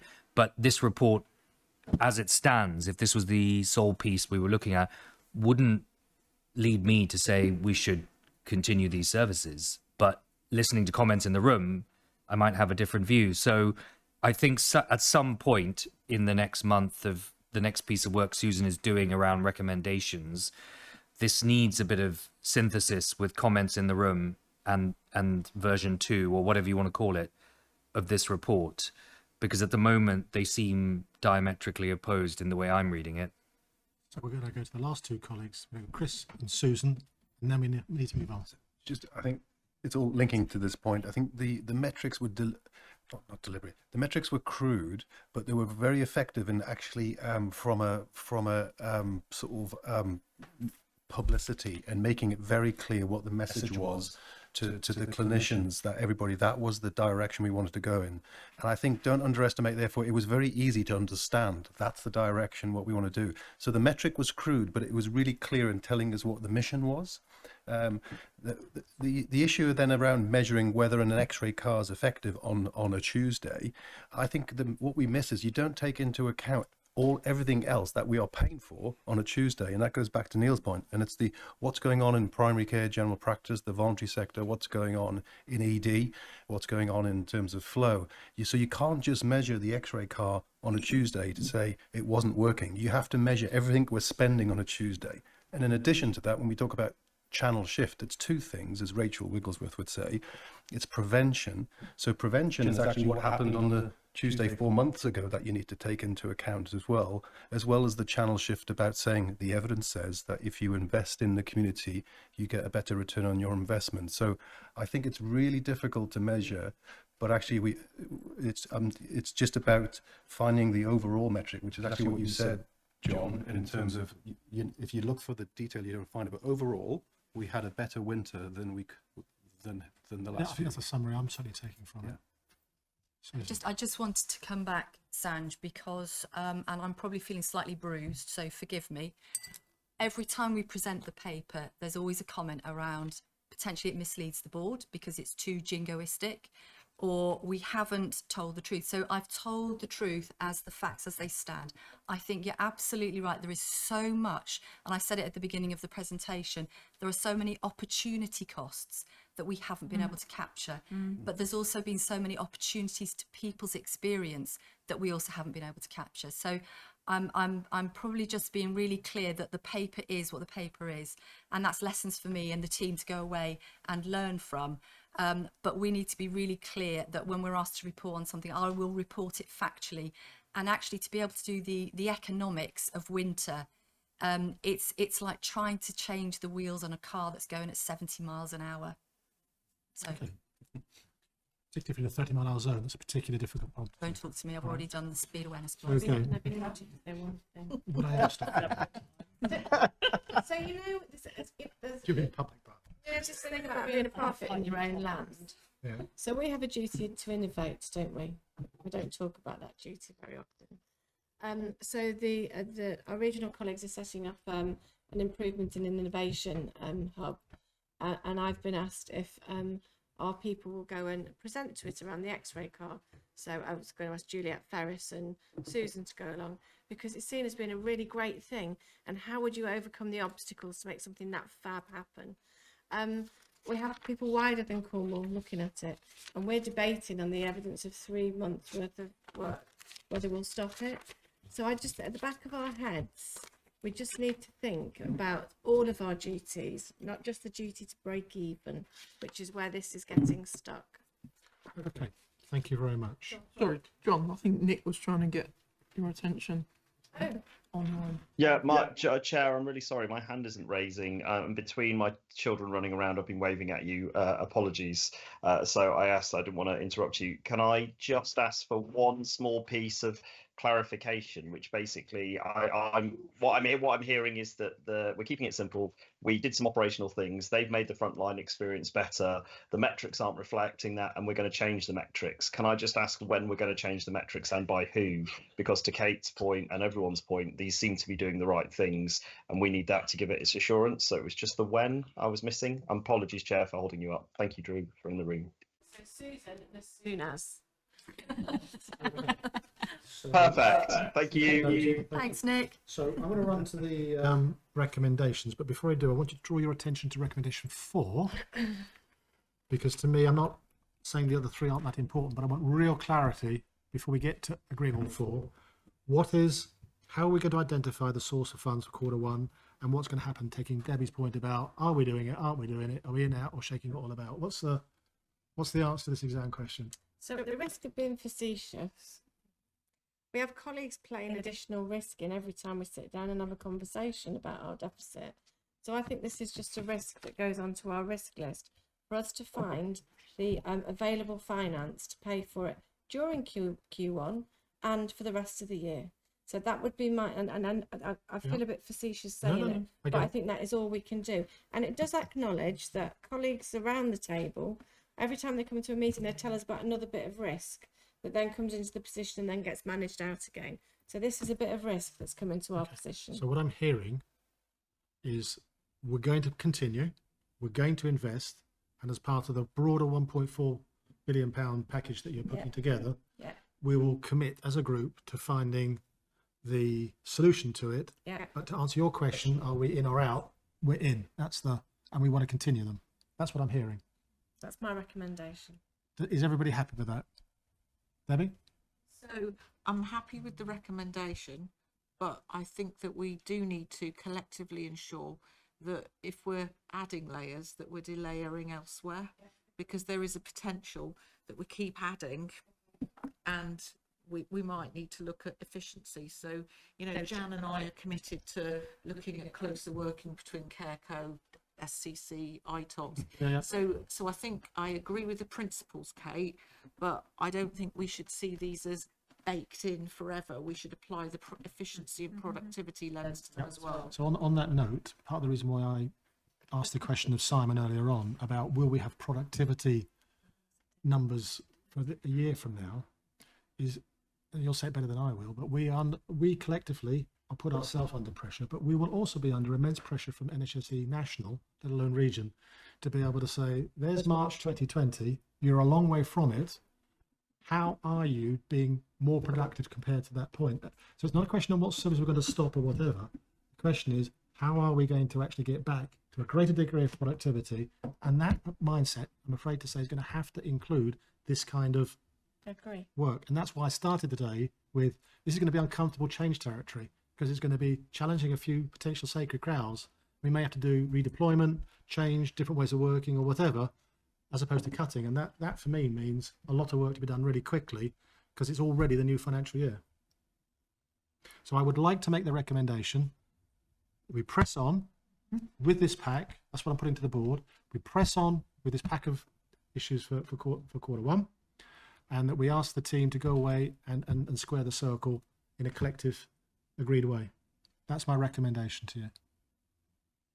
You want to tweak it, or you? I'm just questioning. So we're agreeing sort of in advance of the funds being found, I think is what we're saying. But yes, the view of the executive is that the funds will be found. Is that? That's what I'm hearing. Well, they're going to have to be found, aren't they? Yeah.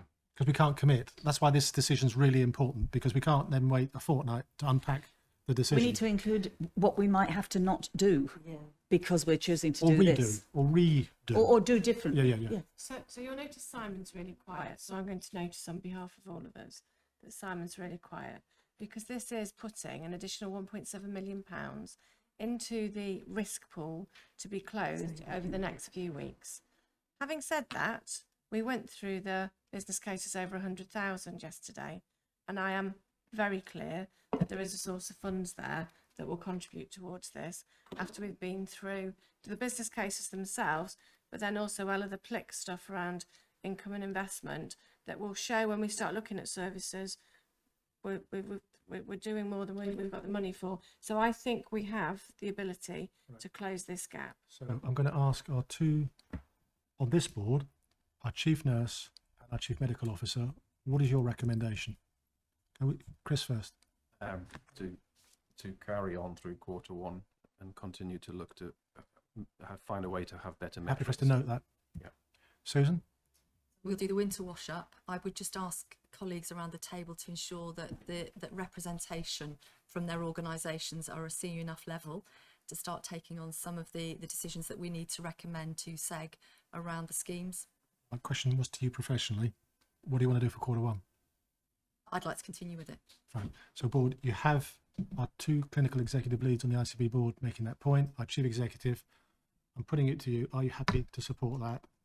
And then I add one point, and which it's only what we picked up earlier. So I support what's being described. All I would also add is that during the period of the next 2 months, where it becomes clear any particular schemes aren't that helpful, then we should reconsider. So we shouldn't take it for granted it is 1.7. That's my only ask. with that caveat, it feels like what have the Romans done for us. So keep going. What else would you like to know? It wasn't a problem for this paper to go from SEG to this because of the nature of the paper. But if we're going to make positive decisions around commissioning, it should go through FPCC before I accept the that. board. Yeah. I accept that. If we weren't 2 weeks away from agreeing a budget, I would completely support that. In this rare occasion, I'm just looking for you to... The timing will work because we have an FPCC in 10 days or something like that. This was operational thresholds. So Molly's reminded me the winter schemes were coming back to the board for the board to sign off. See, she's nodding. But normally within normal operational thresholds, this is well within exec decision making, as long as we're not exceeding our budgetary limits. And this is the bit around us squaring our budgetary limits. So I think perhaps what we should be discussing at F&P in 10 days, Simon's going to hate me, is how we make this affordable within the context of everything else. We're not deciding now. No. So if we don't decide now, Debbie's going to start withdrawing her services and telling people they don't need to come to work. Okay. That's fine. No. Sorry, you know, for those services that have been set up and that are based on agency. Sorry, I've been But very to be fair, clear. Debbie, I'm trying to be supportive. If you Sorry, think I'm stepping Margaret. across a line, Debbie, am I going too far here to try and push this, or can it wait 10 days? No, it can't wait 10 days. So, so Kate knows that I've got, so this is impacting on the agency cap because and Okay, Debbie, I've got right. rosters. We Thanks. roster with people your 6 support weeks in advance. as a colleague, you've heard our two clinicians, lead clinicians, you've heard our chief executive, you've heard our CFO, Stuart. you've heard Stuart, lots of people. with your support, I would like to put to you and the board, we make this a decision now on the basis of the executive group go away and square the circle and come back to you, not seeking a decision, but just giving you the assurance they had the confidence to make this decision now, and they will come back to you in 10 days' time with that support. Are you happy with that? Okay. Happy with that? Very. Done. In which case, colleagues, can I ask you to agree all 4 recommendations? Happy with that? Done. Thank you very much. Let's move on. So let's move to the Joint Improvement Quality Committee. So I'm going to just make a couple of comments, then I'm going to ask Molly whose paper it is, and then I'm going to go around some of the colleagues in a structured kind of way.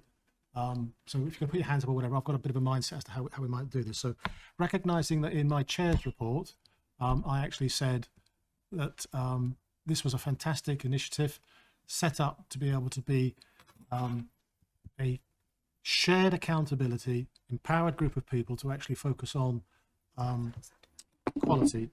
Written in the terms of reference are the key principles that if the 3 chief executives agree, then that group are empowered, so long as then the committee agrees to press ahead. And if one or more of those chief executives disagree, it's not a decision. So there's lots of safeguards, colleagues, that each of the 3 parts of CFT, RCHT, and this board needs to understand. There are plenty of safeguards that where there is a decision for the clinical good of what we want to do, let's press on at pace. And I'm particularly minded, and Margaret, I hope you don't mind me picking out something you've said to me recently, which is we're going to have to learn as we go. But let's get on with it and do some of this, because this is mold-breaking stuff, colleagues. So built into the terms of reference, so I draw it to your attention, is a review after the 3rd meeting also to be able to pick up and do this. So since I wrote my board report, there has been some more discussions that have taken place. My understanding is that we're still heading to the direction of a SEEK terms of reference decision today. Service Improvement Quality Committee, that's the SEEK today. However, what that will lead to is then another set of discussions need to take place between now and whenever the next one starts. I did say in my board report mid to the end of June, it might April, it might be either the 30th of April or creep into May in order to get this right, because until we have a coalition of the willing all signing this off, it isn't a shared accountability structure. Okay, but I think we're getting this. So I'm going to structure the debate. So Molly, would you be kind enough to actually lay out, based on what I've just shared as an update, because it is a slight nuance to my chair's report, your perspective, and then I'm going to turn to the chief executive of the ICB and then roll around the table. So Molly, please kick off. Thank you, Chair. As we're in a public meeting, I thought it would be useful to outline some of the developments that we went through as an ICB before we have the paper here for you today. So I think it's worth mentioning that we've been on a journey since last summer. In fact, we started off with a key event on the 29th of June, where we held an ICB Development Day, where all 3 organisations were present, and we agreed in principle what our then 2 joint committees would be doing. And since then, we've had a series of events involving legal advice, as well as board meetings, for example, in July last year, where all 3 boards agreed in principle to continue with joint committees. Subsequently, we held an away day on the 10th of August, which is really pivotal, and I would like to thank Steve Williamson for his role in that process, particularly, in getting us to agree a set of principles which would underpin the development and fleshing out of the terms of reference, which you have in front of you. And after that process, we took some feedback, which informed the detail of the narrative in the terms of reference, submitted it to our legal advisors, Brown Jacobson. Brown Jacobson did not express any concerns in terms of legal risks around the terms of reference. For the Service Improvement and Quality Committee, which you have in front of you, it is worth mentioning that prior to this, we were aiming to convene 2 committees. So one was going to be Resources and Performance Committee. That committee we didn't progress with because of risks identified in relation to provider management regime and the procurement legislation, which started earlier this year. So this was paused, and this is why this is not on the agenda today. So we decided to pause convening the committee of the Service Improvement Quality Committee until April this year. And what you see in front of you is the terms of reference, which has been considered quite extensively by colleagues. And I'm also aware they have been approved by CFT board yesterday. And there was a minor change, which I'll go through at some point later, Chair, in relation to the membership. And in effect, we will be fluid in how we receive the membership attendees from the NED pool within the trust. And we obviously now seeking the board to approve the terms of reference for the committee. I think it's also worth mentioning that there are some other things we need to do as well in relation to our governance documents. So we need to update our scheme of delegation. We'll need to update our standing orders and give consideration to what provisions we'll put in those documents. But for today, would very much welcome the approval of these terms of reference. I'll just pause there, Chair. So one of the things which I'm just going to share with everyone is that when we get to the recommendations, I'm going to be tweaking it slightly to actually say, if you just look at them now, if you can, to approve the terms of reference of the Joint Service Improvement and Quality Committee, and to delegate down to the ICB Chief Executive any minor changes, should they be required, to take place. So that will be a proposed change in the recommendations. But Kate, let me move to you first of all as to your take on what is quite an innovative, important new committee. Thank you. So I think a lot of the discussion we've had today reflects the fact that we are ever working closely together, and the actions of one organisation or sector has a significant impact on others. And I think the Service Improvement and Quality Committee gives us an opportunity to, in one room at one time, for all of our statutory boards in the NHS, take responsibility for the care and the quality of that care for citizens across Cornwall and the Isles of Scilly. So I'm really supportive of this group, and some of the discussions we've had this morning around Regulation 28 and outcomes of services and equity for our populations. I think we really need this to bind us together across all of our decision making in our organisations to show that we can create better services for our people. Thank you. So I'd like to turn at this point to our two lead clinicians who I picked on in the last agenda item, just to get your clinical take on this. So Chris, you first. I would say, yeah, I fully support the direction. So I would say, why wouldn't we want to do this? I mean, I was almost going to say exactly the same as UK, but if you think about where we got to with our system mortality morbidity group, which is there to take a system-wide view to an individual problem that historically, RCHT may have just looked at in isolation, and yet the solution is often more system-wide, and that that's a really good learning group, and I think that sets in other words precedents for why we need a system-wide quality group to have exactly the same sort of process of taking a system-wide view to it. Thank you. Susan, what's your take on it? Yep, no, I agree. I think we just need to be clear that we're not falling into the trap of a performance management of quality on individual organisations. This is system owned, and that the quality issues belong to all of us, so that people come to the table not feeling threatened. Absolutely. Thank you. Can I go to Debbie, Margaret? Would either of you like to share what Molly mentioned in terms of your board meeting yesterday, and anything you want to say or change or tweak or? Yeah.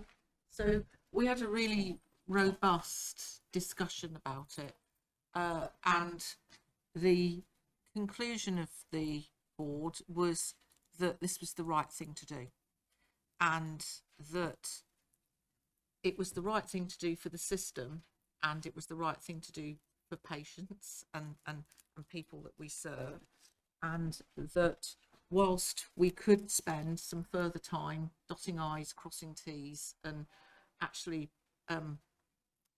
making the terms of reference better, because we've all got a view on terms of reference, haven't we? Yeah. Actually, the conclusion was that we would actually want to get on with it and then revise and refine the terms of reference as we go forward. So with that, and the one minor amendment that had already been agreed before they came to our board, we felt we should take the plunge. But it was a very rigorous debate, Margaret, so I'll hand to you in case you want to. I think the issues never were about the idea. You speak up, Margaret, sorry. The issues never were about forming a committee to come together. Nobody questioned that. Everybody wanted to work together on that. Some of the issues were the concerns that were reflected by the providers did not seem to be reflected in the terms of reference. So the onus, the extra time that we're being asked for our non-executives, in example, which is why we have finally landed on a more flexible. And I think we should just assume that we will use the non-executive directors in a flexible way, but there will be representation. That's fine. So I think that's what, and the other thing that my board was particularly concerned about, they were actually less concerned when they were happy that we could be flexible, was clarity of purpose. What they didn't want, Susan rightly said, was, is this a yet another performance management? Is this yet another looking backwards and saying, how come you didn't do this? Is it forward looking? Are we looking at what are we going to do to achieve the goals that we've got? So, and that they just wanted to make sure, we all want to make sure that these are not wasted time. Yes, quite right. Because there's quite a lot of time that we're not actually moving the goalposts, moving the business forward, rather, I should say. Yeah. So we did have that kind of conversation, and I'm afraid that we could spend forever tweaking terms of reference and we'd never solve the problem. So can't we just go into it with the spirit of, we all know where we want to go. Do the terms of reference help us? Do they hinder us? Is there some powers that we need that we don't have? Do we really need this clause? Because actually we're never going to do that because we found our way through it. So thank you for quoting me, John, but do stuff and learn. Yeah, and here. But be open to the idea that this is not cast in stone. Yep. That we will learn from. We'll use the QI approach. What worked well, even better if. Very good, thank you. And before I bring in Mary, what I want to just add to Susan and your observation is that this is really important that this is seen as particularly in this instance, the three NHS elements coming together as equal partners, not parent and child or performance management kind of three equal groups from the NHS coming together, that when we get to a position where, as we mature, as we're doing in other committees, we will then reach out to other partners as agenda items need, whether it be the council or the third sector or primary care or whatever else it is. But to start without trying to make it a huge 26, 30-person board meeting with lots of structures like this, because it takes an entire day to get through this. We're trying to do this in a couple of hours going forward. But if we can buy into the idea of getting in, doing what's right, and spending less of our time looking backwards, and 100 pages on why did we fail and holding you to account and whatever, and much more about, as a group working collectively, what can we do? And if we all agree, here's what we want to do to change the world, let's empower that group to do it. That's the essence of the idea, which it would be, if we get this off the ground, would be really, I think, the first in the country to really grasp true integration and system shared accountability. So that's the space we've got to. Mary, if I could ask from your RCHT perspective, please. Yeah, thanks, John, and thanks everyone for that. Particular thanks to Molly for pulling together the work. So, John, you're in receipt of my board's response when we met last week. RCHT continues to be absolutely in support of the joint committee and of working together. And in fact, we particularly welcome that opportunity to be looking forward and to have a sort of 5-year plan and so on. We too had a robust discussion, and there are a number of matters that we still need to resolve, which we genuinely think will strengthen and clarify the work of the committees so that it is a success. And we've been working on those since last week's board, and we're working on as we speak. They are matters which can be resolved. They are matters which, as you've said, John, we may be able to leave to chief execs to make those tweaks as we go forward. And I genuinely expect they will be resolved. But a bit like CFT, we were concerned to be making the right decision at the outset so that we don't start off with something that we then can't deliver. Yep. We want to be able to deliver on this, and we want to be able to be equal partners. But the way we fell down on it was there were just some matters that we needed to get straighter than they currently are, so that we would be able to sign up to it. So the current position is that we have not formally signed up to it. We have formally said this is absolutely the direction of travel. We support it, and we need a few matters to be resolved. Agreed. And thank you for that. And my understanding from the discussion that we've had is that following today, on the assumption in a second when we come to our position as the ICB board on this, is that assuming that we adopt and approve the terms of reference with the change that CFT took yesterday, and we could just clarify that in a second, Molly, with the delegation down to, in our instance, down to the system, our ICB chief executive, that should allow us to move to a position where, like any other new committee that sets up, and let's just be really quite clear about this, any new committee that sets up, that committee considers the terms of reference. If they want to tweak it or change it, they come back again. So this is going to be a bit of a rolling stone event, all right? So again, I think if we recognise it's better to get everybody on side through the coalition of the willing and get it sorted without taking too long, though, to do that. So as it's dealing with quality, which we talked earlier on about, we need to put front and centre in all our thinking. If we're all minded to take a positive attitude to this, Molly, from what I'm hearing from the list that Mary kindly shared from her board, without prejudging it, you've been through the list of points. You feel what? I shan't put words in your mouth. How are you feeling about the list? So, John, I have been through the list, and I've also shared it with Lisa Kelvin, recognising that the CFT board agreed to the terms of reference yesterday.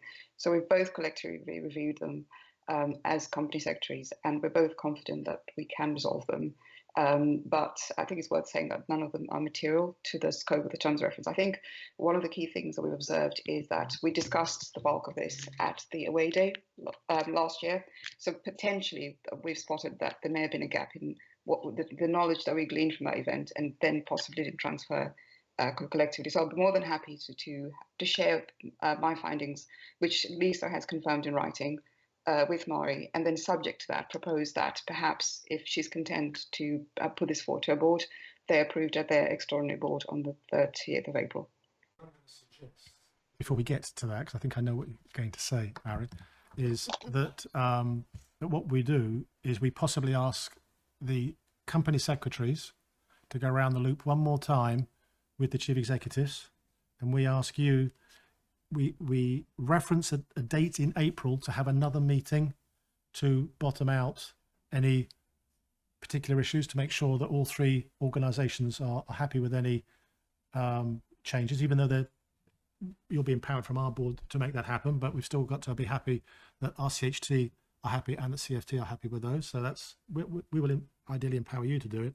But then what we will have to do is to find a date that is after, whether it be your extraordinary board meeting or your next board meeting on the 1st or 2nd of May, I forget what it is.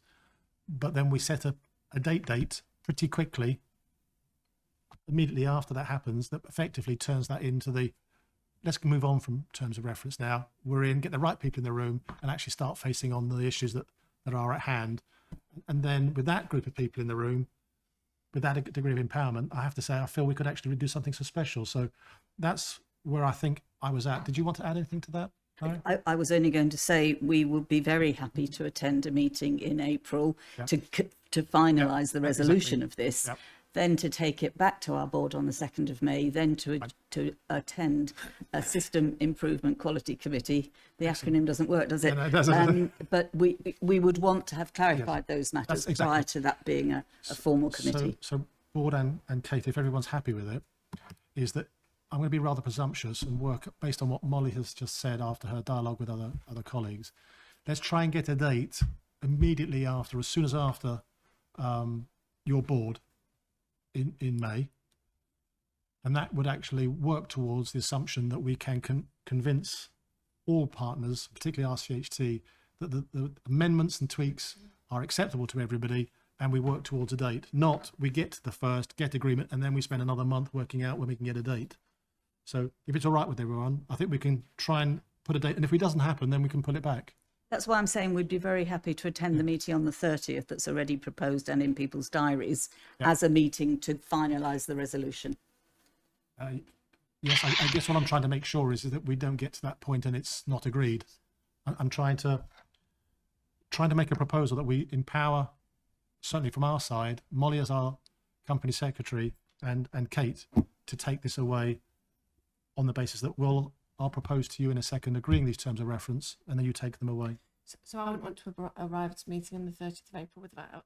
Oh, sorry, I can't hear Kate. Sorry. There's quite a lot of noise behind us. So I would, if the meeting of the 30th of April is what we're going to use, then I would like us to have had all of our discussion prior to the meeting. Yeah. So we have the meeting to sign off our forward journey rather than having the discussion in the meeting. That's if it. that's okay. That would be our proposed process. Everyone's a winner. Lovely.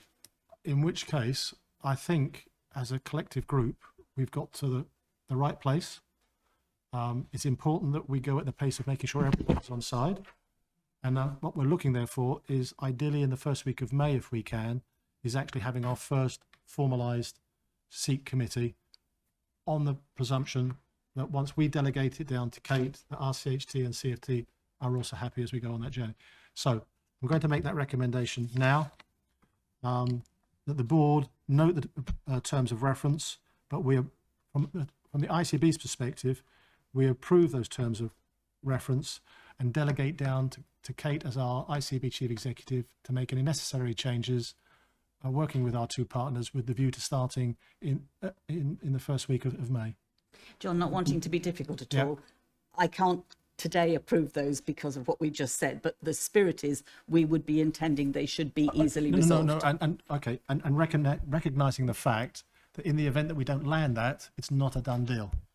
Are you happy with that? Thank you. Yeah. We have to keep working over the next few weeks to ensure that we find days to make sure that we conclude in order to facilitate that. So we'll put the date in the diary, working on the assumption we are working it together. And if we can't, then it won't happen. But let's get the date in the diary now for that first meeting, and then we're away. I think we've concluded. Now, Molly, have you captured that? Are you happy as our company secretary? Yes, Chair. Thank you. Can I put off for why we need to make sure we keep it tight? Yeah. The regulation 28, 56 days is going to be up pretty much around the first week of May. And I would like us to make a collective response back from all of our boards rather than merely write a letter and whiz it around from place to place. So it would be great if we could do that. That's the first piece of business of the committee. Yeah. Yeah. Yeah. Good. Thank you. Very much endorse that time course, and I understand it. I would like to say, having spoken to your respective chairs, that it's beholden on us as a group to make this work for all of us. The timings after that initial meeting, it's important that we respect each other's needs to get the best possibilities of the right people being at the meetings. Is that okay? Okay. Yeah. So thank you everyone for that. Thank you very much for that. That's a decision made. We'll move on. Thank Molly for her Thank you, Molly. Yes. And indefatigable work. thank you for staying up all night as well. What's the time? Running a bit behind. So let's just move on through the rest of the agenda. In terms of forward plan and agenda, I think given where we've just had the conversation, I think I'd like to invite Kate and the Chief Execs to take this away, because the next 2 or 3 board meetings I think are going to be pretty pivotal around service and budget kind of stuff. So we could get overly excited about agendas now, but I think as long as you all agree, then I'm happy to go with it. Are people happy with that? Yeah. Very good. As we get to item 19, which is questions from the public, I can see if you're still on it. Oh, yes, Peter, I can still see Peter. Peter Levin, you're on the call. I think, Peter, you may have missed it at the very start. I said, unfortunately, we weren't able to take this morning and answer your question, but I got a commitment that Robin Jones, no, was it Robin who was going to come back to Peter Levin? Yeah. Robin Jones is going to come back to you, Peter. With a written response. With a written response. And we will read out both the question and the response at our next board meeting. Yeah, love it. So I hope that's okay, Peter, from your perspective, but do let me know if that's not. So I can't quite see who that's got their hand up in the air. Nigel, sorry, Nigel, yeah. That's okay as far as I'm concerned. Thank you, Peter. Thank you, Peter. Nigel? It's going back to the discussion that you had some time ago now about dentistry And I've sat through lots of meetings over the last few years, and people have come up with lovely proposals to improve dentistry. And the question I have is, what measures will be used to demonstrate the impact over time of the proposals earlier to improve dental health? For example, we know what percentages of adults and of children had seen a dentist in the periods running up to the end of 2021 as we emerge from COVID. It would be useful to see those percentages updated, just as an example of the sort of measure that would be helpful. Thank you. Nigel, thanks for that question. I think it's a really good question. I will take that away and again give a written response to that. But just to reflect, we are going to give a much more detailed dental plan of what we intend to do across the year, so that we can embed the answer to your question into that. Thank you. Are there any other questions?